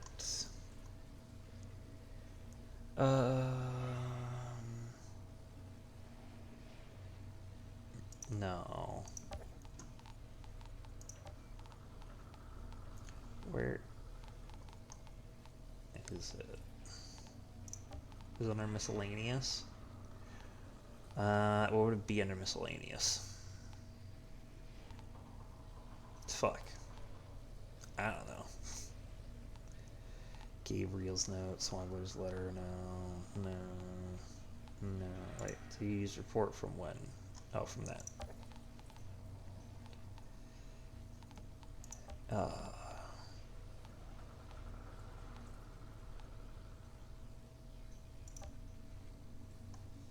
No, okay.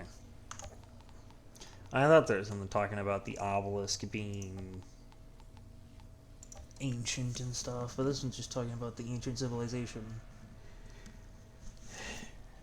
Or the ruins of a civilization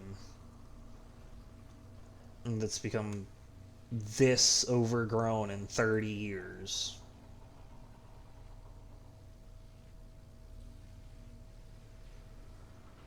They possess the intelligence and technology to shape giant blocks of stone. Where did they do that at?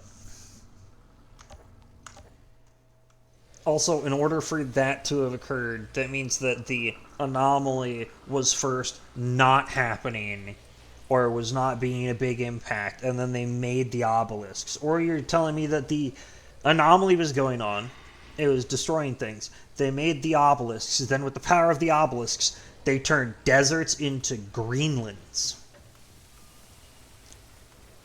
Which would be fucking phenomenal.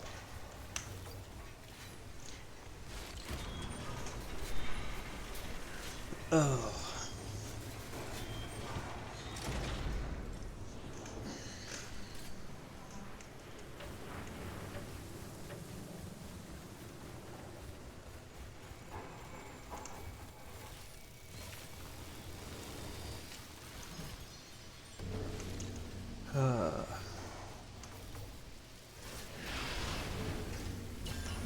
The only way that the idea that the Pax were the ones creating the balance here makes any sense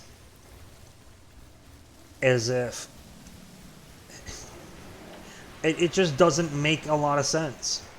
What, the place was terrible, they came in and they made it to Greenland? How? Wouldn't the anomaly have fucked them up? Also, I know that you said that they have the technology to make the big stones, but how did they get the technology to make a hole into the planet that's so deep that you can't see the bottom of it?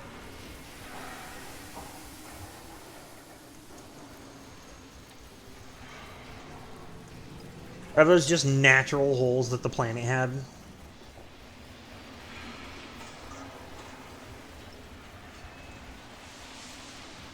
How did the pack survive, you know, on this planet without being torn apart by the anomaly?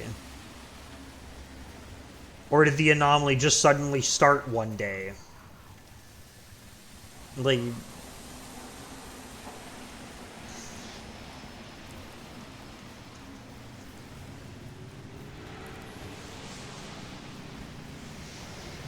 Maybe what happened is the packs were here, and then they found this desert. They're like, we don't like that this is a desert.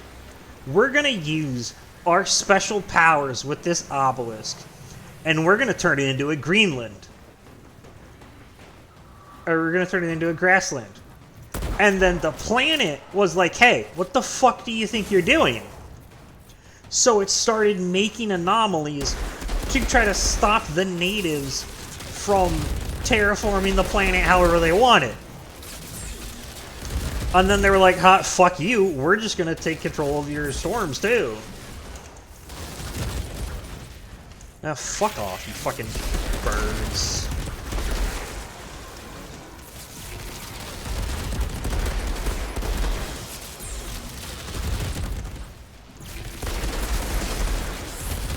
I mean, it's not like we have any way of ever fucking knowing what the truth is, so fuck it.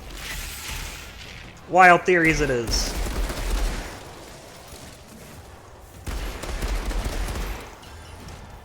This planet was mostly barren in the first place, and the natives evolved so that they could use magic to make the places hospitable, and then the planet was like, no, no, no, that's not supposed to happen. So then the anomaly started to try to get rid of the natives that were ruining the planet and changing it from how it naturally was. And half of them probably slaughtered the rest for a last seat on the Caravel. I have no fucking idea. This just doesn't make sense. We all should have been down there with the rest. Hopeless, drowning in chaos. Nothing but dictators and madmen set loose. If the Caravel's engine hadn't exploded and killed most of the Outriders, we would have been the ones left on Earth. 2 more soldiers in Monroy's damn army. Fighting for any way off the Earth. Coming here to slaughter the packs. And screwing up the whole damn planet. Before you all ever set foot on it.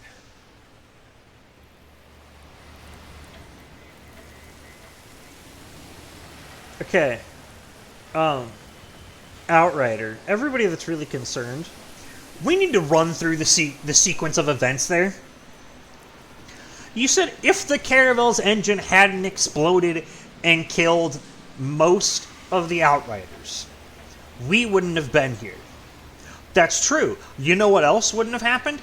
The Caravel launching after it supposedly blew up. We would be soldiers in Monroy's army to get off the Earth? How? He doesn't have a fucking way to do it.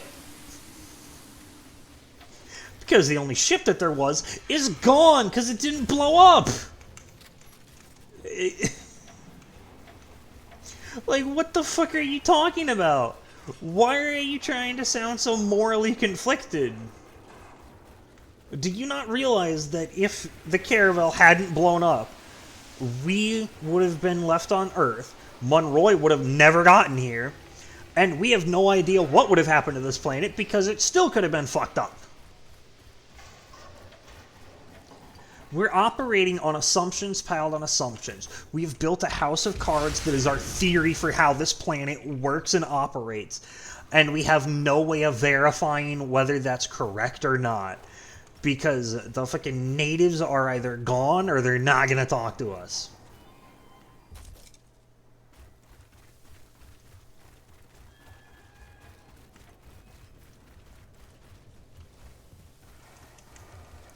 What's this one say? This journal says that this planet was a beautiful place before humans arrived. No, it's the Caravel incident. Caravel lockdown. Why is this called the Caravel incident then? At 0400 this morning, 3 Pax individuals were sighted inside the Caravel without authorization. 2 Pax were captured and reprimanded, but the 3rd escaped. After a stockade in the armory, several armaments have been reported missing. Since none of our soldiers would steal their own weaponry, we must assume the Pax are now armed. By order of General Galactin, access to the Caravel is hereby restricted to authorized personnel only. Trespassers, whether Pax or human, face the penalty of death. So the Pax stole weapons, and they just sat there?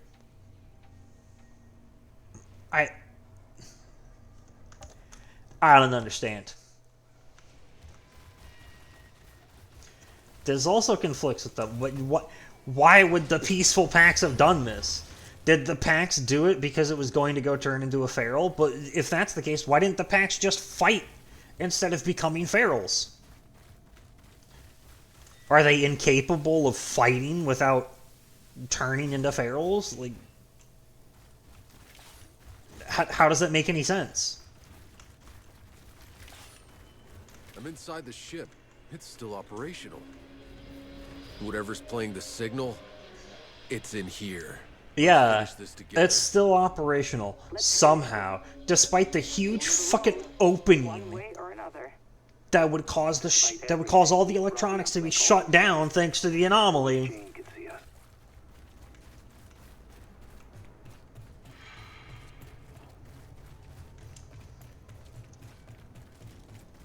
Thank God anomaly particles don't come sideways. They just come straight down, I guess. Yeah, also, this would be a problem. This would cause major problems. It should interfere with the signal. Whatever's playing the signal, it's in here. Let's finish this. This is where the signal is? Into the bridge? Well, when I go into the bridge, that means that the signal's going to turn off, right? Because everything's going to get fucked.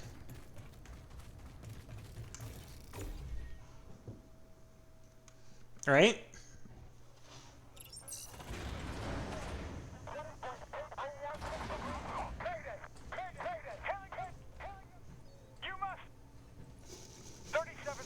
The signal's working somehow. Listen. Signal. Mm-hmm. We're here.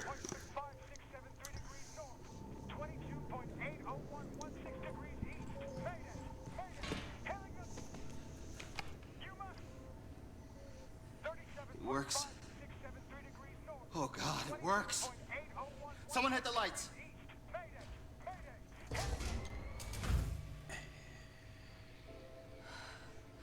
Look. It's exactly as I saw it. As we saw it. China, that's not real. That's this planet, all right, but it's long gone. No. No, get the fuck off.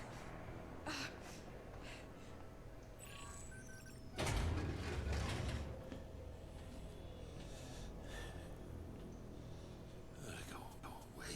Who the fuck are you? Mood for this today.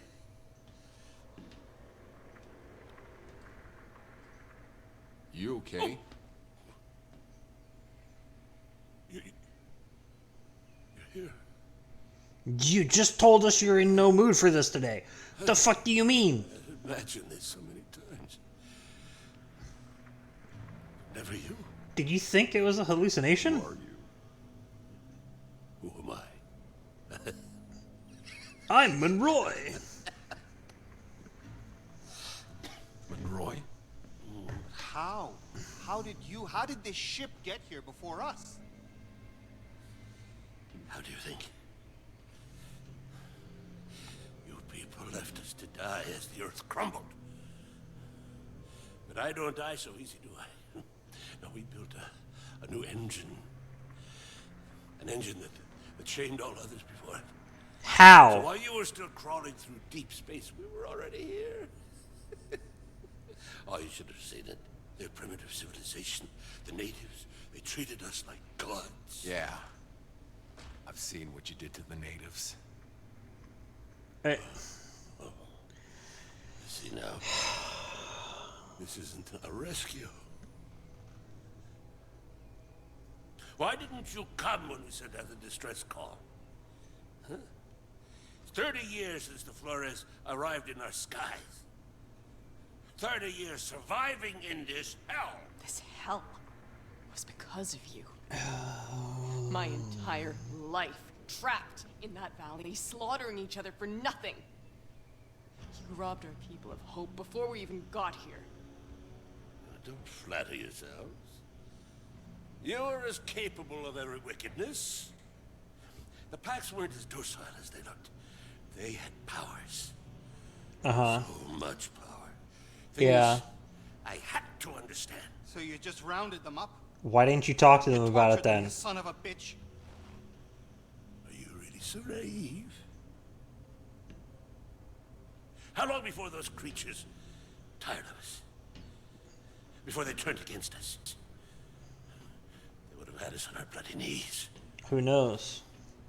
Doesn't mean you should. Doesn't mean you should kill them first. For us, for all of us, so that we could survive, so we could be strong. Don't you see?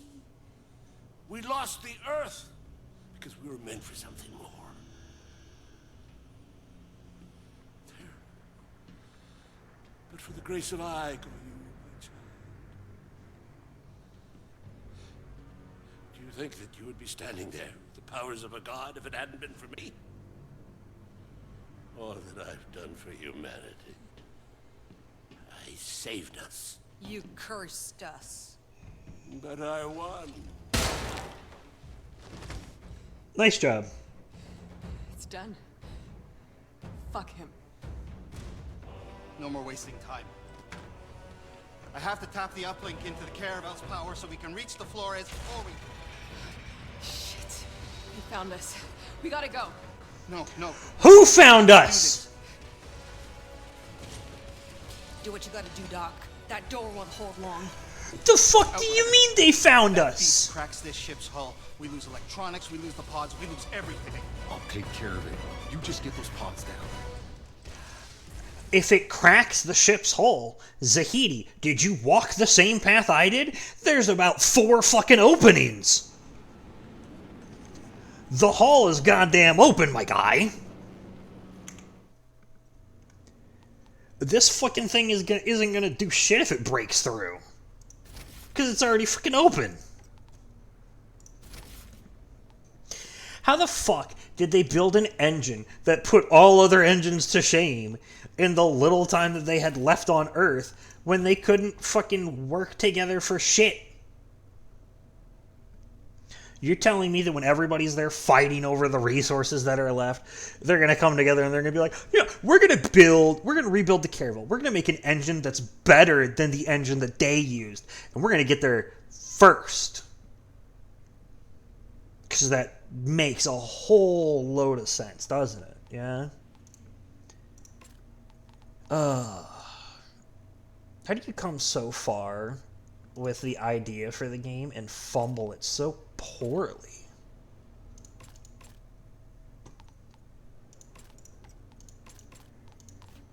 I mean, that's their best explanation of how they got here before us. How do you think? We built an engine that put all other engines to shame. Tells me a whole bunch of nothing. How did you make an engine that was faster? Why weren't we able to make that engine before when we were building the Flores? Like, for fuck's sake.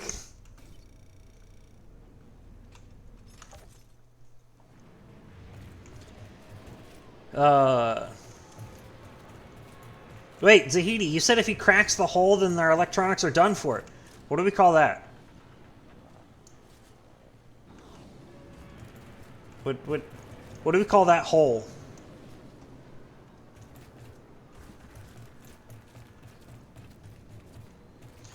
Whatever, fuck it. Hi, Yagok. Oh shit, the panels are gone! Electronics are done!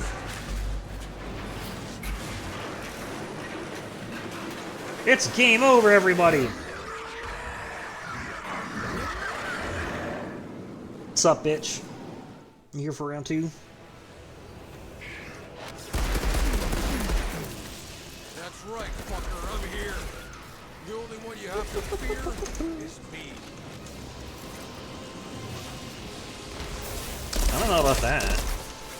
I mean, the others have guns, too. Yeah, he's a fucking shaman. Fuck you.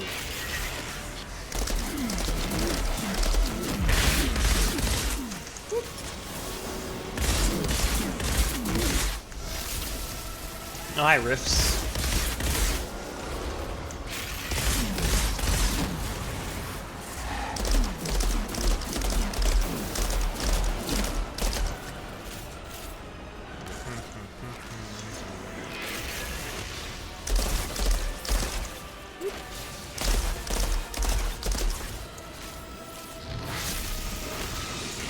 Oh, perfect. The one that I can't dodge.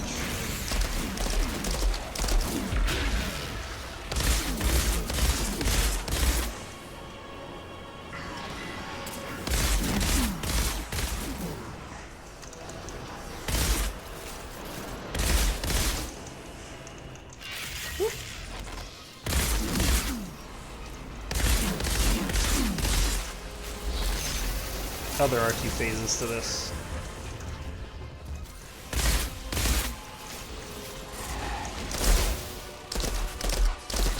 Because there's no way that there's one phase and your health is that low in 2 separate areas.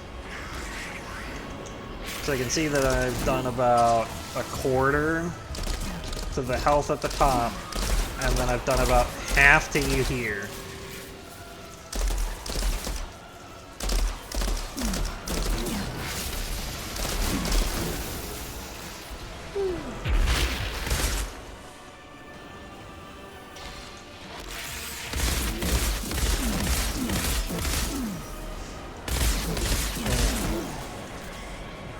And then Monroy's talking about us having the powers of a god like he knew it would happen. A bunch of fucking idiocy. That's what it is.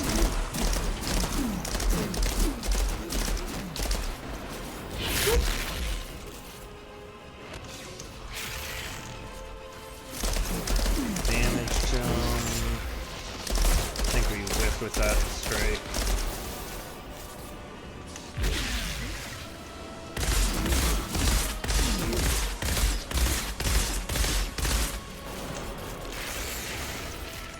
Yeah, this is gonna hurt.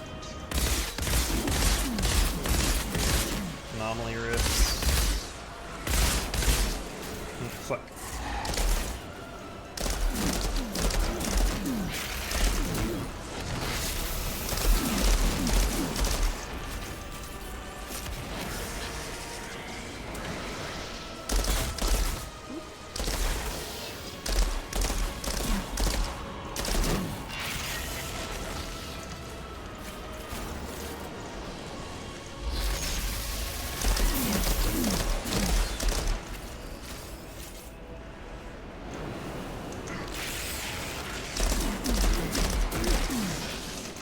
Ow.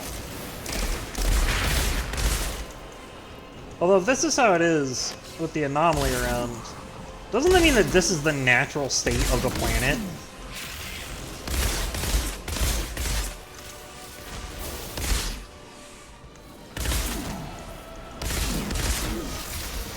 Unless I'm gonna get an explanation of who brought the anomaly along.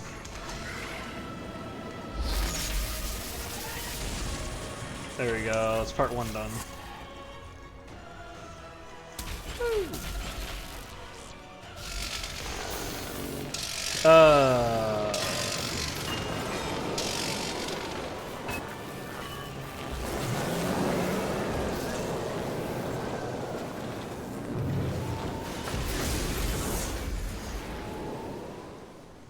I'd like to point out that more of the hull of the ship is gone. Or more of the hull of the ship is gone. And since Zahedi was so worried about the hull of the ship being gone, this means that everything's fucked.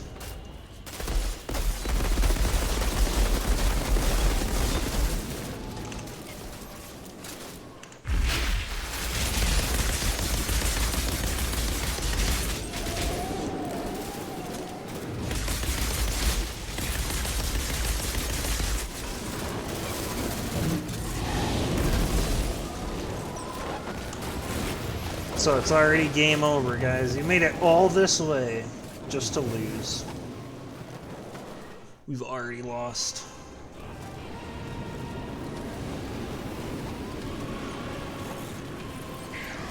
He brought some chains.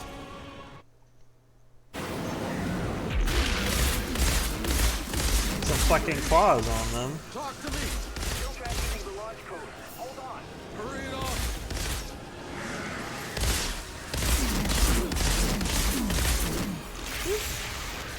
Yeah, so how are you putting the codes in with what just fucking happened? Because there's a giant ass hole in the fucking hull. I thought we needed to keep the hull intact for him to... for us to be able to interact with the Flores.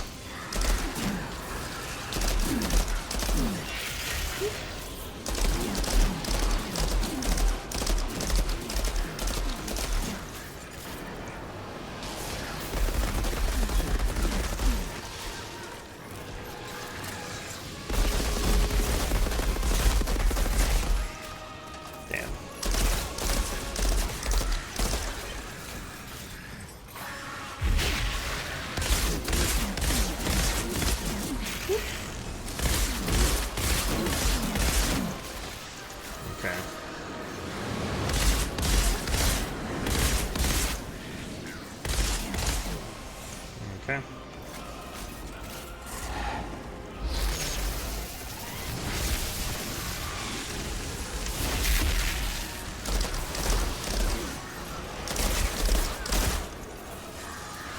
Alright.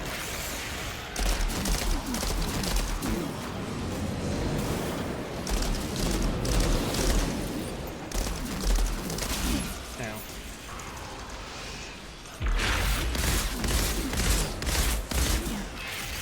Lightning, dodge it, fire, put that out.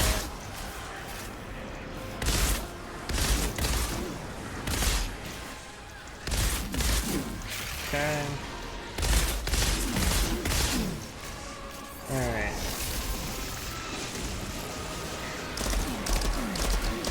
You've made it to him being half dead.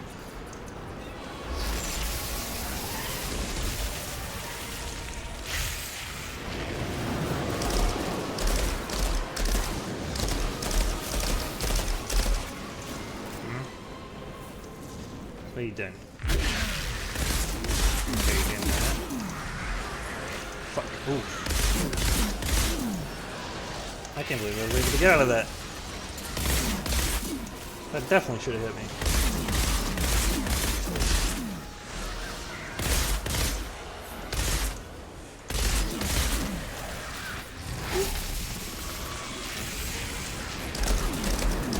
Chain lightning.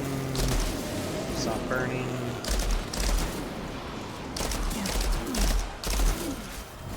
Fuck you, man.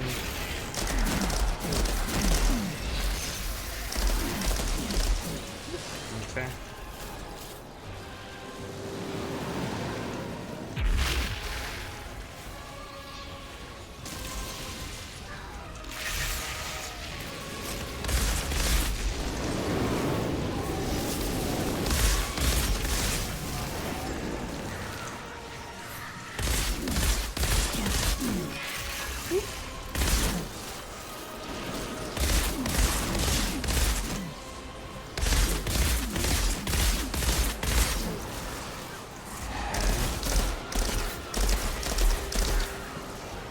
What?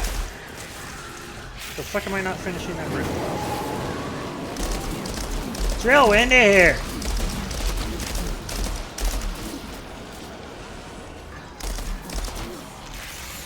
Aw, you bitch.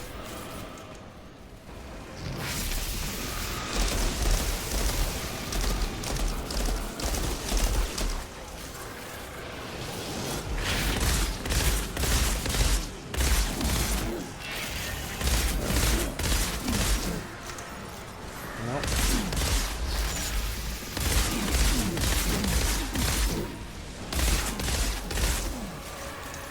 Alright.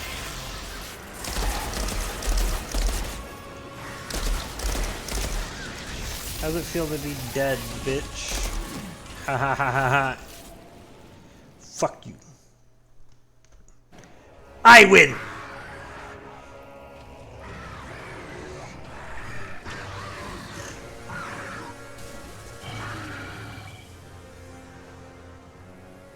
Zahidi? What's happening in there? It's working! If I shout really loudly, he'll be able to shout back to me. Transmitting the first launch codes. Now! Hey, isn't that hole, like, broken? Are the drop pods going to come down?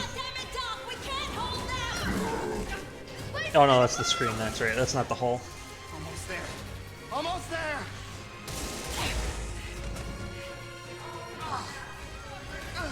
Guys, don't you remember how it went when we were tracking the signal? The signal to send the launch codes is going to have to transmit from here, go through a relay station that's at that old fort that they made, then it goes to another relay station that's that drop pod that we found in the beginning, and then it goes up.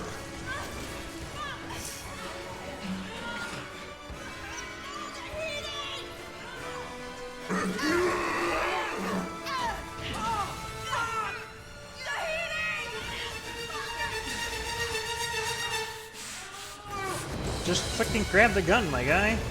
Help him out. You kicked the gun. My goodness. Zahidi, I didn't think you were that strong. Tiago! Get in!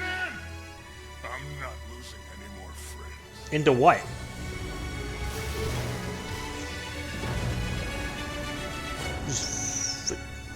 Huh? Shit. I guess it's over. I love seeing that scene twice. Kind of ruins it. Uplink. Now the subtitles are out of sync. Oh.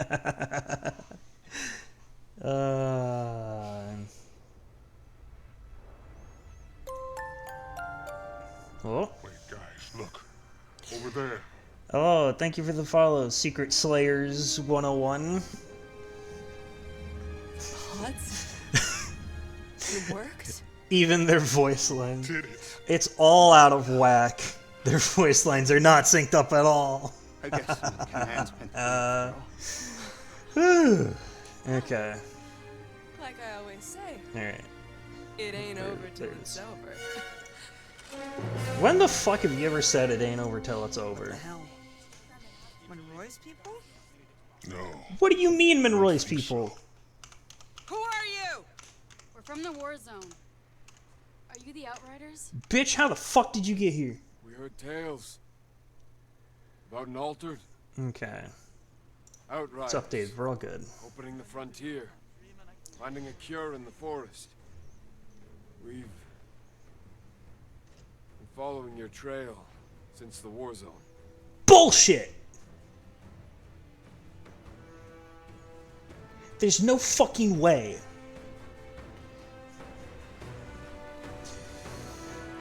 Do I have World Slayer DLC? I do not have World Slayer DLC right now.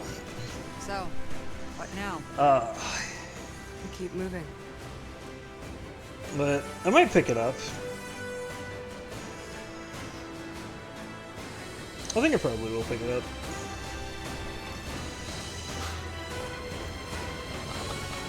We've beaten the main story.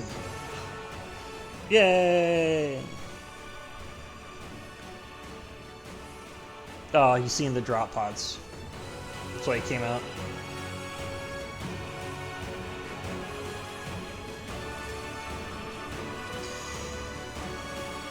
I don't know why, but I keep coming back to this game.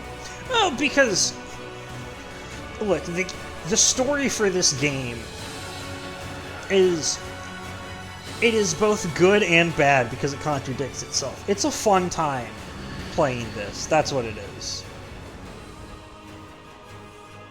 Hold on a second. Didn't I kill you? The fuck are you doing alive?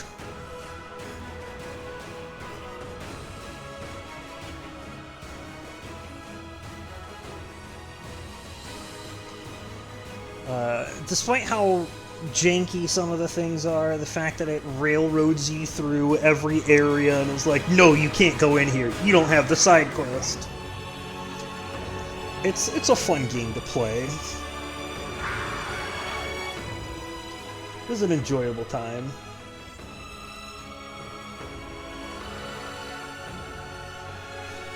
Who the fuck is this one?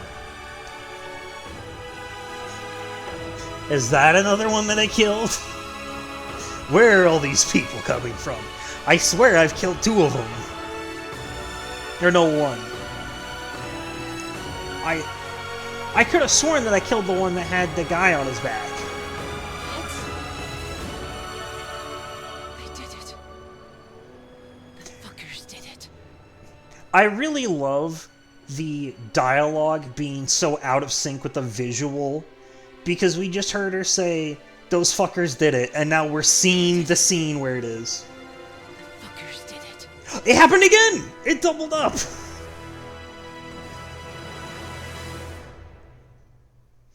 I did it. Me with my nigh god powers went through the forest, and the desert, and the canyon, all the way to a fucking city in the forest, or in the desert, right by the Caravel, that somehow got here before us because they made an engine that put all other engines to shame. Without much explanation. Makes me laugh. This game is just... It is just something to play and be in awe of how it goes. That's pretty much how it goes. Do I want to do some gear runs? Not right now. I've just spent the last what was it, 4.5 hours playing to finish the campaign.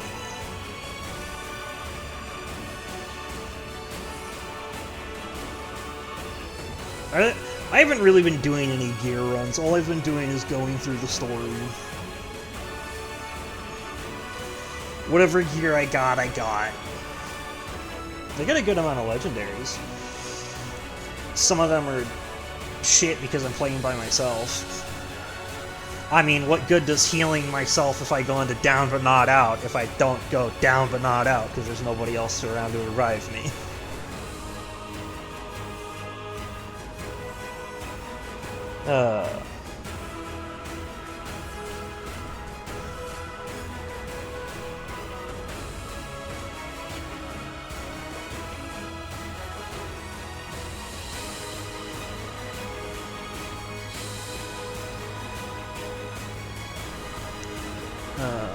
Oh, I didn't get to finish off all of my Outriders, damn it. I put so much into those. Fuck. Oh well. The best we could. What was it? 29? For a class, I think, something like that.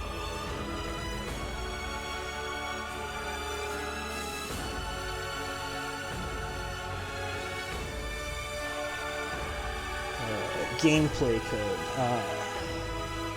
Additional gameplay code. The level design. Who designed the levels so that way we go from one area and then we have to go to the next area? We can't go to certain areas because we don't have the side quest. Was that the technical level designer? Was it Hubert? Who did it?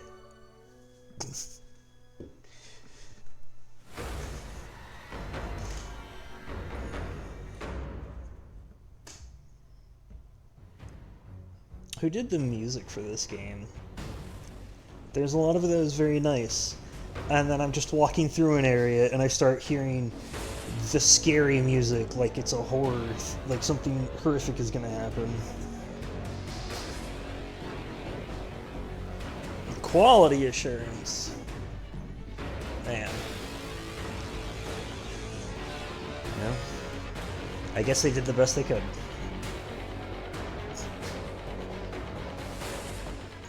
It's a fun time. I had fun with this. Thank you everybody that made this.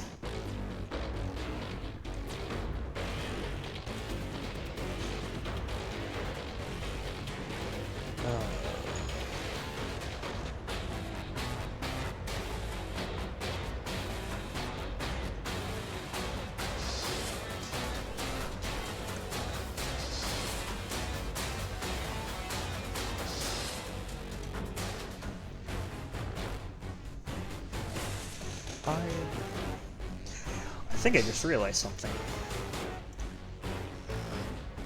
Hold on. Let's go through it. I have 2 historian missions to turn in.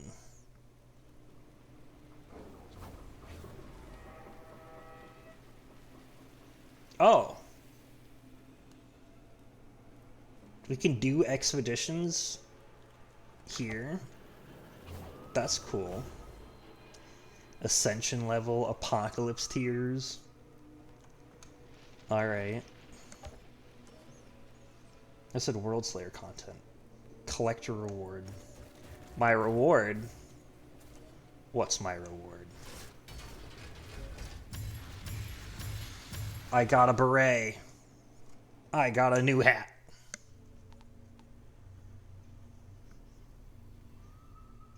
Sergio.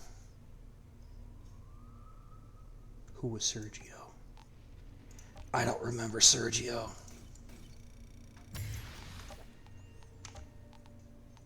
Oh no, we're at 31 for it. That's right. We're 7 away from Temporal Blade Master. Damn it. Actually, wait. Oh. There's a note here. Oh shit, did I skip how we got here? Fuck.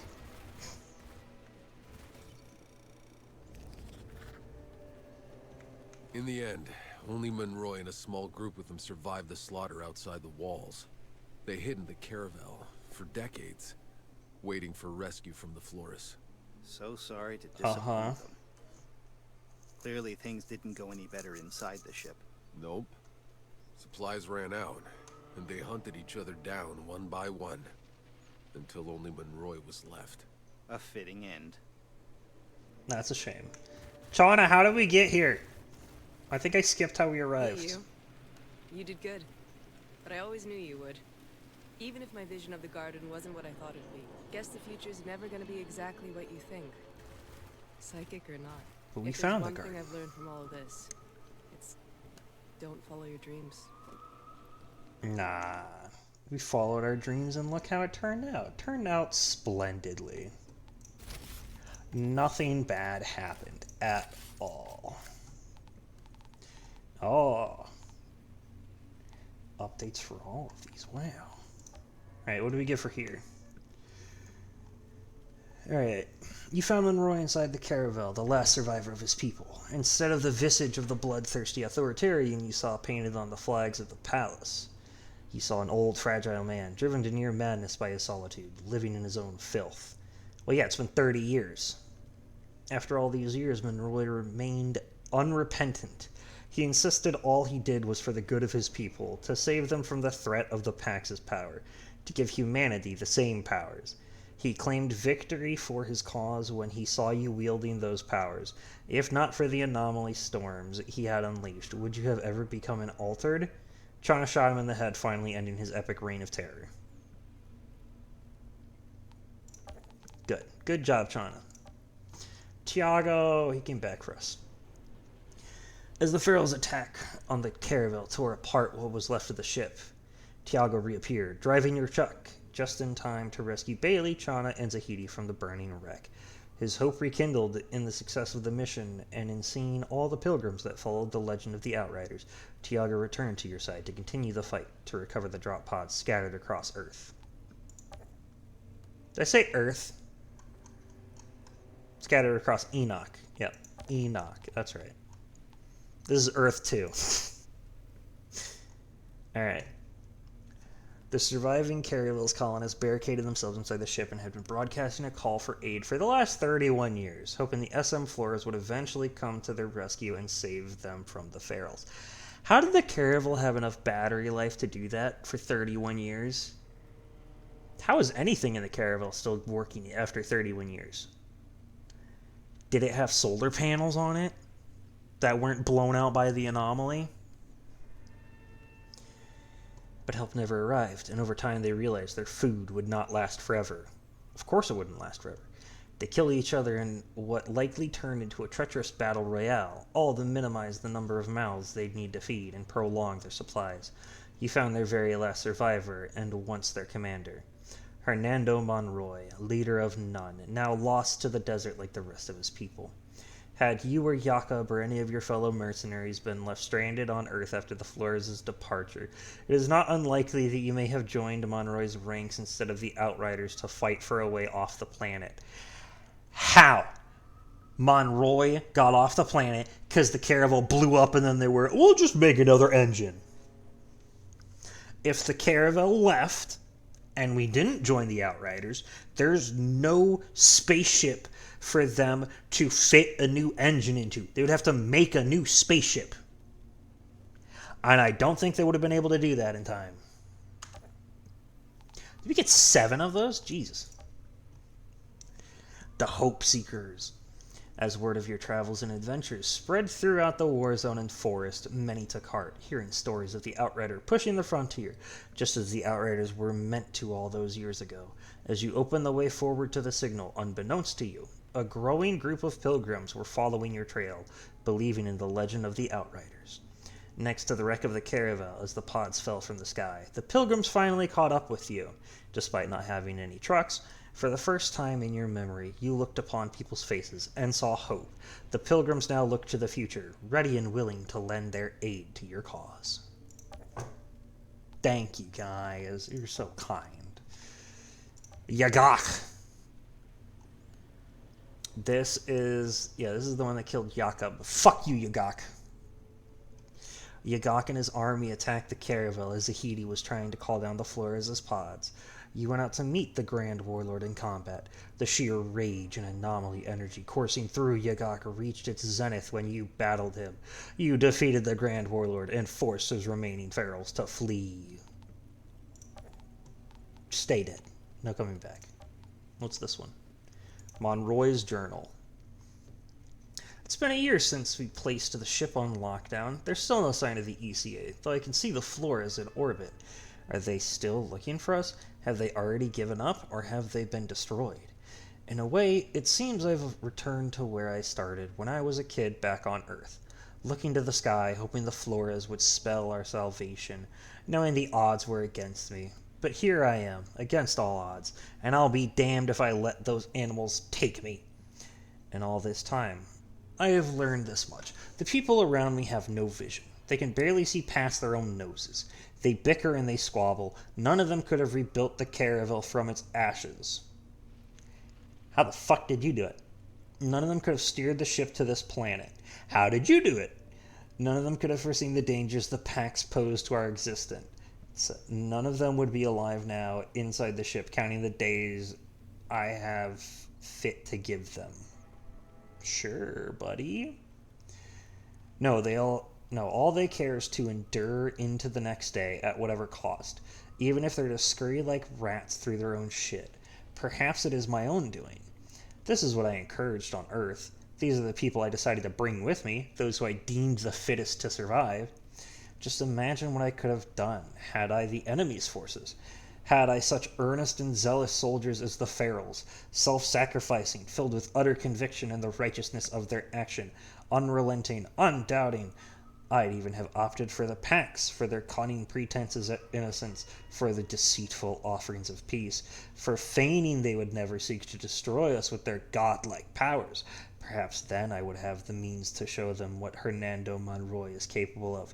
I mean, maybe if you had 3 million troops, it would be great too, since that's how many Pax apparently you killed. Somehow. To think I brought only my best into the Caravel before I locked myself inside with them. But perhaps it's just as well. They haven't yet realized there aren't enough supplies in this ship to sustain us all.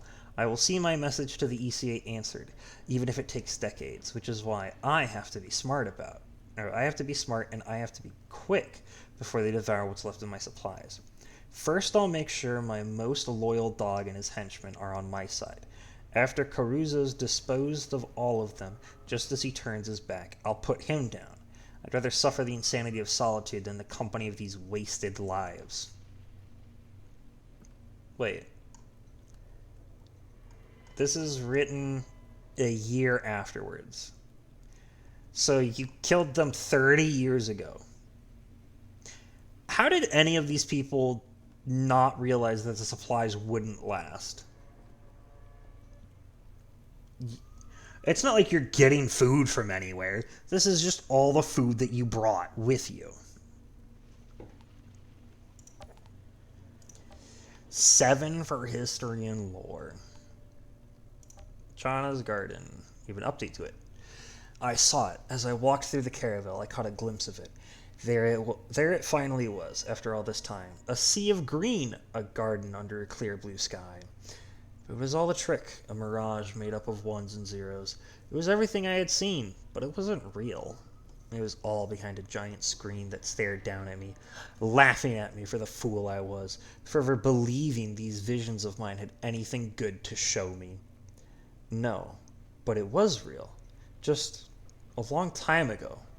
Maybe that's all my visions are good for. Reminders of what has died, prophecies of what will die. What's the point? Alright, where are we at? Monroy's stuff. Wait, this got an addendum? Why is this highlighted like it's new? This is the same as it was before. Right? Yeah, nothing's changed about it. What about this one? Nothing's changed about this one either. This one? No? This one. 2154. No, this one isn't new either. Yeah, convince them that the Paxman does no harm. This is not any different. But this one is a new one. Still remember our shock that first day. We saw a small procession of natives emerging from the woods to greet us. How? It said that natives came from villages all over to meet you guys. There were 3 million that you guys killed with your incinerator. Like, unless you weren't killing the 4,000 a day, but I don't know why you would have wanted to get the 4,000 an hour. Yeah, a small procession of natives emerged from the woods to greet us. Monroy orders weapon drawn, but they had brought food. No, wait, we've seen this. They gave all they had willingly, expecting nothing in return, though their faces are peculiar. I saw no fear in them, only a kind of naive wonder at the strangers that arrived in their skies. Began compiling notes for future anthropological studies, though they have quickly learned a few of our words. Their own language feels almost impossible for my vocal cords. So far, there's very little in common with how we organize our society. Male and female are nearly indistinguishable and appear to choose their mates freely and leave as they please without confidence. Or without violence. There seems to be no discernible form of hierarchy among their people, apart from respect given to elders. They do not carry weapons. They don't even seem to know what a weapon is. Yesterday, one of them stuck a finger in my rifle's barrel, oblivious to the danger. Faded fragment. Believe I have never witnessed beings more innocent. It is almost as if they are mentally incapable of cruelty or violence. With such a peaceful nature, it made sense to dub these kind beings packs. How did one of them come to the idea to steal them? Here it is. Monroy's Road to Enoch. Hernando Monroy began his life as a child soldier caught in the civil wars that burned through the countries of South America toward the end of Earth's history. He never knew his parents, but was raised in the barracks of a number of different armies, never truly loyal to anyone. He hated looking to the sky, seeing the ship being built in orbit. A ship he would never be allowed to board. He knew that the only way he'd ever get a seat on that ship was by force. Not merely an unthinking grunt, Monroy learned the power of oration when he convinced his superior that looting villages and towns during their raids inside enemy lands wasn't enough. They must burn them to the ground to deny hope and strike fear in the enemy. Monroy's brutal efficiency helped him quickly and bloodily rise through the ranks of the latest mercenary army he joined. That depends on what your point is doing there. Are you going there to loot it? Why would you raise it to the ground? If you loot the village and then you leave the village, there's a chance that they'll return. If you burn it to the ground, do you think they're going to build over it? Discontent with the passive attitude of the army's leader, just as word of the explosion of the Caravel spread, Monroy seized the opportunity. Together with a group of loyal soldiers, he assassinated the army's leader and took his place as commander. I have no idea how in the world you would ever get that to work. There is already a second in command if you're going to kill the person that's in charge. In the following months, Monroy gained notoriety for spearheading multiple assaults, first on the space elevator and other bases around the world that transported passengers to the SM floors. Then on the crumbling nations and corporations that had been left behind to rule what was left of Earth after the Flores departed, and finally on the floating city. Monroy's occupation of the floating city led to the capture of a number of engineers, scientists, and other experts that finally provided him the means to leave Earth. With the greater part of the Caravel still intact and in Earth's orbit, Monroy undertook the rebuilding of the ship, restoring it to flight-worthy condition, while recovering plans and schematics from the database left behind by the ECA. He discovered they had already invented a faster, more efficient version of the grav drive engine, but did not have time to build it for the Flores. Monroy worked his people to exhaustion to realize the potential of this faster grav drive, and many died while building the engine and performing repairs on the Caravel. Why would they invent a faster, more efficient version of the grav drive only to not use it? They didn't have time to build it for the Flores? Before what? Monroy had time to build it from scratch. Not only that, but this would mean that they invented the faster engine during the time that they were already working on the first engine. Why? The Caravel's capacity numbered in the several thousands. Many were cognizant of the fact that the only way they'd ever be granted a space on the ship was by proving their value and loyalty to Monroy. Monroy's raiding armies scoured the earth, looting and pillaging, bringing back any resource or equipment they thought would curry favor with the commander, even to the extent of stripping the floating city to the point that it could float no more. In their eyes, anything and anyone was fair game. Monroy was all too pleased to see his reign of terror may even have been unnecessary, since people were more than content to terrorize each other. After a few years of repair, the Caravel was ready to launch for a second time. The ship successfully departed Earth and arrived on Enoch 6 years prior to the Flores. So in 6 years, the lush forest area, or whatever that place was, went from fertile soil to barren desert. Wasn't able to be seen from space, though. I don't know how. Oh, alright. Oh, I'm gonna make my way back. All the way back. Oh. I was gonna say, I thought I was missing a side quest, because I was pretty sure that I was one short. But it seems there's one here. Nope. We'll do that later. I just knew it. Right now. No way you're showing up after all this time could have been random. It's been a long time since I had... Without memories of the past. And memories. Hey, look, lipstick. Seems funny now, the things we thought important. I remember spending hours in front of my mirror just to convince people I was worth Hours? their time. Why? Maybe it's just as well we're done with all that now. We are an ugly lot of creatures, and no amount of makeup will hide that. I wouldn't say that. I wouldn't say that we're an ugly lot of creatures. Action figure.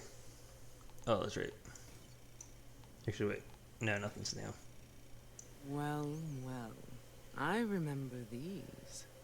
Must have been a treasure in a box of goodies, saved from Earth by some spoiled little kid who probably didn't last a year on this rock. Can you imagine we once had a world where war could just be a game for kids and their dolls? I mean, there was still war on Earth. Wait, 43? Sometimes people ask me. What? Thanks again for getting the guy who killed me, Mr. Chang. Level 43. Huh. Okay. Well. Let's go ahead and grab them. Let's get them all. The maximum apocalypse tier is 40. God damn.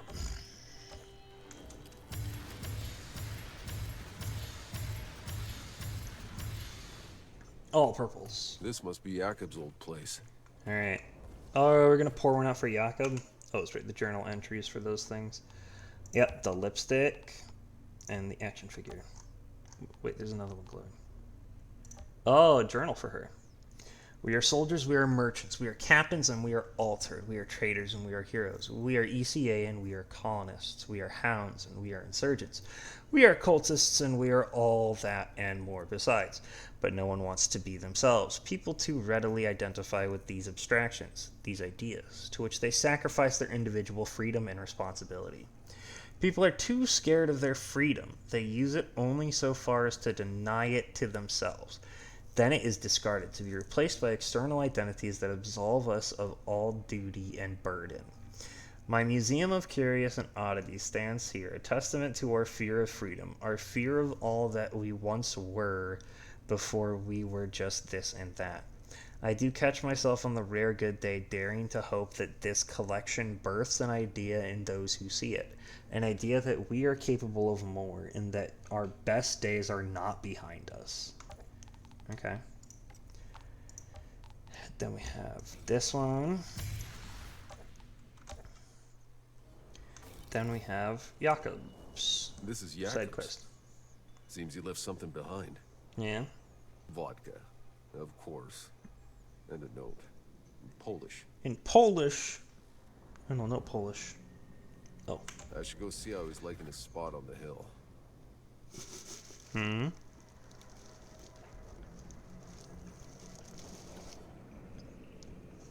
Okay. So what is this side quest?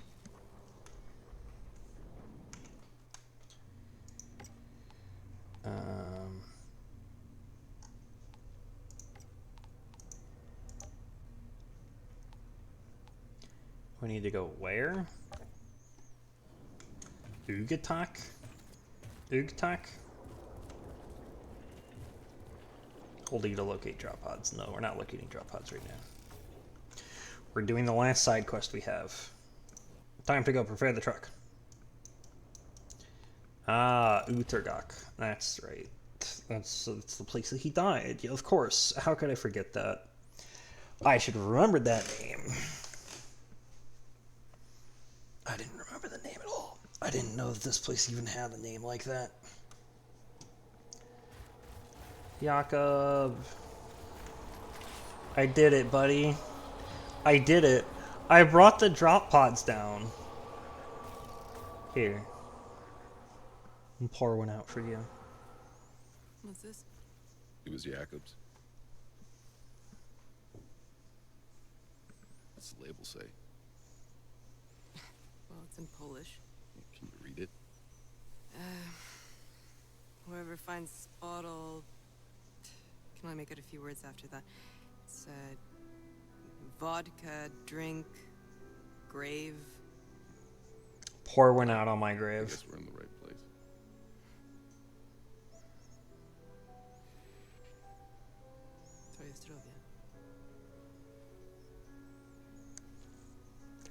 Is that how easy it opens?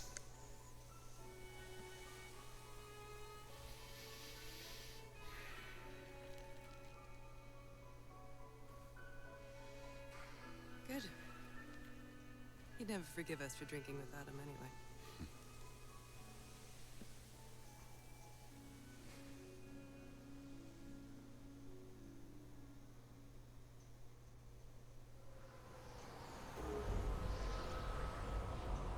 There we go. Tired of this hill yet? At least it's quiet up here. Alright. What's this? There we have it, right? Accolades. Pouring out for a friend. Wait. Hold on a second. Where's the one for completing all side quests? Complete 55 side quests. There it is. Okay, we got it. Phew. I thought we missed it. Okay, well. Now, we're done. We have done it. Whew. Alright. That's good for tonight. Okay. Alright. Thank you very much for tuning out. Hope you had a good time. Hope you have a good night. Hope to see people here tomorrow. Goodbye, everybody.